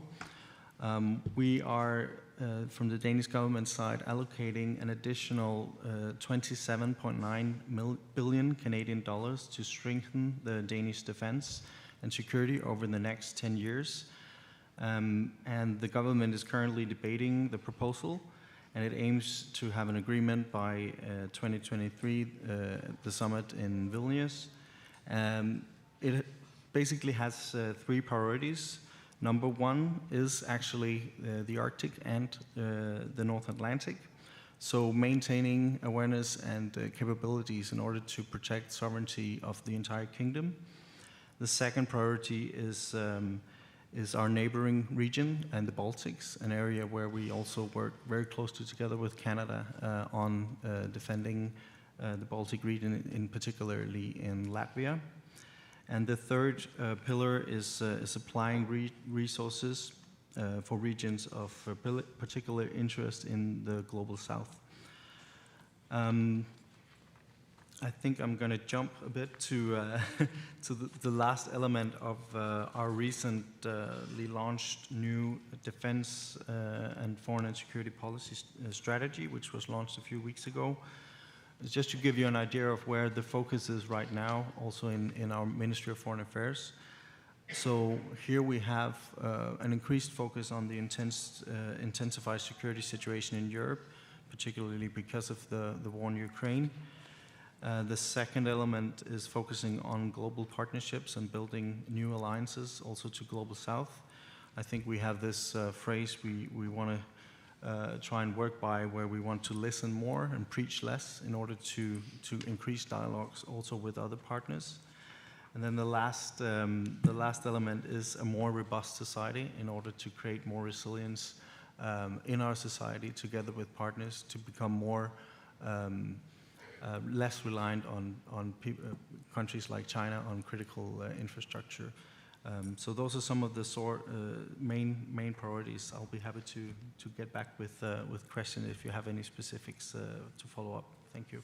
Great, thank you, Jakob, for explaining the arrangements within the Kingdom of Denmark and for setting out the main elements of the current policy structures. I'm going to save you the trouble of responding to a quick question from me, because I'm looking at the time. I want to make sure that we have time for Q&A from the group. So we'll turn next to Matt, please.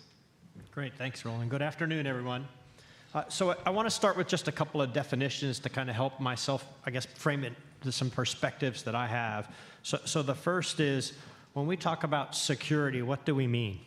And I start that with national security. That's the larger discussion, and most of the defense departments are focused on that. And then to offset that, we talk about human security. And we heard it briefed a little bit this morning. As you walk around that diagram, and I started to try to list it out in here in my notebook this morning. When you start walking through the variety of securities, you can start from cybersecurity, informational security, to climate security, coastal security, infrastructure, energy, water, terrestrial, and on and on and on and on. And so each one of those gets into that larger collective discussion on security. And when you take that to the larger context and how that's referenced from a Department of Defense perspective, if we get to having to talk about defense of the Arctic, we're in a really, really bad place. So let's go to the left of that. Let's have those discussions. Let's have that dialogue. Let's have the diplomacy. Let's even talk about deterrence if we need to, and be proactive and never having to get to that capital D. So do all 4 of the little Ds well in advance of ever getting to defense. But as was already said here, don't become complacent. Don't let your guard down. And so I put that into context from a little bit from my own experience. So 36 years in the Coast Guard, started in the mid-'80s doing fisheries enforcements in the Bering Sea. Little section there called the donut hole. There are no fish there anymore because they were outfished. The first boarding I ever did as a Coast Guard law enforcement officer was on a Russian fishing vessel. It was great. I'm not going to tell you what was in the coffee when I had it, but it was a very interesting discussion about whose water it was or whose water it should be. That discussion still goes on today. So fast forward from 1987 to just 2 years ago when the Russians came into the U.S. waters, asked the U.S. fishermen to leave so they could conduct a missile exercise.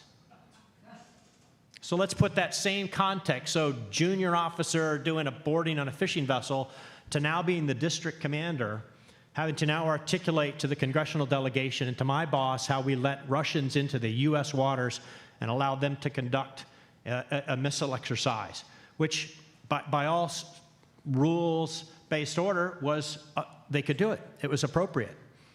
The fact that they ordered our U.S. fishermen out and away from the scene changed the security dynamics of that small exercise. So now advance a year later, when now same Russian Navy is now sailing alongside their Chinese counterparts in the same Bering Sea. And as we discussed earlier today, the Bering Sea, we define that as part of the Arctic. So now try to fast forward 10 years from now. Is China still cooperating with Russia in the Bering, in the Arctic? So I put that in the context of this discussion today, and more importantly, the follow-on discussions that we're expecting to have, right, going forward. This is the first inaugural of many, many discussions that we're going to have moving down the road. And I try to put that into the context, not to emphasize the doom and gloom associated with that, but just to paint the realities of the challenges that are in the Arctic. So now in my current capacity as the Dean for School of Arctic and Climate Security Studies, it's great that security is in the title, as well as climate. That's what's driving the dialogue today and has for the last, I'd say 15, 20 years, at least pragmatically. But all I have to do is look around the coastal communities in Alaska, the coastal communities in Canada, and the challenges are real. You can see it day to day in each of those communities. The indigenous perspective goes back thousands of years, and when they tell you the Arctic has changed, they're not joking. And so that opinion counts. That opinion influences our efforts across the regional centers. And so when I talk about a Defense Department regional center, we're one of 6. One in Germany, Garmisch, Germany, the George C. Marshall Center, focuses on European security studies. The Daniel K. Inouye Pacific Security Studies focuses on those security issues across the mid-Pacific. And then our center focuses on the Arctic region. So between those two geographic regions, we now can centralize our focus on the Arctic. And so when we talk about the international cooperation, so yes, we're here in Montreal as a member from the center. But across Canada, we've been in Yellowknife, we've been in Ottawa, we've been in Halifax, we've been in the Canadian Embassy in DC, and that's just the start for a center that's been in I'll call it operations for the last year. That includes trips to Norway, to Germany, to Iceland, to Denmark, to Tokyo, to Greenland, and of all places to Abu Dhabi, to talk about the Arctic or high latitudes or high altitudes. The impacts of the climate change, impacts of climate security, the impacts of a competitive space in the Arctic is what we're about first and foremost. And just to point that out, I said competitive space. The Arctic continues to be competitive, and it has been for some time. It is not a contested space. It is not a conflicted space yet. And I say that out loud because we can go back to Ukraine. We can go back to Crimea. So what's the next step that takes it over the line that puts the Arctic in a contested space? Well, I'd like to say that the cooperation between Canada and the U.S. through NORAD Northcom is going to hopefully keep that contested or conflicted, out of the vocabulary for today. And the efforts that we do at the Ted Stevens Center, along with our other regional center contemporaries, is to work on those security challenges that affect the local region, which affects the regional, which of course then escalates up into a national security perspective. And so that I'm looking forward to the questions that we have from the audience, because I think that's where we want to get to today. So Roland, back to you, please. Wonderful. Thank you so much, Matt. So I would invite anyone who wants to ask a question to lift your hand. While you're thinking about that, let me just give a heads up to the panel that if we run out of questions, I would love to ask you that fast-forwarding 10 years question. This is a panel on cooperation. What does Arctic governance look like 10 years from now? So there's a question over here. I'm TV Paul. I teach at political science at McGill. Listening to you all brought me to the Cold War, when we had confidence-building measures, CBMs, among intense enemies. Actually, what you're talking about is the need for a new set of, either through track 2 or track 1.5, some kind of a set of confidence building in these arenas where crisis escalation is high probability of crisis escalation. So how to prevent crises, like we just witnessed the Taiwan Strait. This is a primary thinking for groups like this. Can you think of a series of confidence building measures despite the Ukraine war?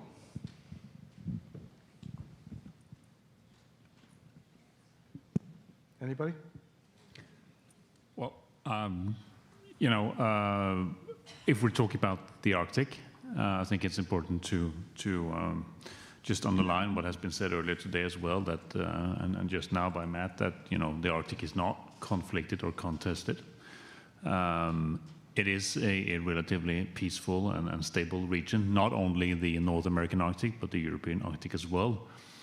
The fact that we have strong Russian strategic military capabilities is not new. We've been living with that in the Nordic region for a long, long time, back to the Soviet times as well, and we know how to deal with it by being transparent and being consistent in our policies. So I would just underline that it would be wrong to say that the situation is changed. Strategically speaking, it hasn't. Confidence measures, the Arctic Council, the fact that we will continue with the Arctic Council in the format of 8, as has just been decided by Norway taking over the chairmanship, is a measure of a demonstrated will to continue peaceful cooperation in the region, I think. Okay, Jennifer has a, you have a microphone, great, go ahead. Yeah, just a quick question. We focused a lot today on China as a near Arctic state, but the ambassador of Norway mentioned other non-Arctic actors. I just would like an elaboration on who those are, the range of non-Arctic actors other than China that you think are a priority to consider, or others who want to. We see, I'm sure my colleagues would agree, we see an enormous interest in the Arctic as an issue and a topic from around the world. We as diplomats, Norwegian diplomats, we get questions about the Arctic all the time, all around. The Arctic Council itself has a number of observers who participate as observers in the Arctic Council, but also outside of that, we see that a number of countries are trying to put together some kind of policy that includes High North or Arctic as a headline.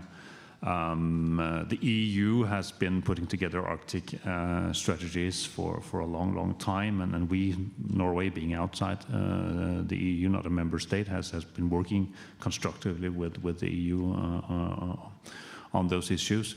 So my point was just to say that it's not an issue that is confined or restricted to the Arctic states proper, and then you have a big country like China that takes an interest. We see that interest in many quarters. Yeah, just to amplify the ambassador's answer, I mean, we welcome constructive engagement by observers, and the Arctic Council is structured to encourage that. But at the end of the day, we believe that the Arctic countries have a particular responsibility, and that this is a well-governed space through the Arctic Council and through the interaction between the Arctic countries. There is a big blip now with Russia, but in 10 years, one hopes that will change. I'm told there's a question right over there, please, sir. I think it's working. Can you hear me? Yep. Good. My name is Jimmy. I'm actually from the McGill School of Public Policy. My question is about, I think the Major General Michael right at the beginning of the conference showed a map of Chinese influence or presence in the Arctic Circle. And I'm wondering, based on that presence, because they have investments in mining, in Canada, I think in Greenland, I saw at least an icon in Greenland, exploratory missions as well. Based on this information, what security role, if any, does China have to play a part in the Arctic Council or in any other council of that sort? And do you see their presence as a legitimate reason to play a role in interventions or more protagonic role in the Arctic conversations and security discussions? Great, thank you. So if I can maybe take the liberty of adding to that question a little bit, maybe the first part would be, based on what we've heard so far, would you add anything or comment at all on China's ambitions or existing influence in the Arctic region? And then secondly, what role, if any, is there for China in this space? Go ahead, Jakob. Yeah, well, this is a thing that comes up in all, I think, all the Arctic conferences that I've attended the past 5 or 10 years. No, but I think it's a valid question, but seen from the Kingdom of Denmark, I would have to say that it's not, we haven't really seen an increased flow of interest from Chinese investments or Chinese interest coming into Greenland. Actually, over the past 5 years, it's been very, very minimal. So I just want to put that out there. I think also if you go back maybe 5 years or in 2018 when China launched its new Arctic policy where they mentioned themselves as near Arctic state, I think that China has had a less active role in the Arctic. I don't know if you share this view, but I think that China is trying to play a constructive role also when it comes to their observer role in the Arctic Council. I think, of course, as it was mentioned at the first panel today, that we have to be aware that there might be dual purposes in some of the research that is taking place. So we have to always be aware, but we also have to welcome the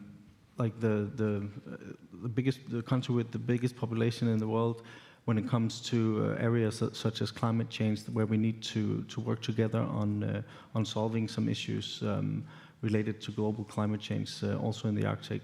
So I don't know if that answers the question, but it's sort of just want to try and give some nuances to it. Yeah, Yeah, I agree with what Jakob has just said. It's easy to exaggerate the scale of Chinese engagement so far, especially in the North American Arctic.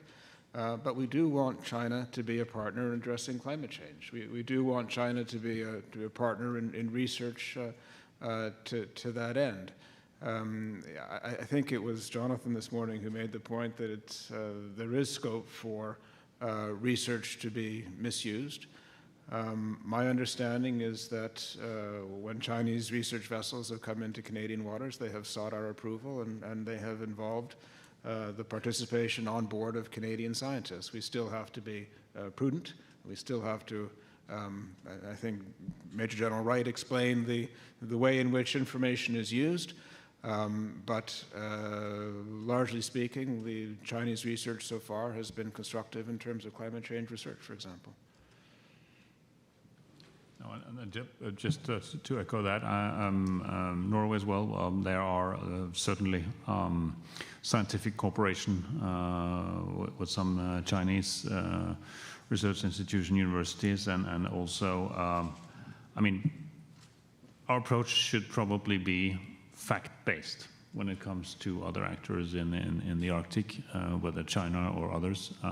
Fact-based meaning that we look at what activities do we actually see and not see, and what are the policies that are laid out that we can relate to.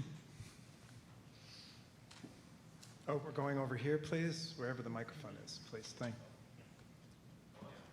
Hello. Thanks. Two-part question. First part. What do you think are the necessary strategic investments that need to be made from the circumpolar states in terms of research in the Arctic? And the second question is a bit political. What do you see the Arctic Council's role going forward without Russian participation? Thank you. Strategic investments, Arctic Council role going forward without Russian participation. Who wants to dive in? I suspect that none of us could answer the first. Any comments? Matt, do you want to get on this? No. So on the Arctic Council, I mean, this kind of goes back to my comments about dialogue and discourse, right? And so you can walk around, there's 8 Arctic nations, and you're going to have a conversation about the Arctic. And I also often say this from my perspective in Alaska. If you're going to have a conversation about the Arctic, then you need to include those from the Arctic. And so if you're going to have any conversations moving forward, whether it's the Arctic Council or Arctic security, if you can't have Russia at the table, then you're not having a fully informed discussion, if you will. But that doesn't mean to just stop and put all other aspects on it. There are 7 other nations that can get together and start cooperating, start discussing, have that dialogue. You know, there's a number of bilaterals, multilaterals that already exist between those Arctic nations. We'll continue to move forward with those. And then I'll say force Russia's hand to ask to come back to the table. There's going to be some, restrictions and constraints associated with that, but forcing them to come back to that table, we're going to have to do that because you won't be able to talk about just half the Arctic. There are mechanisms where, in addition to the Arctic Council, which is working very effectively under Norway's chairmanship, but we do have chiefs of defense meeting on defense issues, not with Russia, but with the other 7.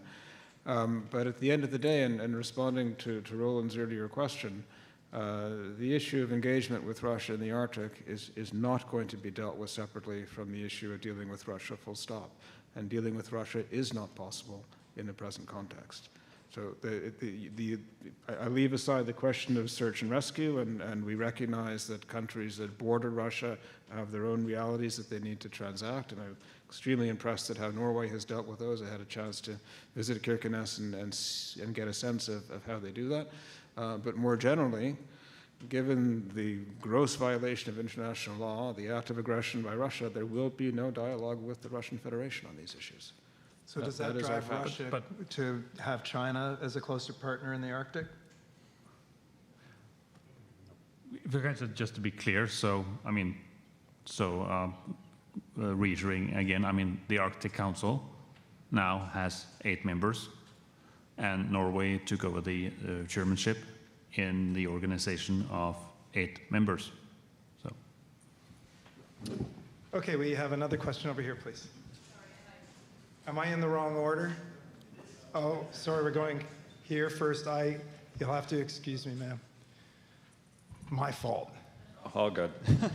Hello there. I'm an alumnus of the Max Bell School and also a recent graduate from Johns Hopkins SAIS. I wanted to pick up a little bit on what was sort of talked about before as far as conflict prevention is going. I'm thinking about the Chinese spy balloon incident. And this is kind of a wide open question. Since that incident, which obviously created huge political waves, has there been any kind of reconsideration of, obviously spyware isn't something that the Chinese are going to be very above board about, but when an unexpected incident like that occurs, how to actually engage with adversarial governments in a way where that's de-escalatory, if that makes sense. Okay, thank you. I'm actually going to ask that we take the other question now too, because I think we'll have time for all of the panelists to offer responses to what they want and to give their wrap-up comments. Please.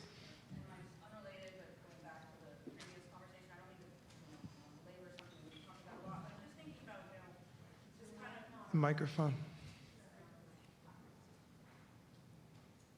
Can you hear me? Yeah. Okay. Yeah. Perfect. So I'm thinking about these conversations we're having, and yes, Russia is still part of the Arctic Council, but there's a greatly minimized interaction between the 7 states and Russia, and we have the working groups continuing on, and there's greatly minimized, but some sort of data and information sharing that's happening. I'm just thinking in terms of, we have several observer states who are still they have full-fledged cooperation with Russia. And so in terms of any sort of information and data sharing, could there be this potential, I'm thinking, I don't know, that more information might be flowing out, and then how do we, and then is that, is information flowing in? And so it's kind of like a leaky roof, maybe. So. Okay, thank you very much. So what I propose to do is that we have about a minute each for you, if we go in reverse order, and you can address either of these questions, or you can bring a point that has been floating around the back of your head that you want to end the panel with. So we'll start with Matt, please. Yeah, thanks. Back to the first question about the balloon, and I'll try to make it from a larger macroscopic level. When we talk about the Arctic, it's more or less a maritime space, and so the 8 nations that are there, you can walk out from state waters to EEZ, perhaps even out to outer continental shelf claims, and so then you get to a small section that's not governed. So you can go back to Chicago Convention, UNCLOS Law of the Sea, and a number of those that follow a rules-based order. And yes, there's some countries that have yet to ratify that, but to the best of their abilities abide by those rules. And then there's outside countries who have ratified it yet, choose to neglect a good portion of those rules. But that's where the dialogue starts, and should, continue to work together, collaborate together on that collective shared rules-based order. Thank you. Jakob? I don't know if I can answer directly to the question, but just want to mention that there is a lot of coordination going on between the Arctic allies when it comes to increasing surveillance in the Arctic domain. And it is also, of course, something that we consider very closely and put a lot of emphasis on when we consider new capabilities that we are planning to acquire right now. That it's something that we consider also doing jointly, and in that sense also make sure that our systems communicate and that we have an ability to create awareness that corresponds with one another. Jan? I was going to ask Jan. Go ahead. So I'll end with something a little bit different, but I think is on the positive note, possible collaborations. We see a lot of outreach now to the Nordics, both from the United States and from Canada. We see it from different angles, different ministers.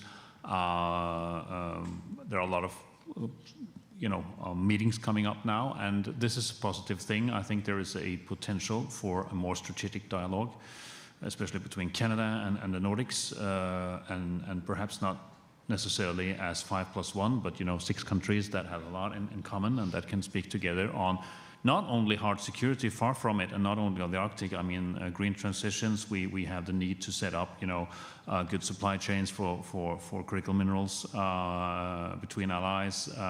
We need to talk about defense industry development and so on. There are a whole range of strategic issues that I think it will be a good idea for us to develop further in the time to come. Thank you. On the balloon issue, institutionally, it speaks to successful performance by NORAD and to very effective interaction between the U.S. and Canada. On the issue of strategic stability and China, and going back to an earlier question, I think it is important that we develop more robust tools. Secretary Austin reached out to his counterpart. There has not been a positive response yet. But it will be important that we find a way of working with China, not specifically on the Arctic, but more generally, to find rules of the road on strategic issues, including arms control and a range of other things. The last note, though, that I would end on is just to emphasize again the transformational importance of Finnish and Swedish succession. It really does make all of us safer, and it makes the region that we've been discussing today more stable. Yeah, just a big silver lining of a really disastrous situation. So it's something to feel happy about. This conversation has been so interesting about international cooperation. I mean, it's really been about state-to-state cooperation. We haven't been talking about non-state actors. I would note that there's a representative from the Inuit Circumpolar Council who'll be on the next discussion. So we're not hopefully missing out that important dimension of Arctic cooperation. And one of the things I think that this conversation has illustrated is how many interesting questions are unresolved about where cooperation goes, not just among like-minded, but with our adversaries. And I would describe Russia as an adversary, and I think China is getting there. So with that, please allow me to thank all the members of our panel for a really, really excellent discussion. You have a break until 2:45 p.m. Thank you.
So we're getting towards the end of the day. We have one last formal session with a moderator and 4 panelists, and then we'll have a final wrap-up session with Chris Sands and myself to talk about some of our impressions from the day and how we may want to move forward. We've been talking throughout the day, I think, about, in Nancy Kinner's words, which I thought were really, really great, not just looking out, but looking in. There's this been undercurrent of social and economic issues of this broader definition of security. It's not just about national security, but also human security. And so all these things, I think, are going to surface a little bit in this panel. Other issues with respect to infrastructure, and a couple of panelists have mentioned connectivity and so on and so forth. So I think this is a really, really important panel to emphasize those points about we've got to get our heads out of this paradigm of national security in a very narrow sense, but all these other connections that need to be addressed. So I'm looking forward to this panel, and I think it's great that we've got a wonderful moderator who reminded me that we hadn't talked in about 7 or 8 years. I think it was Arctic Circle in 2014, 2015. So it's great to see you again, Heather. So brief bio. Heather Exner-Pirot is a Senior Fellow and Director of the Natural Resources, Energy and Environment Program at the Macdonald-Laurier Institute. She is also a Global Fellow at the Wilson Center's Polar Institute in Washington, D.C., and the Managing Editor of the Arctic Yearbook.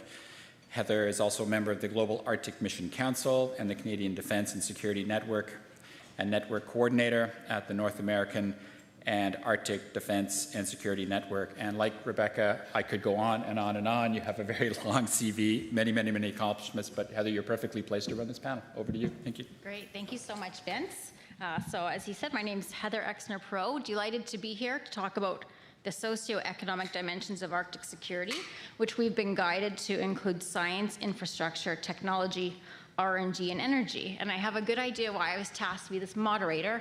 When I was at the Wilson Center in the fall, that was the focus of my research at the Polar Institute and the Canada Institute, really looking at the challenges of remoteness, how that affects communities, but also resource development, also security, and some technologies to address that, which I know Madeline will be discussing. So a pleasure to be here. Vince mentioned, that we're taking a broad view of security here with our panel, finishing off. But I will also, acknowledge that in Arctic studies, we always take a broad view of security. In fact, it's really baked in into Arctic studies and how we view security, has been for a long time. I started my PhD in 2005 on human security, and now we basically take it for granted, I would say. And you saw that reflected in the other panels, that everyone addressed, Indigenous issues, northern perspectives, the impacts of kind of socioeconomic development on all these different aspects. So wonderful to talk about it today. But the socioeconomic dimensions, infrastructure, energy, are really where the rubber hits the road on security. I think we all accept that now in Arctic studies. So when I think of sovereignty, security, stewardship, presence, domain awareness, monitoring, response, all those is foundational, in the socioeconomic dimension. So to get us started on addressing this and thinking through these, these issues and how we see socioeconomic issues through a security lens, we have a fantastic panel. Very pleased and honored that we have 2 representatives from permanent participants. To my right is Lisa Kiluki-Kopirkwalik, the president of ICC Canada, and also from Puvernituk-Nunavik, and here in the La Belle Province de Quebec. To her right is Edward Alexander, who is the co-chair of the U.S. Gwich'in Council International from Fort Yukon, Alaska. On his right is Madeline Redfern. In the bio, it said former mayor of Iqaluit. Of course, she's many more things than that, but in this respect and how she introduced herself last night, is involved in airships, SMRs, and fiber networks, and has greatly inspired my work at the Wilson Center, my most recent paper. So delighted to have her here. And then last but not least, my good friend and colleague Jennifer Spence, who is the Arctic Initiative Senior Fellow at Harvard University, but also a Canadian, from PhD from Carleton recently, and most recently also was the Executive Director of the Sustainable Development Working Group of the Arctic Council. Jennifer and I are just now co-editing a special edition of the Arctic Yearbook on COVID-19 and pandemics in the Arctic. So we take broad security views very seriously. And so delighted to have all these people. Couldn't have found a better panel, so congratulations to you, Vince, to discuss this issue today. So like the other panelists, we're going to start with about 5 or 6 minutes for each panelist to kind of give their impressions, how they see socioeconomic issues from a security lens in the Arctic. And then I'll have 1 or 2 questions of my own before opening it up to you good folks. So Lisa, without further ado, if you can kick us off. Well, thank you. And thank you for a very nice introduction. My presentation, good afternoon, everyone. And I enjoyed the last presentation. It was very good and very interesting. Thank you. And the questions as well. I would have liked to have answered one of the questions, but maybe I'll have the opportunity to have an exchange about that when we have our dialogue. The title of my presentation is Arctic Security and Inuit, Strong, Secure, Engaged. So I'd also like to thank Vincent Rigby and the conference organizers from the Max Bell School and the Wilson Center for the invite today. It's a pleasure to speak alongside fellow Inuk, Madeleine, 2 colleagues I know from previous work at the Arctic Council, Edward and Jennifer, and to be here with you for the first time today, Heather. Yes. I want to get into the big picture and talk about where Inuit fit into today's Arctic security and some paths forward for unique and innovative economic development. Inuit are building new economic opportunities based on our knowledge and skills and vision from our communities.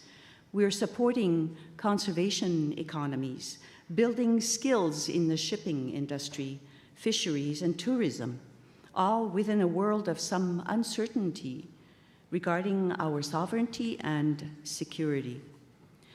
Change from within our communities must be prioritized, and these Inuit-led activities must be championed by Canada and the United States, as those outside the Arctic look to our countries for cues.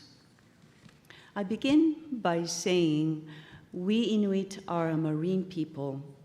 Inuit have used and occupied the lands, waters, and ice for over 5,000 years, from Chukotka, which is in Russia, Alaska, Canada, and Greenland. Our borders are long. Inuit are also the high Arctic first responders, the eyes and ears and boots on the ground and on the ice. Like our Inuit rangers, experts in their domain awareness, Inuit will be the first to see a low-flying missile or other intrusion. Inuit observations are real-time situational awareness. However, we understand security in broader terms than defense. For decades, we've maintained that the Arctic should always be a zone of peace. The interrelated issues of climate change, biodiversity loss, contaminants, marine vessel traffic, industrialization, militarization, and other activities continue to threaten the well-being of the environment, cultural, food sovereignty, and socioeconomic security. Threats to security are not always military. ICC is engaged in addressing many of these issues through international forums and diplomacy. The 2020 Central Arctic Ocean Fisheries Agreement, for example, is where Ambassador David Balton of the US works closely with the ICC Alaska office with his current administration. He supports precautionary approach to an ecosystem that affects Inuit and our food system, bringing an understanding of security in a broad sense. I believe new concepts of common security are urgently needed that incorporate social, economic, environmental, health, and cultural aspects. Security shouldn't only be defined in military terms. In this context, respect for the rights, values, and perspectives of the Arctic's indigenous peoples are vital. Within Canada, I want to highlight some examples of joint Inuit and government work. Since 2017, we've had the transformative Inuit to Crown Partnership Committee, which we call the ICPC for short. And last year, the ICPC Sovereignty, Security, and Defense Working Group was launched between Inuit and the Department of National Defense to help guide our future discussions on many important issues. Members of this committee also discuss at other ICPC working groups how to address existing economic and social inequalities, including food insecurity and the infrastructure gap.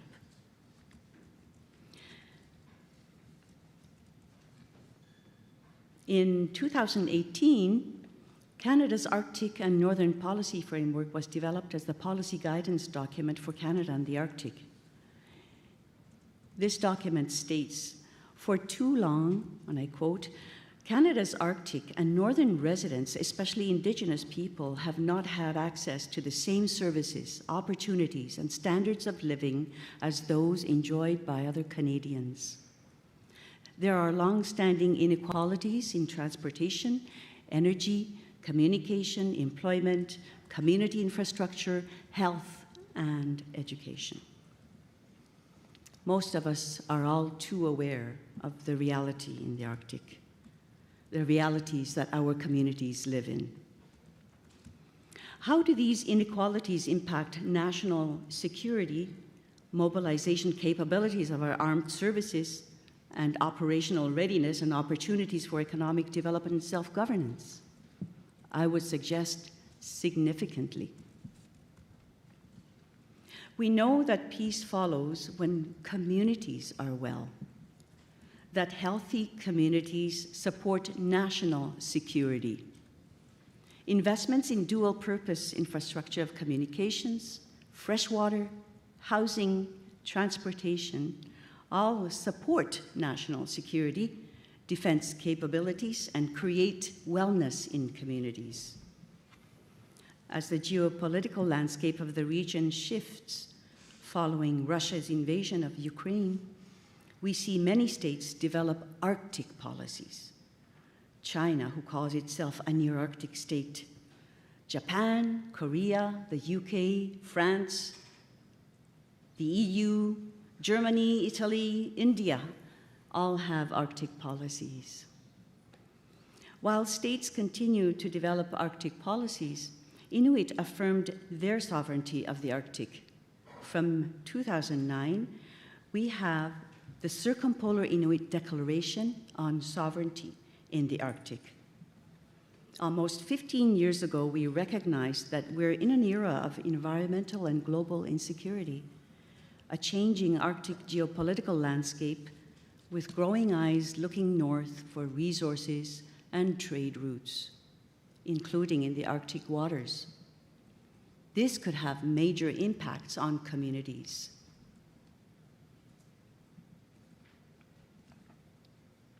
I'll mention another initiative that we've just begun. Only 2 months ago, Hanikdak, which means freshly fallen snow, that brings on a new perspective when you have freshly fallen snow. That is an initiative between ICC and Memorial University. It's a co-led project, and we were awarded a Canada First Research Excellence Fund to address Arctic shipping issues and support a sustainable Arctic fleet of the future. Together with our provisional status at the International Maritime Organization, we'll ensure Inuit voices are heard on matters of Arctic shipping and strengthen these forums. I believe our Inuit voice, our Inuit knowledge, the power of our language that holds great wisdom, and our rights are and should be central to all governance in the Arctic. Champions in Canada and the United States to support Inuit knowledge and joint decision-making will be key. Nakormik, thank you. Tema. Thank you so much, Lisa. When you're done being the president of ICC, you should join some kind of Spotify nighttime, bedtime stories. Your voice, I could listen to it all day. Edward, you're up. Merci, Heather. Merci, Shalaknai. Shojri Shrewoji, Guchajeg was on Easley, Guchin Council International, and Jit Guchit. And just honored to be here today. I wanted to say a special thanks to Heather for moderating, to the Wilson Center, to McGill, and to the McGill School of Public Policy for hosting this event. I think it's useful, these kinds of events, and this event in particular is useful because it allows us to sort of try on the lens of different people and look through our lives at the same issues that we've been facing. And hopefully, when I talk about lenses a little bit more, you guys will get some idea of what I mean there. I have the honor and distinction of serving as the co-chair for Guchin Council International and the head of delegation to the Arctic Council, Senior Arctic Officials Table, and also the Emergency Preparedness, Prevention, and Response Working Group with Mr. Strong here. And I'm also on the Conservation of Arctic Flora and Fauna Working Group. I want to talk a little bit about fire, wildfire. It's a timely topic right now. I'm not going to use that slide just yet. I'm going to talk a little bit about fire in a little bit, and I'm going to show this slide and so forth in a minute. Namely because Guchin Council International has led international efforts on wildland fire at the Arctic Council particularly. We have two projects, one in CAF, one in EPPR, both trying to spur international cooperation around wildland fire, and that's for some specific reasons. But Guchin, like our Inuit friends here, share the status of being permanent participants under the United States and Canada. Guchin Council International, though, is one of two permanent participants at the Arctic Council that are only shared by Canada and the Arctic, and the United States at the Arctic Council. You know, in the discussions when we were talking about, you know, what we were going to say today, you know, one of the things that I had mentioned was that there's no word in Guchin for border. And as Guchin Council International, we do not recognize the U.S.-Canadian border through Guchin country. And so for us, we just say it's a rope lying there. That's the only way you can describe it in Guchin. And people often can become calcified in the way we view things. And so I want you to consider viewing things a little differently. You know, at the Arctic Council, it's often talked about, like, oh, the Arctic Council's a family, say. I've heard that quite a bit. There's an Arctic Council family. And, but we can't talk to Russia right now. There are people that we can't talk to right now, and so forth. But people forget that it's not just metaphorical. I literally have family in the United States and Canada, right? My wife is a Canadian Guchin. There are Inuit inside of Russia. There are Sami inside of Russia. The relationships are not ones that you can just cast aside because of geopolitics, right? And so the family relationship in the North is real, right? And so how we understand that is important. You know, sometimes we can kind of become calcified and frozen in our lens that we wear because we wear it so often in our job every day. And what I would like to encourage you to do is to take off those lenses. You know, like along about 5th grade, everybody is shown the map and it says, here's Canada and here's the United States. And you might not even realize that these are countries or something at that point, right? And here's this political map and you're showing it and this is how you're seeing the world now. But remember before that, how you saw the world. There's also the physical world, the natural world. So many things that we can forget about when we put on one lens and refuse to take it off. There's not just the military lens in the Arctic. There's not just the geopolitical lens in the Arctic, and nor are there single geopolitical lenses, right? We each carry a different one in how we view the world. You know, Guchin Council International is a little unique in that we're not marine. Among all the members of the Arctic Council, among all of the permanent participants, we don't have any area that's ocean. We're not a marine people. Instead, we live inside of a different kind of ocean, the boreal forest. The boreal forest stretches on forever where I'm from, in every direction. And people in the south can forget about the boreal forest, even though it's the largest forest on planet Earth. Isn't that odd that we can forget about the largest forest on planet Earth, right? And that's because we only have the lens that we're looking through all the time. So I'm telling you, take off that lens for a little bit and think about things differently with me. The forest provides a natural infrastructure. It provides food security for Gwich'in. It provides food security for caribou. Some of those forests are hundreds and hundreds of years old that allow lichen to grow on them that caribou eat. If that forest goes away, you're back to zero. You have zero food security for Gwich'in or for the animals that depend on the boreal forest. How important is it? Well, it's important enough that all the animals where you're from know about it. They all fly to where I live every summer. Billions and billions of birds from around the world come there for the security that our homeland offers them. It's the safest place for them to raise their young. You know, it goes beyond the forest being a piece of natural infrastructure that's so important to secure. There's ice roads in the north that we use to access timber. There's bank stability, so the stability of the rivers themselves. And then there's something else that I want you to consider. The boreal forest is not just a set of woods, and nor is it just the largest forest on Earth. It's the largest terrestrial engine for carbon sequestration on planet Earth. It is the largest terrestrial engine for carbon sequestration on planet Earth. And it has been running nonstop for tens of thousands of years.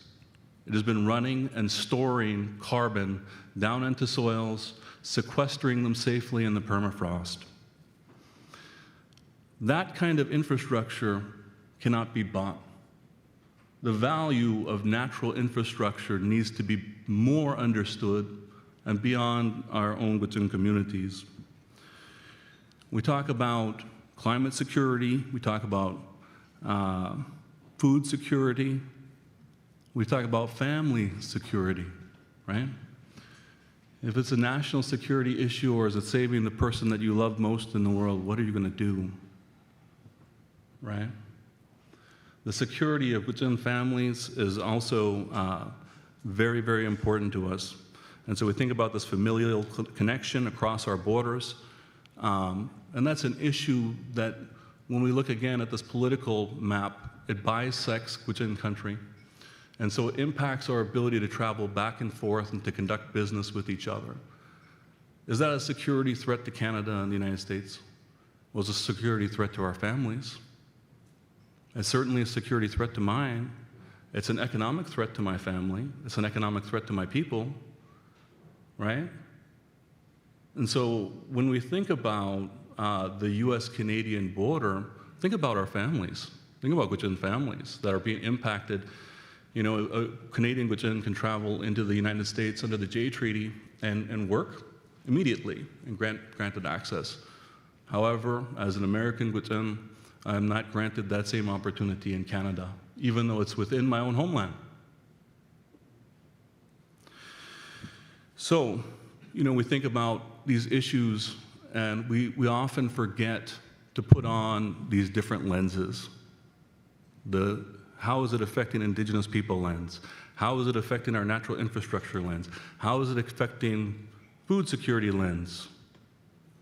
You know, right now, out in the Bering Sea, 23,000 salmon have been caught and thrown away by trawlers right out there outside the mouth of the Yukon River.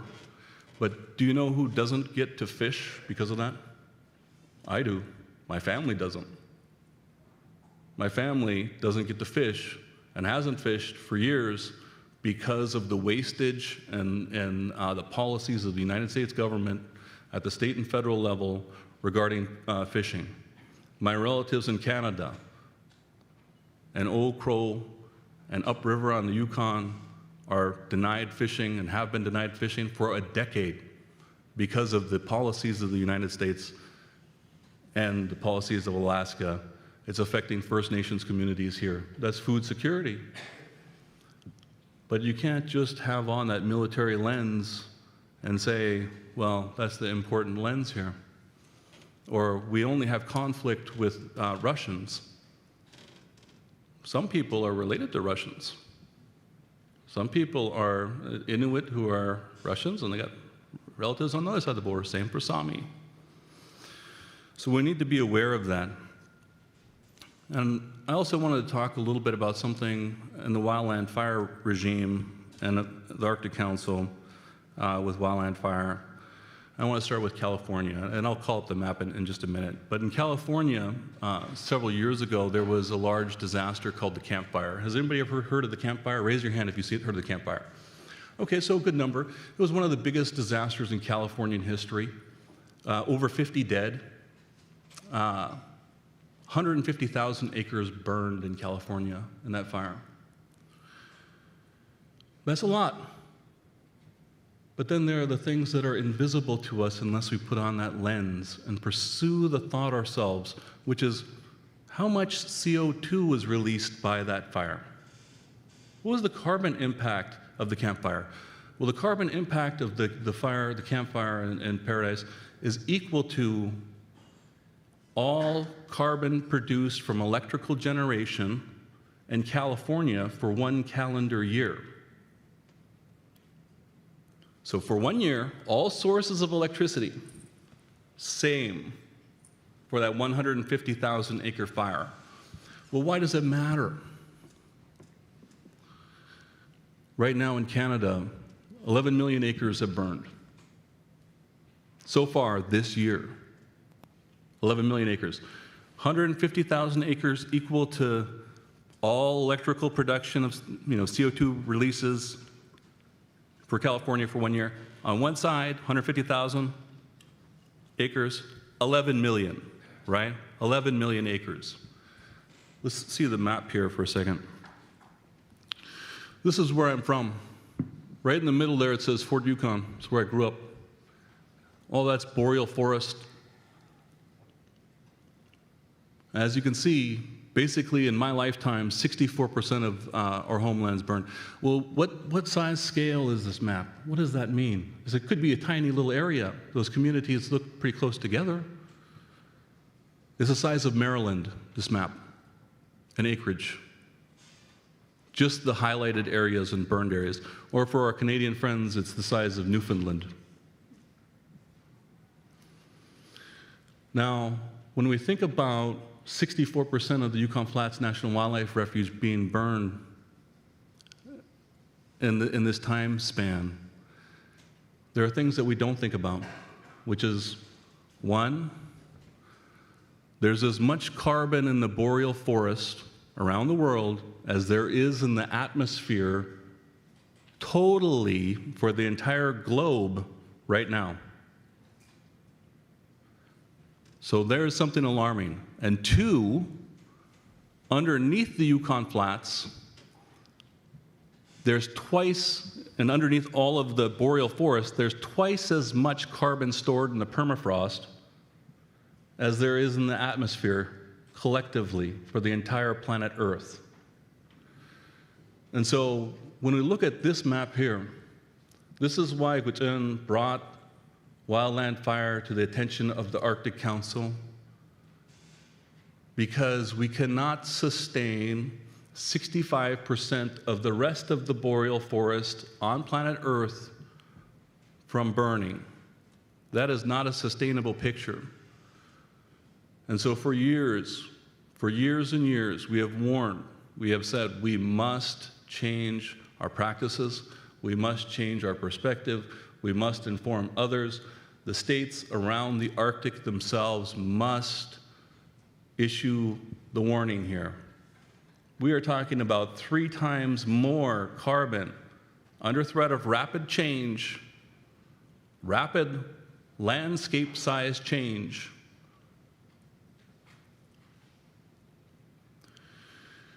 The Yukon Flats is also home to a special kind of permafrost called Yedema. Yedema has the distinction of being even more fragile than regular permafrost. It's only covered by a small layer of vegetation, and underneath that it can melt readily.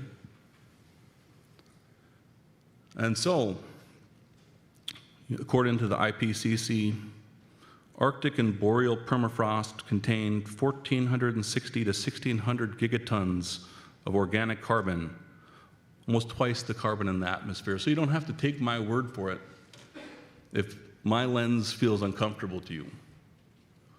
But please, look for lenses that you feel are going to inform yourself on the subject of wildland fire and what's happening. The amount of acreage here that's burned in this map is the size of 4 states of Delaware.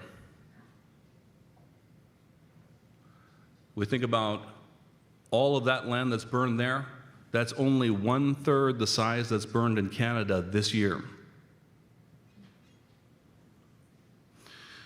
And despite the fires being very large and cumbersome at almost 11 million acres now, and over 420 fires burning in Canada right now today, that's a small amount compared to the 30 million acres that burned in Russia a few years ago in a single summer. And so is cooperation necessary? The natural world, our natural infrastructure, does not speak the language of our politics. It does not care about your feelings. It does not care where you're from, what color your skin is, what language you speak, but the natural infrastructure on Earth will speak. In Gwich'in we say "Kwan Kya," which means a flame's tongue. When you see a flame, a fire, Kwan Kya. It also means a flame's language, fire's language. And it's not going to stop speaking just because we find it inconvenient to talk to people about it. And so we absolutely must cooperate. As my friend Peter Holst Andersen of the Kingdom of Denmark always says, cooperate, cooperate, cooperate. Yeah, I got to cooperate with people I don't like either.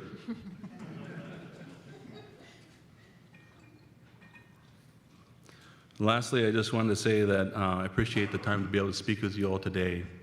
It's really been a big honor for me, and I also recognize our former co-chair of Gwich'in Council International is also here in attendance today, Jordan Peterson, and so it's an honor to have him here with us as well. He's working with Affinity North now. Masi Cho.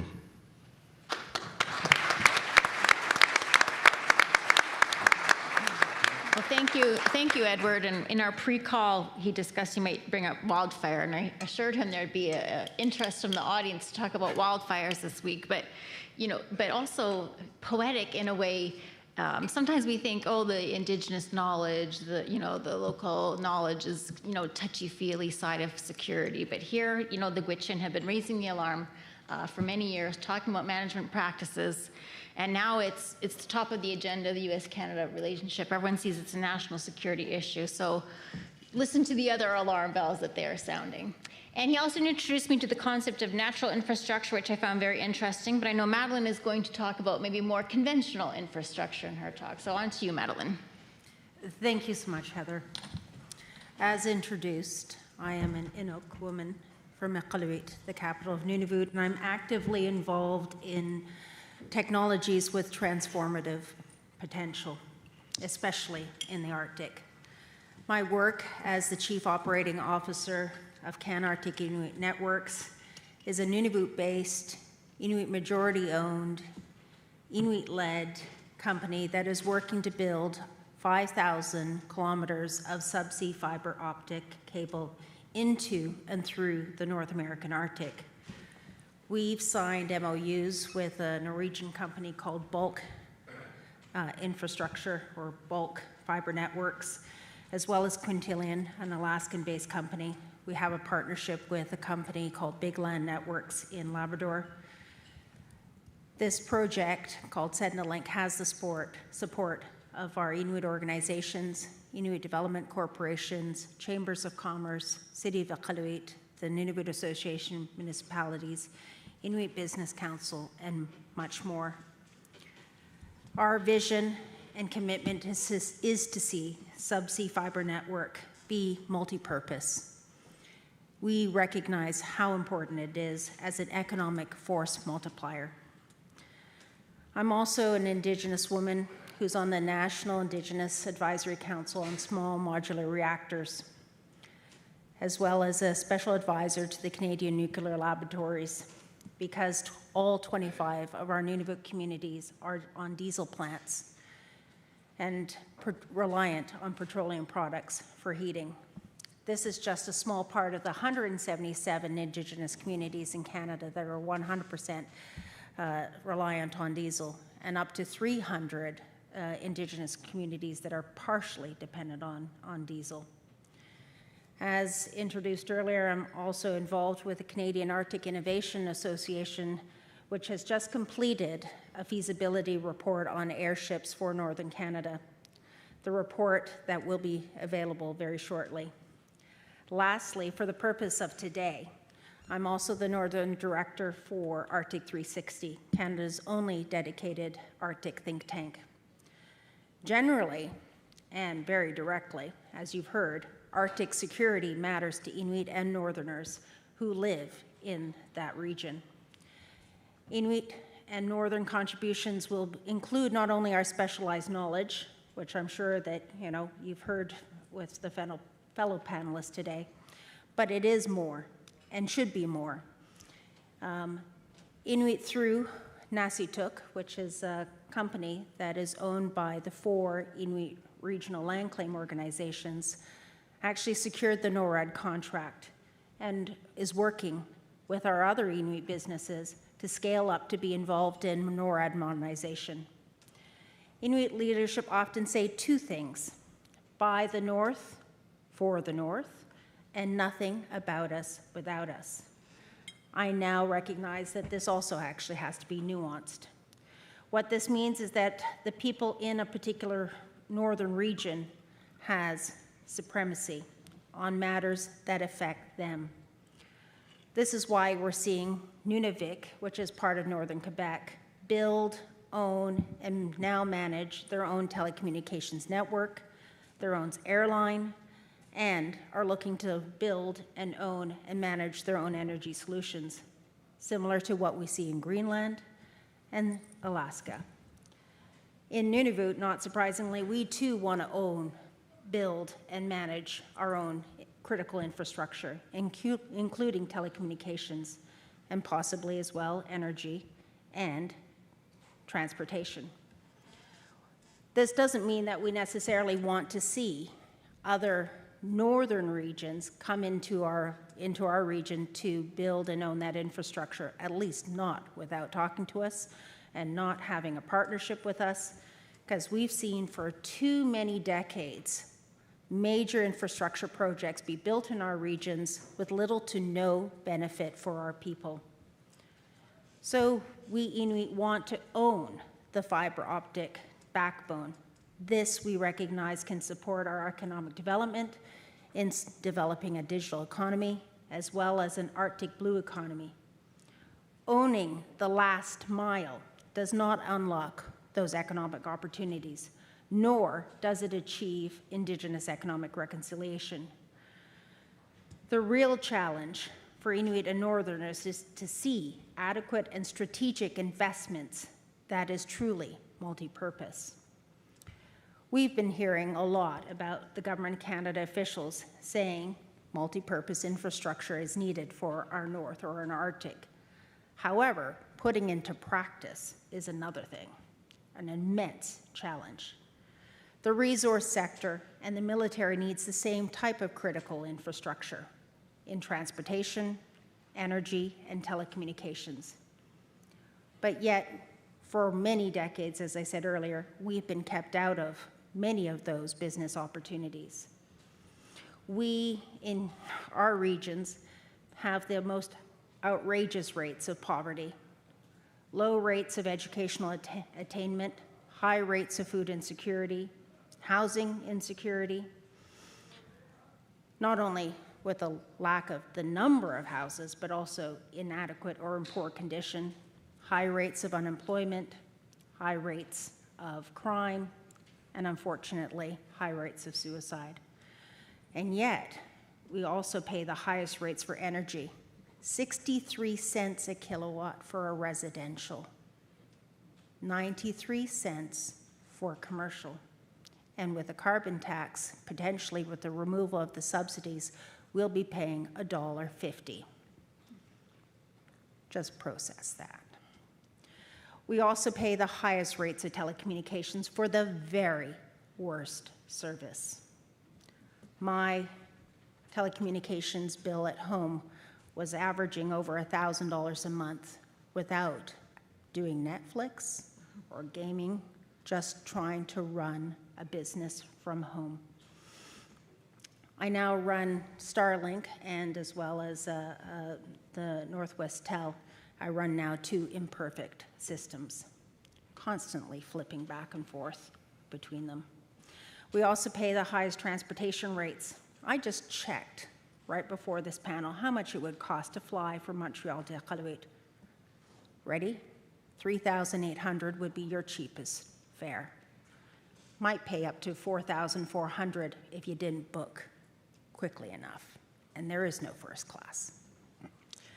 Our basic infrastructure needs and security requirements are great, but so are the economic opportunities that can see our region and our people thrive. But we need to be realistic. We don't have enough public money from our different levels of government to build all the necessary infrastructure. We need private sector investment. The investors who attended the Arctic 360 conferences have told us that one of the major requirements is a Canadian Arctic strategy for them to even begin to consider to invest.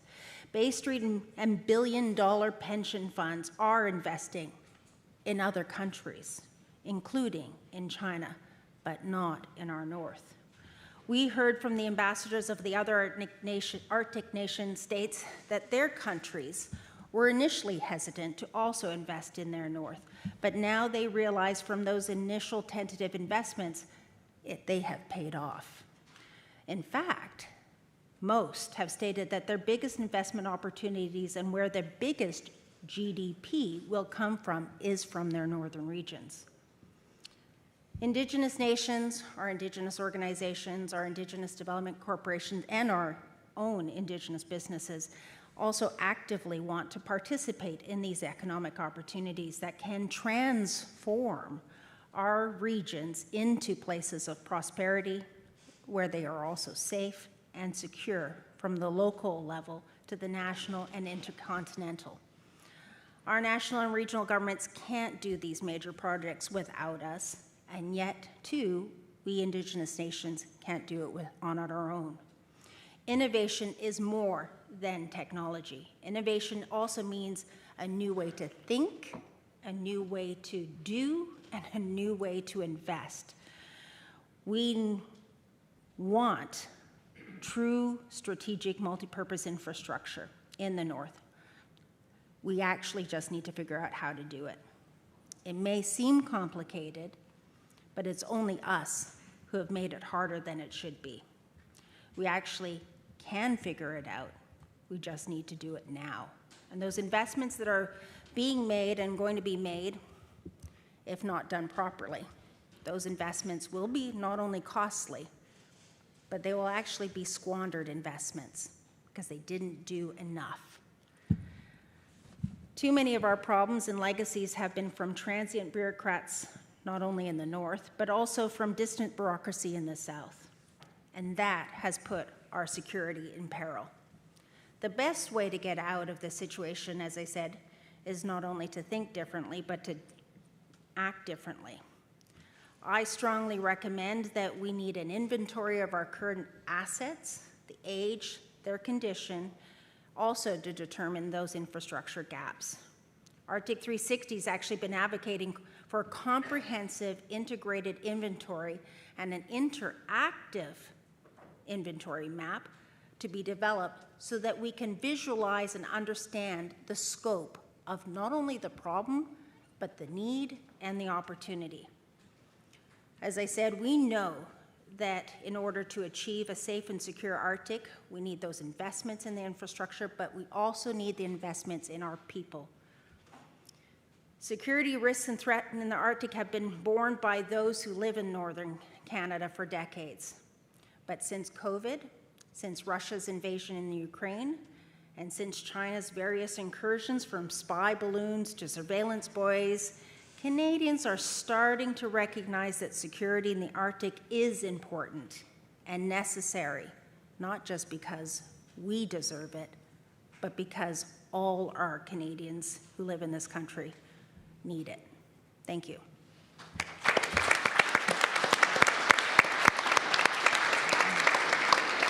Thank you, Madeline. Insightful as always. So to finish us off, I'll turn it over to Jennifer, who on top of whatever she was planning on speaking, I hope also talks about kind of the U.S.-Canada cooperation and some of the things she's seen of what works on international cooperation, what that low-hanging fruit is. So off to you, Jennifer.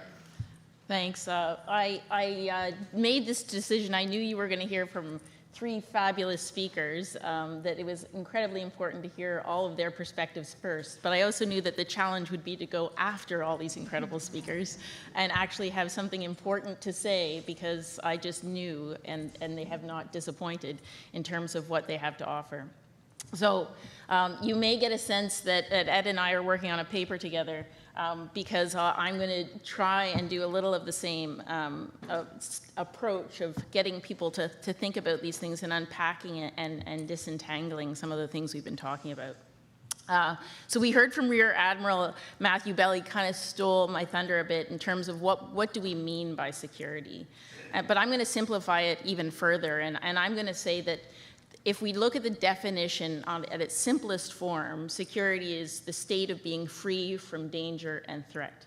And I say that now, I mean, we've had this conversation and I don't think anyone disagrees, but I want you to now think back on the last three speakers and actually reflect on what we mean when we say security and what has just been described to you in terms of the context and the experience of the people living in the Arctic. So in terms of scope, what would that include?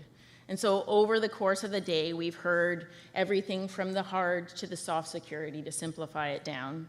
And so I think it's incredibly important, and I want to thank Vincent again for hearing the call for social and economic development to be part of the conversation. And I don't think, again, that our speakers have disappointed you in demonstrating how absolutely fundamental it is when we reflect on what we mean by security. I think the other thing I want to do, though, is sort of differentiate. We talk about Arctic we have the Arctic in international security versus Arctic security. So we know that this framing of the global Arctic, what is the context? Where does the Arctic fit in the international system? What is its role? So what we've heard a lot about today is sort of the changing strategic importance of the region in the globe. And so that's really talking about the Arctic in the international security realm. So we know before the situation with Ukraine, we have recognized and had this evolving climate change sort of threat, the implications that has in the Arctic, but also globally in terms of the impact of the Arctic on the globe. Now we have the geopolitical situation. And we have the spillover effects of things not happening in the Arctic that ultimately are having implications from a security perspective, or potentially, but ultimately they are having effects, geopolitical effects. So what we're looking at is a world that has gone from what we characterize as stable to an unstable environment. A lot of variables. Nobody knows, you know, I say to my students, you know, anybody who tells you, where we're going to be in 10 years is making it up. You know, there's different pathways, it's true, but ultimately there's so many different things happening right now, we really just don't know. So in the context of that, we have to look at the security and safety of Arctic peoples and lands, and that is the Arctic security. And to me, that's the heart of Arctic security. It's to separate it, it's not separate from but it needs to be considered distinct from the international, and think about what Arctic security means, and really put Arctic peoples and lands, because they're connected, at the heart of that. And these types of, if we consider what frame we're using, whether we're looking at international security, Arctic security, or Arctic security, it changes what we see, what we emphasize, and what solutions are developed. And I think really these concrete examples that you've heard here about how you think about things, the solutions we come to will be different depending on the lens, to use as Ed's point, that we are using to consider these issues. And I think, again, I'm glad we're finishing with this, because I think it really grounds us to remember what is important when we're thinking about security. The last piece I'll put forward in terms of what we mean by security is this idea of narratives, and this came up earlier as well. So what I would argue is we have multiple Arctic security narratives that are coexisting right now. So we have the cooperation narrative, and we have this idea, and we want to frame that we live, the environment could actually be a unifying force. This was discussed earlier. The climate change could be a unifying force for cooperation in the Arctic. So we have that. It's still there. People are working very hard to preserve and recognize that narrative, that reality exists. But it coexists with a narrative of competition. We talk about the race for resources, the tensions geopolitically, and that narrative also exists. And we can't say one is right or one is wrong. We have to acknowledge that they are both there. We don't need to reconcile them. We need to be aware that which narrative we're using is going to shape our discussions, and they're going to shape our decisions. And that's incredibly important in this context of instability, is to think about which ones are influencing us. And I really liked Ed's point, what is being calcified? Where are we not sort of reflecting on our assumptions about what we are thinking and the implications it have for the solutions that we present. So that's my sort of call to what do we mean by security? What do we mean by Arctic social and economic development? And the same could be said here. We mean development of the Arctic, or do we mean development in the Arctic? And again, I return to my speakers to say that we really need to frame this. It's the same issues, but we need to think about how this affects which one we mean, affects who's at the table, and what the processes are to set the priorities. And if we say it's development in the Arctic, we empower the people that live in the Arctic to be the ones that are fundamentally making those decisions. And yes, it has global implications. The development of the Arctic does have global implications. But the people who know that space, who are where that space is home, those are the people that need to be at the front and center of setting those priorities. And I'm stealing again from someone from earlier today, we need to avoid bringing southern solutions to the north. We need the solutions to come from the people who know the space and actually live and breathe it, and who aren't sort of trying to retrofit. And I actually argue, as we hear from incredibly articulate people, that those solutions will be innovative and can actually be solutions that may be useful for the globe. And I've said this about the Arctic again and again, that it actually offers solutions to the world because it's on the front lines of climate change, because it's on the front lines of innovation. And so let's look at it as a place of incredible resilience, and what does that offer us? So here we are in this current context. The current circumstances, both geopolitically, environmentally, within the Arctic that we've described here, let's frame it as an opportunity. And if we take that, what does it offer us? Well, we know that the North American Arctic has very specific conditions and characteristics. So we know that this is an opportunity for cooperation because we have to cooperate. We need to break down boundaries. These are small communities. These are big spaces. It's extremely expensive. So we're kidding ourselves if you think that Canada and the US can do this alone, separate from each other. There has to be cooperation because that's what's necessary to achieve the kinds of solutions that we're talking about. We also know that because of climate change and because of geopolitics and because of wildfires that have hit the South and suddenly people are interested in them, there's a sense of importance and urgency. So the Arctic is now on the agenda. So we need to use that opportunity. We need to leverage that opportunity to do different things. And at the front of all of that, we have an opportunity to support those who've been delivering these same messages for decades, and that these are not going to be, we don't have to figure out new things, but start to listen. And what's interesting to me, a total random aside, but with Heather and I talking about the special journal issue on COVID, one of the messages is suddenly people could hear about the infrastructure deficits and understand them, housing shortages, water issues. These were all things that were there before, but suddenly, because of COVID and the pandemic sort of measures used, we suddenly understood them differently. So let's use those opportunities, let's leverage those opportunities to actually mobilize more cooperation, mobilize the institutions that can support North American mechanisms. So I would lastly argue that now is absolutely the time to think about governance mechanisms for the North American Arctic. And I will include Greenland in that. So we're talking Canada, US right now, but I think we would be crazy not to include Greenland in those discussions, to think about a vision for security and economic and social development. We have to think forward. We have to stop doing little bits and pieces here and there, having two ports built close to each other. We need to have a vision for the North American Arctic. We need to be smart about these things. And we need to think about those mechanisms in the same way that the Nordic countries have the Nordic Council of Ministers. They have institutions that support a Nordic issues, Nordic governance systems. We need the same thing in the North American Arctic.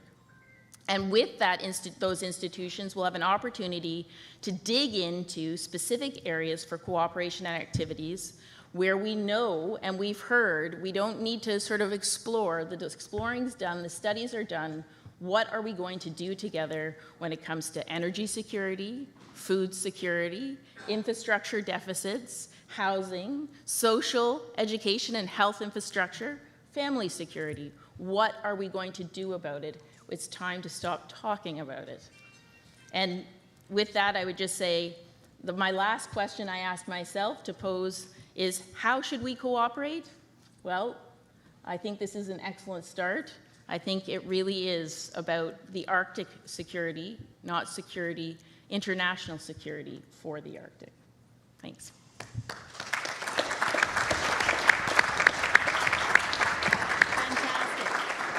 Well, thanks to all my panelists. We said 5 or 6 minutes. You all took a little bit longer than that, but you were wise and thoughtful, so I let it slide.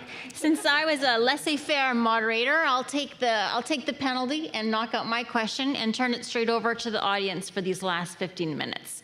So while the first brave person is getting ready, I'll just point out, I think from our perspective, especially their perspective, using Edward's analogy of the rope, on the ground, it really makes sense not to talk about US-Canadian Arctic cooperation, but North American Arctic cooperation. So Greenland is always a part of the conversations, I think, that those of us who think about this deeply have also. So, sir, go ahead. Good afternoon. My name is Jim Mitchell from Carleton University, and my question is to Madame Redfern. You work in the areas of technology and innovation, and you mentioned small modular reactors. Mm-hmm. Could you tell us more about how you see the role of SMRs in meeting the energy needs of the 25 communities in Nunavut going forward? Yeah. So there's also the micro-modular reactors, and they're actually quite smaller than the SMRs.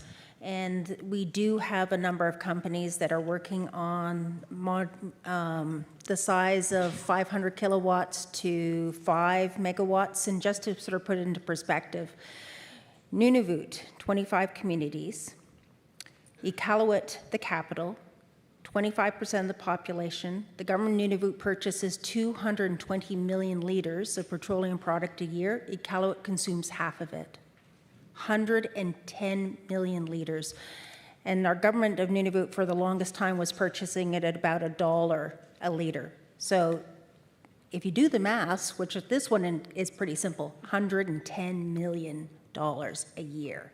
About a third of it for burning to produce electricity, about a third of it for heating buildings and homes, and about a third of it for vehicles. So we do need a solution for a place like Iqaluit, but we also have the potential of MMR solution for a region like the Kivalliq. There is a proposed $3.2 billion hydrofiber project from Manitoba to connect about 5 communities, and there's a mine that's run by Agnico Eagle there. That's about a population of 11,000. And the redundancy in that case would most certainly be diesel. So we need to be looking at potentially, an MMR network might be an alternative solution. And 2 or 3 of them, you could actually build in redundancy in that. So the other one is in the Kitikmeot region where you've got the Grays Bay Port and Road. And so what I'm pushing hard for right now is to get that information to our region and to our communities and to our decision makers so that our communities have the information that they need on the various energy options and energy solutions, which sometimes is very different because of the geological factors. If you're very flat and you don't have a lot of rivers that are fast flowing or big lakes that can be dammed, that's not, hydro is not an option. If we have a lot of bedrock, then again, geothermal is not an option. So we need to be giving our communities and leaders information to be able to have informed discussions and make informed decisions, because ultimately, I promise you, an SMR or an MMR is not happening unless the community buys into it. The other important consideration that we're having at the Indigenous National Advisory Council is, what does Indigenous equity participation look like? So does that mean that public monies be converted into Indigenous equity, or where Indigenous communities may not want to own a nuclear power plant, what do they get back in exchange? Abundant power at reduced rates so that you can unlock a whole bunch of other maybe economic opportunities from that. So it's a great question, and it is a complicated one, but the work has to be done. Thanks, Madeline. While I wait for the next question, I just want to point out, Diavik also takes 85 million liters a year. There's not going to be any critical mineral mining on diesel anymore because companies, for their ESG goals, can't do it. So without SMRs, it's going to be hard to unleash that critical mineral potential too. Did you have a microphone over there? Or Matt? All right, Marisol, it's you. Hi, yes, Marisol Maddox with the Polar Institute. So Edward, thank you so much for those incredibly powerful remarks, and I think you very well conveyed just how complex these challenges are, but also just from that very practical standpoint in terms of the carbon, as much carbon in the boreal forest as in the atmosphere, and 2 times that amount in the near surface permafrost. So I'm just curious, because of just the challenging moment that the Arctic Council is in and the ability to really have these powerful working groups, and Jen, I'd love your thoughts on this too, are there other forums in which you feel like there's potential for also like that Alaska-Canada cooperation on dealing with this and integrating your knowledge into the wildland fire management practices? Or do you feel like there is what's your sense for how much, how effective the work through the Arctic Council may be additionally if there aren't other forums? Sure. I guess, one of the things is that it's, remembering that it's not just like I showed that map and spoke about it as a Gwich'in issue. But it's, you know, one of the things that Canadians have experienced in the last week or so is that this air is part of that natural infrastructure that I'm talking about, that you're breathing. Right? This was produced somewhere. It was produced in the boreal forest to your north, this fresh air that you're breathing. The food that we've all eaten today is part of this natural infrastructure, right? And so it's not just a Gwich'in concern, but I'd say that when we look at the Arctic Council and some of the outcomes that have been surprising, you know, one of the things we had a sharing circle. Gwich'in Council International hosted a sharing circle where we brought together operational managers for wildland fire response and fire ecologists from around the circumpolar north, and we had a discussion talking about wildland fire in the north. One of the outcomes of that was there happened to be a fellow who was the Yukon Flats National Wildlife Refuge regional manager on that Zoom meeting that we had, that sharing circle during the middle of COVID and all of that. And as a director, he adopted a policy, okay? And one of the things that we can do, even during the pause, we could still do things, or now under the Norwegian chairship, we can still do things internally within our own countries and in reflection, right? We can have these dialogues. There's nothing stopping me from talking with Canadian EPPR folks or with Norwegian folks about you know, fire response. So for example, Sweden doesn't have an incident command system. For Canadians, that'd be unthinkable not to have an incident command system for fire management, right? It would be absolutely crazy to think every country has an incident command system. No. Here Sweden is going to be the head of Northern Command for wildland fire response in the EU, and they don't have your incident command system, one that Canada and the US shares, right? Why not share that dialogue? Why not continue to have that dialogue? Or in the case of Jimmy Fox, he adopted a policy protecting Yetama for the refuge that he's in charge of, right? But why is it up to one individual? You guys are policymakers here. You guys are, a lot of you are high up in your different positions. Some of you are drafting integration plans and stuff like Mr. Bolton was talking about, implementation plans. Well, isn't it sensible to have an implementation plan to protect the most densely carbon-rich soils in the north in a unified way between Canada and the US? And yet that doesn't exist right now, even though what we're saying here is widely known, right? We can't ask others to cooperate without doing the base work ourselves. We have to do it ourselves. Don't look to the they to do. It's not them that's going to do it. It's you that's going to do it. Yeah. Thanks. Anyone else on the panel want to? I'll just very quickly add, I mean, the way I like to think about it right now, I mean, in the uncertainty, we need to think about all the institutions that exist and so yes, the Arctic Council is there, and I think that the working groups being creative about how to use that convening power, and I think the Wildland Fire Sharing Circle that Ed is talking about is a really great example of that. It wasn't a closed tent, it was an open tent. So if you're interested in wildland fire, and there are, you know, you're involved in wildland fire, then you let those people into the space, and whether it's convened by EPPR or whether it's, you know, EPPR representatives attend, we need to start to think about the right units of governance, right? And not limit one because another is not there right now. And so, and we see the same thing, I mean, Dave Bolton made reference to it in terms of permafrost. You know, originally we had a big project dealing with permafrost, circumpolar permafrost. Well, now we've shifted that to be primarily North American focused. You just need to adapt. You need to evolve the issue, or based on the issue is evolve it and not stop certain work from going ahead in spite of the situation, but find new and innovative ways of keeping it moving forward. Thank you. Is there a they or a them that has a question instead of a we that has a question? There's one there.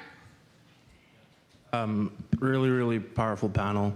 It's been a while since I've seen everyone on the stage. There's a lot of students in the room right now, and given that we have a couple minutes left, I'm hoping to maybe challenge you all a little bit to leave them with something to think about in terms of joining us in the work that we do in the Arctic, the economic development, the infrastructure that needs to be built, the policy discussions that need to happen. So yeah, just hoping that you can leave the students in the room with a bit of inspiration. Thank you, Jordan. Fantastic way to end the panel. So I'll just go down the row, starting with Lisa. Well, thank you to my fellow panelists here. And I think what I'd like to say is that we have a lot of work to do together to encourage security in the North. I mean, I don't know if it's just about socioeconomic development, but because we do have initiatives and we have projects, we push economic development. We know what we need as well. And all that creates peace and security for us, gaining autonomy and practicing our self-determination. Really, so what I'm thinking when I'm saying that is the project that we're up to right now at Inuit Circumpolar Council, the one that I mentioned, which is Hanittak, and that is to encourage sustainable shipping in the Arctic. Now, we are ship owners too. In Nunavut, in Nunavik, Inuit are also ship owners. And as Inuit who live all along the coasts and who are observing the Arctic waters, who are also dealing with mines that are increasing their number of ships passing through Arctic waters, shipping is going to become a real problem soon. I mean, it is starting to be a problem. And if we don't act, if we don't build capacity for response and for prevention of possible spills of fuel and such, if we don't train community members to be prepared, who will be trained? The Coast Guards are far, you know. And also building sustainable shipping fleets with cleaner technology also means spending and investing, right? But we've heard about poverty, the high rates of poverty in the Arctic. We don't want to bring the burden of the costs of building greener technologies to the communities either. So it's about working with us. The shipping initiative is really building capacity in the Inuit communities as well. So it's about our right to self-determination, our right to participate in the decision-making processes and the utilization of our knowledge. Yeah. Thank you, Lisa. Edward, your final thoughts and what you might leave with some students here. You know, I grew up fishing. I grew up fishing, and you never catch any fish if you don't put your net in the water. You know?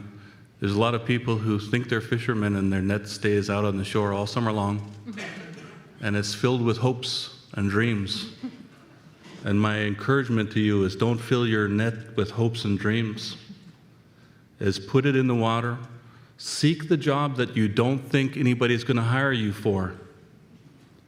You're just a hair's width from being one of the policymakers at this table.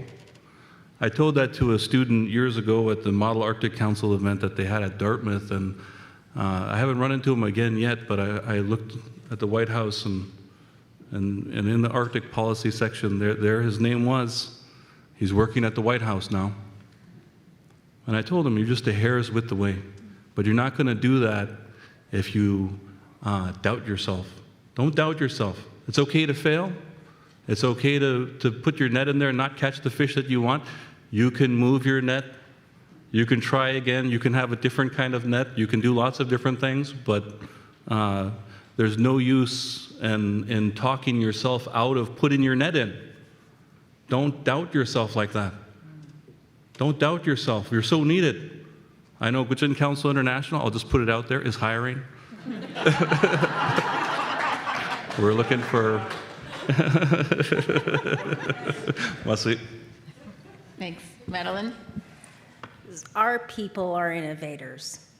They love technology, whether it's from our youth to our elders to our hunters and our families. And if we have access to technology and access to universities in our own region, we've seen, what the university in Greenland has done, in the Nordic countries in Alaska, and the ability of actually creating these sort of digital jobs for our people and seeing our people use those digital tools to create language apps, game apps for our children, but also game monitoring apps for our hunters.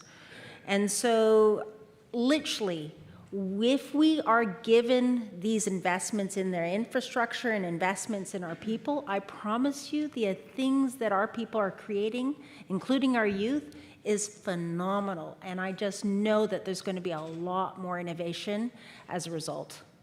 Thank you so much. Jennifer, finish us up here. Well, okay. I guess what I would say is that this panel is a perfect example of why you should want to come and visit the Arctic. I think that we really see that it's a place of people that are passionate about their home and that you can learn an amazing amount. So listen and learn and take what life has to offer you, but do it in the Arctic because it's a really great place. Great. Ladies and gentlemen, please join me in thanking this amazing panel.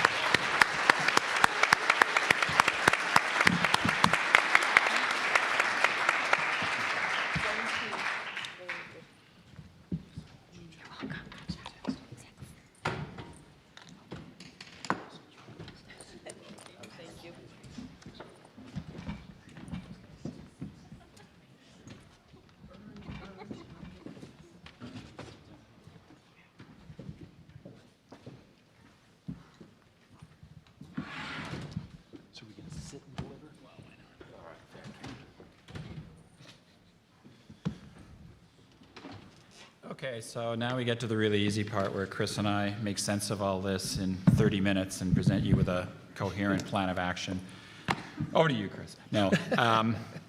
First of all, before we get to that, I just want to do a few shout-outs because it's interesting.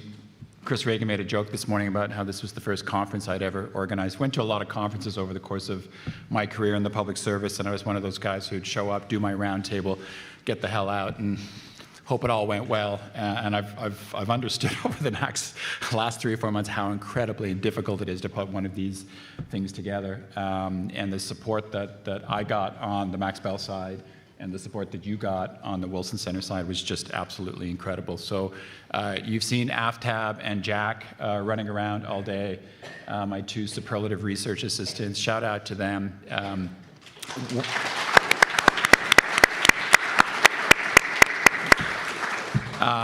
Adriana Guerrena, I don't know if she's actually in the room, but she's been fabulous with the logistics and with the conference room and all kinds of other things. Weston, who is in the corner over there, who is at the registration desk. Abigail, who's, I think, wandering about, and a plethora of other people who've helped out. And a special shout out, and I think most of them are over there, but maybe they're scattered, to the Max Bell students who've shown up in force and I hope have learned something today. And they're unbelievably passionate young men and women, and our future is in very good hands with these individuals. It really is. So thanks to the students for coming out.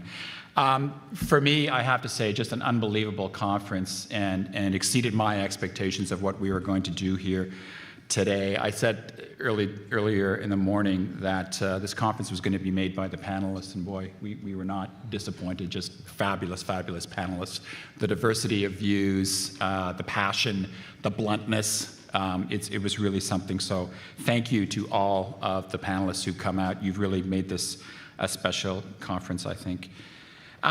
So just some random impressions on my side, then I'll hand it over to Chris. I think I'll focus maybe a little bit more on the Canadian side. Not surprisingly, you'll focus probably a little more on the American side. I mean, again, inflection point that Dave Balton talked about, that this is perhaps the end of an era in terms of Arctic exceptionalism, that we may never get that again, Arctic exceptionalism, who knows, but that this is a pretty tumultuous period and we're likely going to be faced with this for the next 10, 15, 20, 30 years in the Arctic. So the need to talk about it just came out for me again and again. And again, Chris Reagan kicked off the day by saying, we've got this incredibly romantic vision of the Arctic in Canada, but when it comes to actually knowing the region, we're not so hot. And I suspect you'd probably say the same thing on the American side, notwithstanding how big an expanse of land it is in Canada and the coastline, et cetera. But we need to communicate to Canadians on our side a little bit more the importance of the Arctic from a social economic side, from the human security side that we talked about in that last panel, to the national security side. And Chris again mentioned this morning, and I've been saying this a lot since I retired. We don't do national security particularly well in this country, in Canada. And so, we tend to rely on the United States to protect us. We use it as a bit of an umbrella, and we don't see threats very well in this country. We don't talk about threats in this country. I often use this phrase, and it's a little hackneyed, but we still see ourselves as a bit of a fireproof house. A phrase that was used over 100 years ago by a Canadian, that all the problems are over there. Well, they're not. They're not. We've got problems. Again, the way Jennifer, I think, framed the threats in terms of there's the external international threats, but there's the threats internally as well that we have to get our heads around. So we need to really work on that. I think just a conversation about the threats themselves, and Jennifer Welsh said this morning, your impression coming out of that first panel, wow, like the plethora of threats, just the range is unbelievable. And again, I don't think your average Canadian, you'll tell me if the average American gets that at all. So talk a lot about the region and the importance of the Arctic, but then talk about the threats that we're actually facing, and everything from the hard to the soft, to intercontinental ballistic missiles and hypersonic missiles, et cetera, which is more a threat to North America than just the Arctic, to pathogens, which were mentioned this morning, than everything else on the human security side. I think that we've got to lay that out. I was really surprised that we didn't talk at all. This is primarily on the hard security side now. We didn't talk at all about U.S. expectations of Canada. And in a way, I was kind of pleasantly surprised, but in another way, I was sort of, that's interesting. Again, that phrase, inflection point, and we hear President Biden use it all the time, but when he stands up these days and talks about security in the world, he says, the U.S. can't do it alone. And you see it front and center in the national security strategy. We need allies to step up and help us, again, on the hard security side. We cannot do it alone. We've got Russia, we've got China, we've got this, we've got that, we've got climate change, we've got all these different things we need help.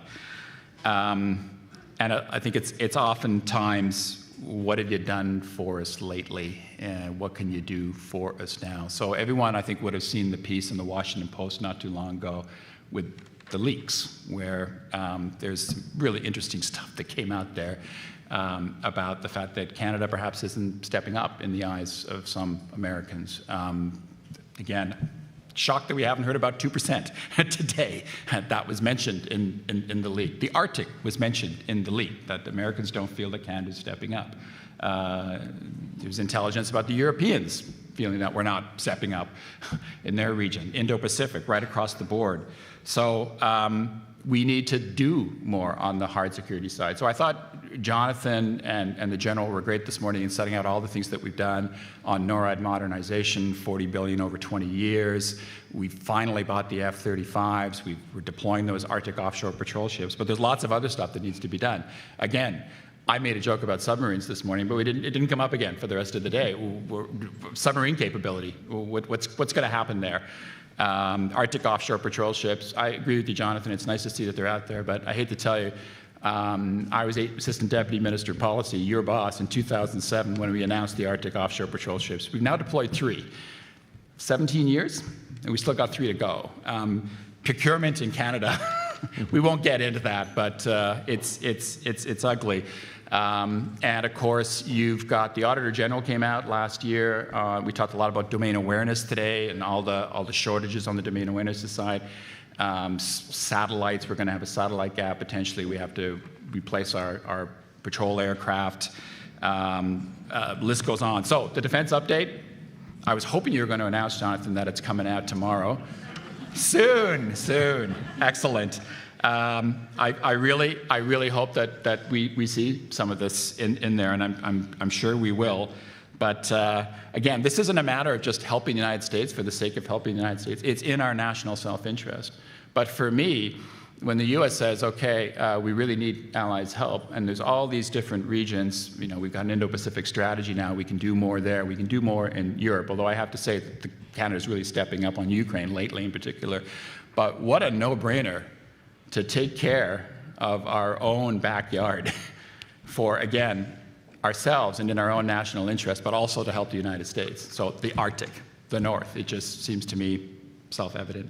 A couple other points on the international side. I found the discussion about Russia really interesting. So I think that Roland had a bit of the same reaction I did. That I think everybody gets it, that we can't deal with Russia for the foreseeable future. That was the phrase that was used, I think, by the Norwegian ambassador and others. But what does that mean, foreseeable future? And can you sustain that? If a lot of people said that it's still relatively stable in the North American Arctic. Well, can you keep it stable if you don't deal with the Russians at all? So how long is the foreseeable future, and when do you start to re-engage with the Russians? I think it's not just a rhetorical question, but we have to think about it. And the importance of allies. This idea of more strategic dialogue with the Nordic states. We can learn so much from the Nordic states, and again, Jennifer mentioned that. I'll come back to that in a second. And it's really funny, and so light bulb went on over my head as I was listening to that final panel. We always talk about the Arctic Council, and well, they don't deal with security, but they do. They don't deal with national security, but they do deal with human security on a regular basis. So if we're talking about security and we don't talk about the Arctic Council, we're unbelievably naive and kind of silly. So Heather's comment about, hey, in Arctic studies, we've always understood this range of security. Okay, I get that, but average Canadians don't, and the guys on the hard security side, i.e. me, haven't got it, I don't think. We got to start thinking more that way. So this has been a learning experience for me today. It really has. I did find it interesting, David Angel, and I think he's gone now, his comments about NATO and the Arctic, and there's this article over here in terms of the Nordic Arctic, and there's this other Arctic over here for North America. It's not so bad here right now. We can't get complacent, but really the bad stuff is over there.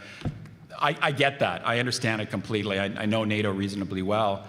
But that's a really difficult strategic communications message to put out to our publics, that the world's going to hell in a handcart. The Arctic is the next place we're really going to have to worry about. But it's not that bad over here. Let's not get complacent, but it's okay. So it's a communications point as much as anything else, but I think we have to work our way through that. My two last points. The panel for me that had the most impact was the last panel.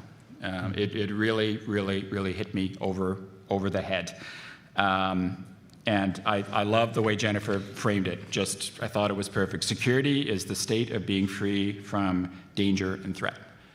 And so that whole spectrum from the hard to the soft, and the panelists talking about food security, wildfires, these are all security issues.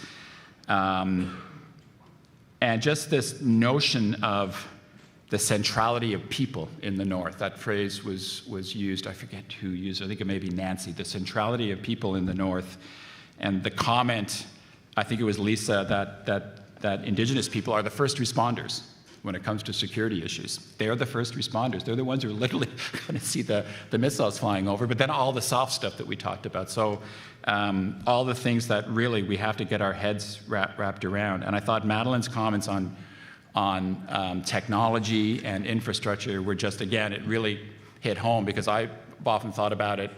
well, we need all this technology, we need all this infrastructure to support military operations and to support NORAD, and of course that's the wrong perspective. If you want to look at it through that end of the telescope, okay, but the other end of the telescope is no, this has got to be, what was the phrase, multi-purpose infrastructure, multi-purpose technology. This is about helping the people first and foremost.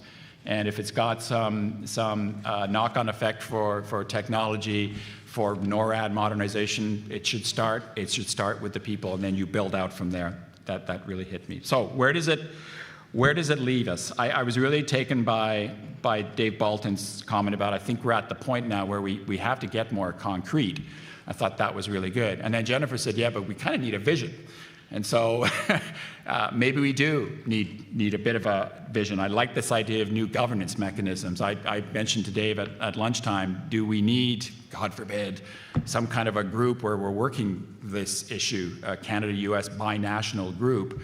It is piecemeal, I find. If you look at the language that came out of the President and the Prime Minister's statement after the Biden visit, there's Arctic stuff in there, but it's kind of piecemeal, and you got the hard security over here and the soft security over there. So again, it's almost like they're two solitudes, and I don't think they should be. So I think the vision idea is important, but I think that the concrete piece is really important as well. And I was taken by Dave's comment that they're going to bring out a really detailed 50-page implementation plan for their strategy. I don't think we have that, correct me if I'm wrong, not a public implementation plan for our strategy.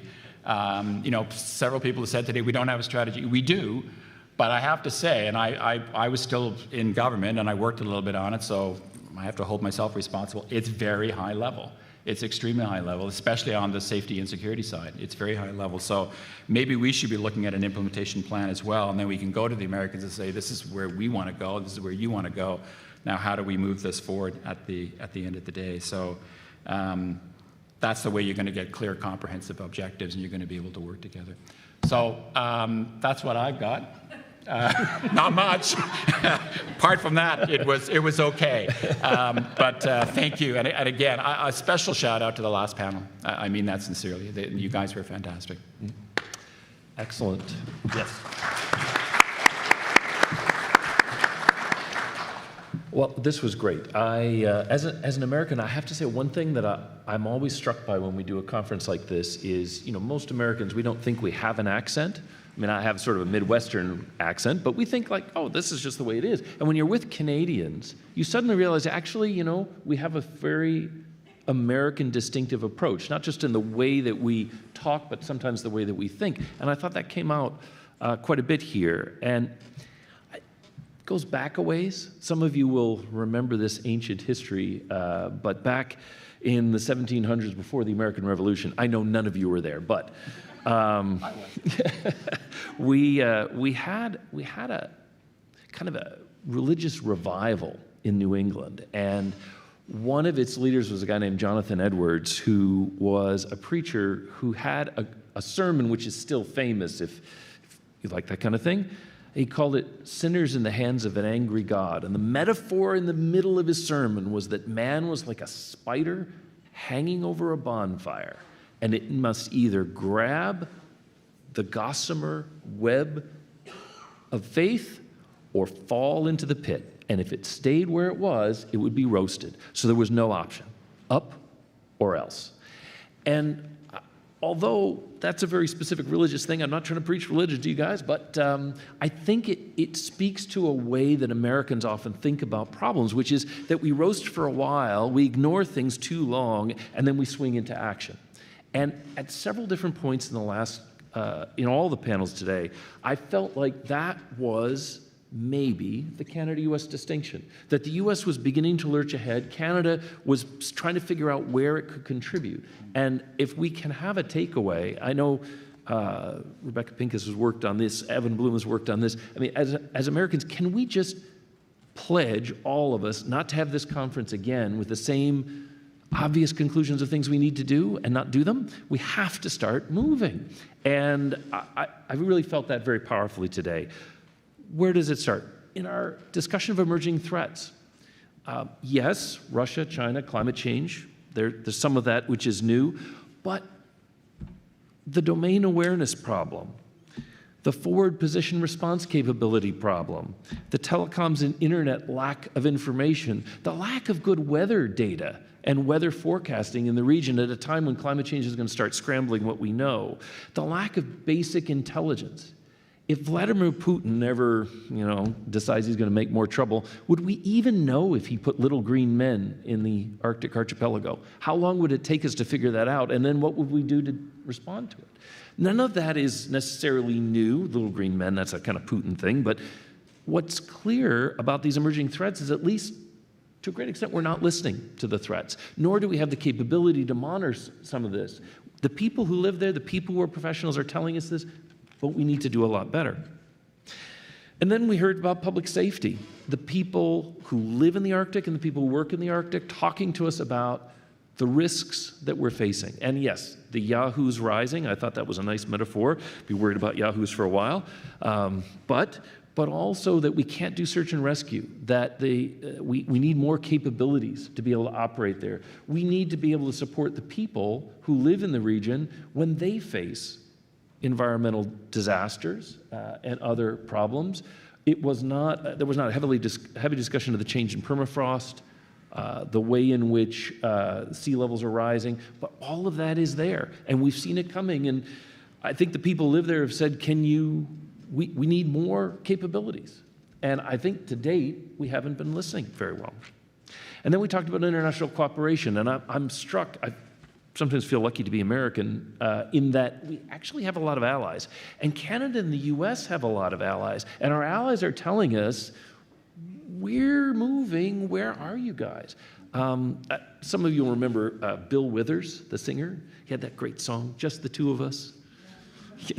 Building castles in the sky, just the two of us, you and I. Well, we can make it if we try, you and I. It's a great idea, but it has been for too long the metaphor for Canada and the US and the Arctic. And by the way, I didn't sing, and that was just to be nice.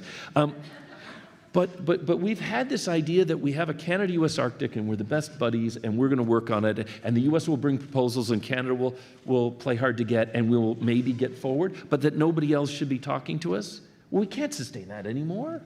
The allies are telling us, our European allies, people on the margins, the British, the Japanese, others, saying we want to help. And we're here to help, and we have ideas to help. Can we have a NATO plan? Can we have an international plan? That's powerful. One of the challenges of the Canadian Arctic is that perhaps like Greenland and Russia, it's very low density. It's huge, it's vast, and it's going to take a lot to be able to deliver the kind of services even that we do in a place like Alaska, which is also big, but by comparison has a lot more going for it in terms of infrastructure than other parts of the region. Norway, which we heard from the ambassador, Norway has a much better infrastructure. Maybe it's a smaller country, you could argue that, but still, we know what we need to do, and we need to recognize that Canada's problem is going to be one of delivering this over a vast territory. And I think both the US and Canada need to listen to the fact that our neighbors are telling us, our allies are telling us, that they're there to help, and we need to listen. And then I also liked the last panel. Of course, I liked all the panels, but the last panel was really powerful for me as well, because the people who live in the Arctic are not asking for anything but what we would want for ourselves, which is a sustainable socioeconomic environment. And it's something that I think we need to think more about, but not necessarily in the sense of social programs. I mean, we think about that a lot in domestic politics, but in the sense of meeting our security needs as all of us face Russia and other challenges, while at the same time getting a collateral benefit to make the Arctic more livable. Some years ago, and I won't tell the whole story, but I was at a conference and we heard from Paul Aglalik, who gave us a nice history, former Premier of Nunavut, but he gave us a history of the building of the Dew Line back in the 1950s, and he said, we saw the Americans come in and they built all these stations, but they also built airstrips and buildings and things that could be permanent parts of our infrastructure. We're doing NORAD modernization. What is going to be the infrastructural legacy? You might build it just so that you can build the Dew Line stations, but can we build it so it lasts? We think a little bit about some of the other things that we could get from the private sector. And I know we had this one kind of private sector comment, but we have a really good private sector in both our countries, and what can we learn from them? We have Amazon that tried to figure out how to do Amazon Prime shipping to Iqaluit. Made a big difference in people's lives for a while. That's important. We've got a company like Fortis BC. Some of you will know them. They have a little liquefied natural gas facility in the Lower Mainland in Delta, and they have been running the ice road truckers to bring LNG up to Inuvik and Tuktoyaktuk to keep their LNG generators, which they thought would be fueled by offshore gas, but going. The private sector is pretty amazing, and they can do great things. What would happen if we engaged Starlink and Elon Musk? I know he has to put Twitter down for 5 minutes, but to get him to think about using the Starlink technology that's provided internet for people in Ukraine to provide better connections, broadband connections in the north.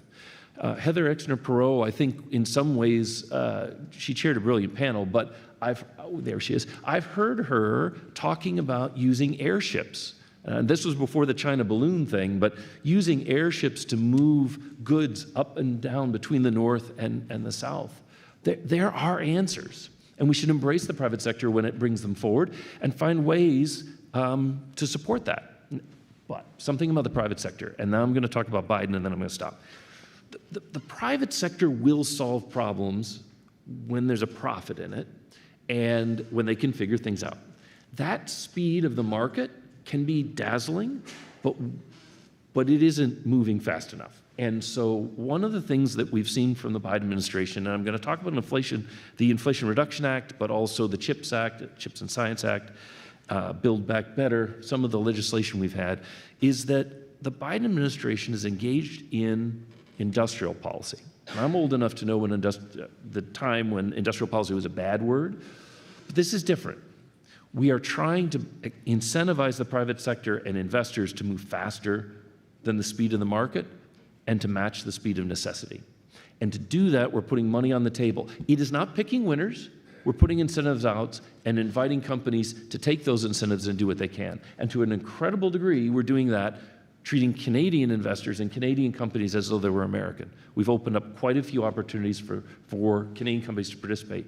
We can do this, and we may have to incentivize it, but we have to create some urgency on the part of the private sector to get there faster than maybe they would without those incentives. That's not a lifetime of corporate welfare, but that is moving quickly. And that's what we can do, and that's what the US is doing, but I come back to that sense of the accent that we have. I think the US does have a peculiar way of dealing with everything. It is our accent. We've ignored the North for too long. Some of the people here have talked about it, probably all of your careers, and now we're moving. And we may not get there, but we could certainly get there faster if we listen to our allies, if we listen to the people who live and work in the region, if we listen to our market, and ultimately, if we can get Canada to share that sense of urgency, which I think is going to be a challenge, but well, we'll do our best. Absolutely. Thank you very much, Chris. I'm going to call Chris Reagan to come and say a final few words to almost shut down the conference. We have a reception, so we can have a little bit of food and drink. I think it's great that we have you, Vincent, because we've got two Chris's, we've got two Jacks, two Jacks makes a pair, but I always consider myself special.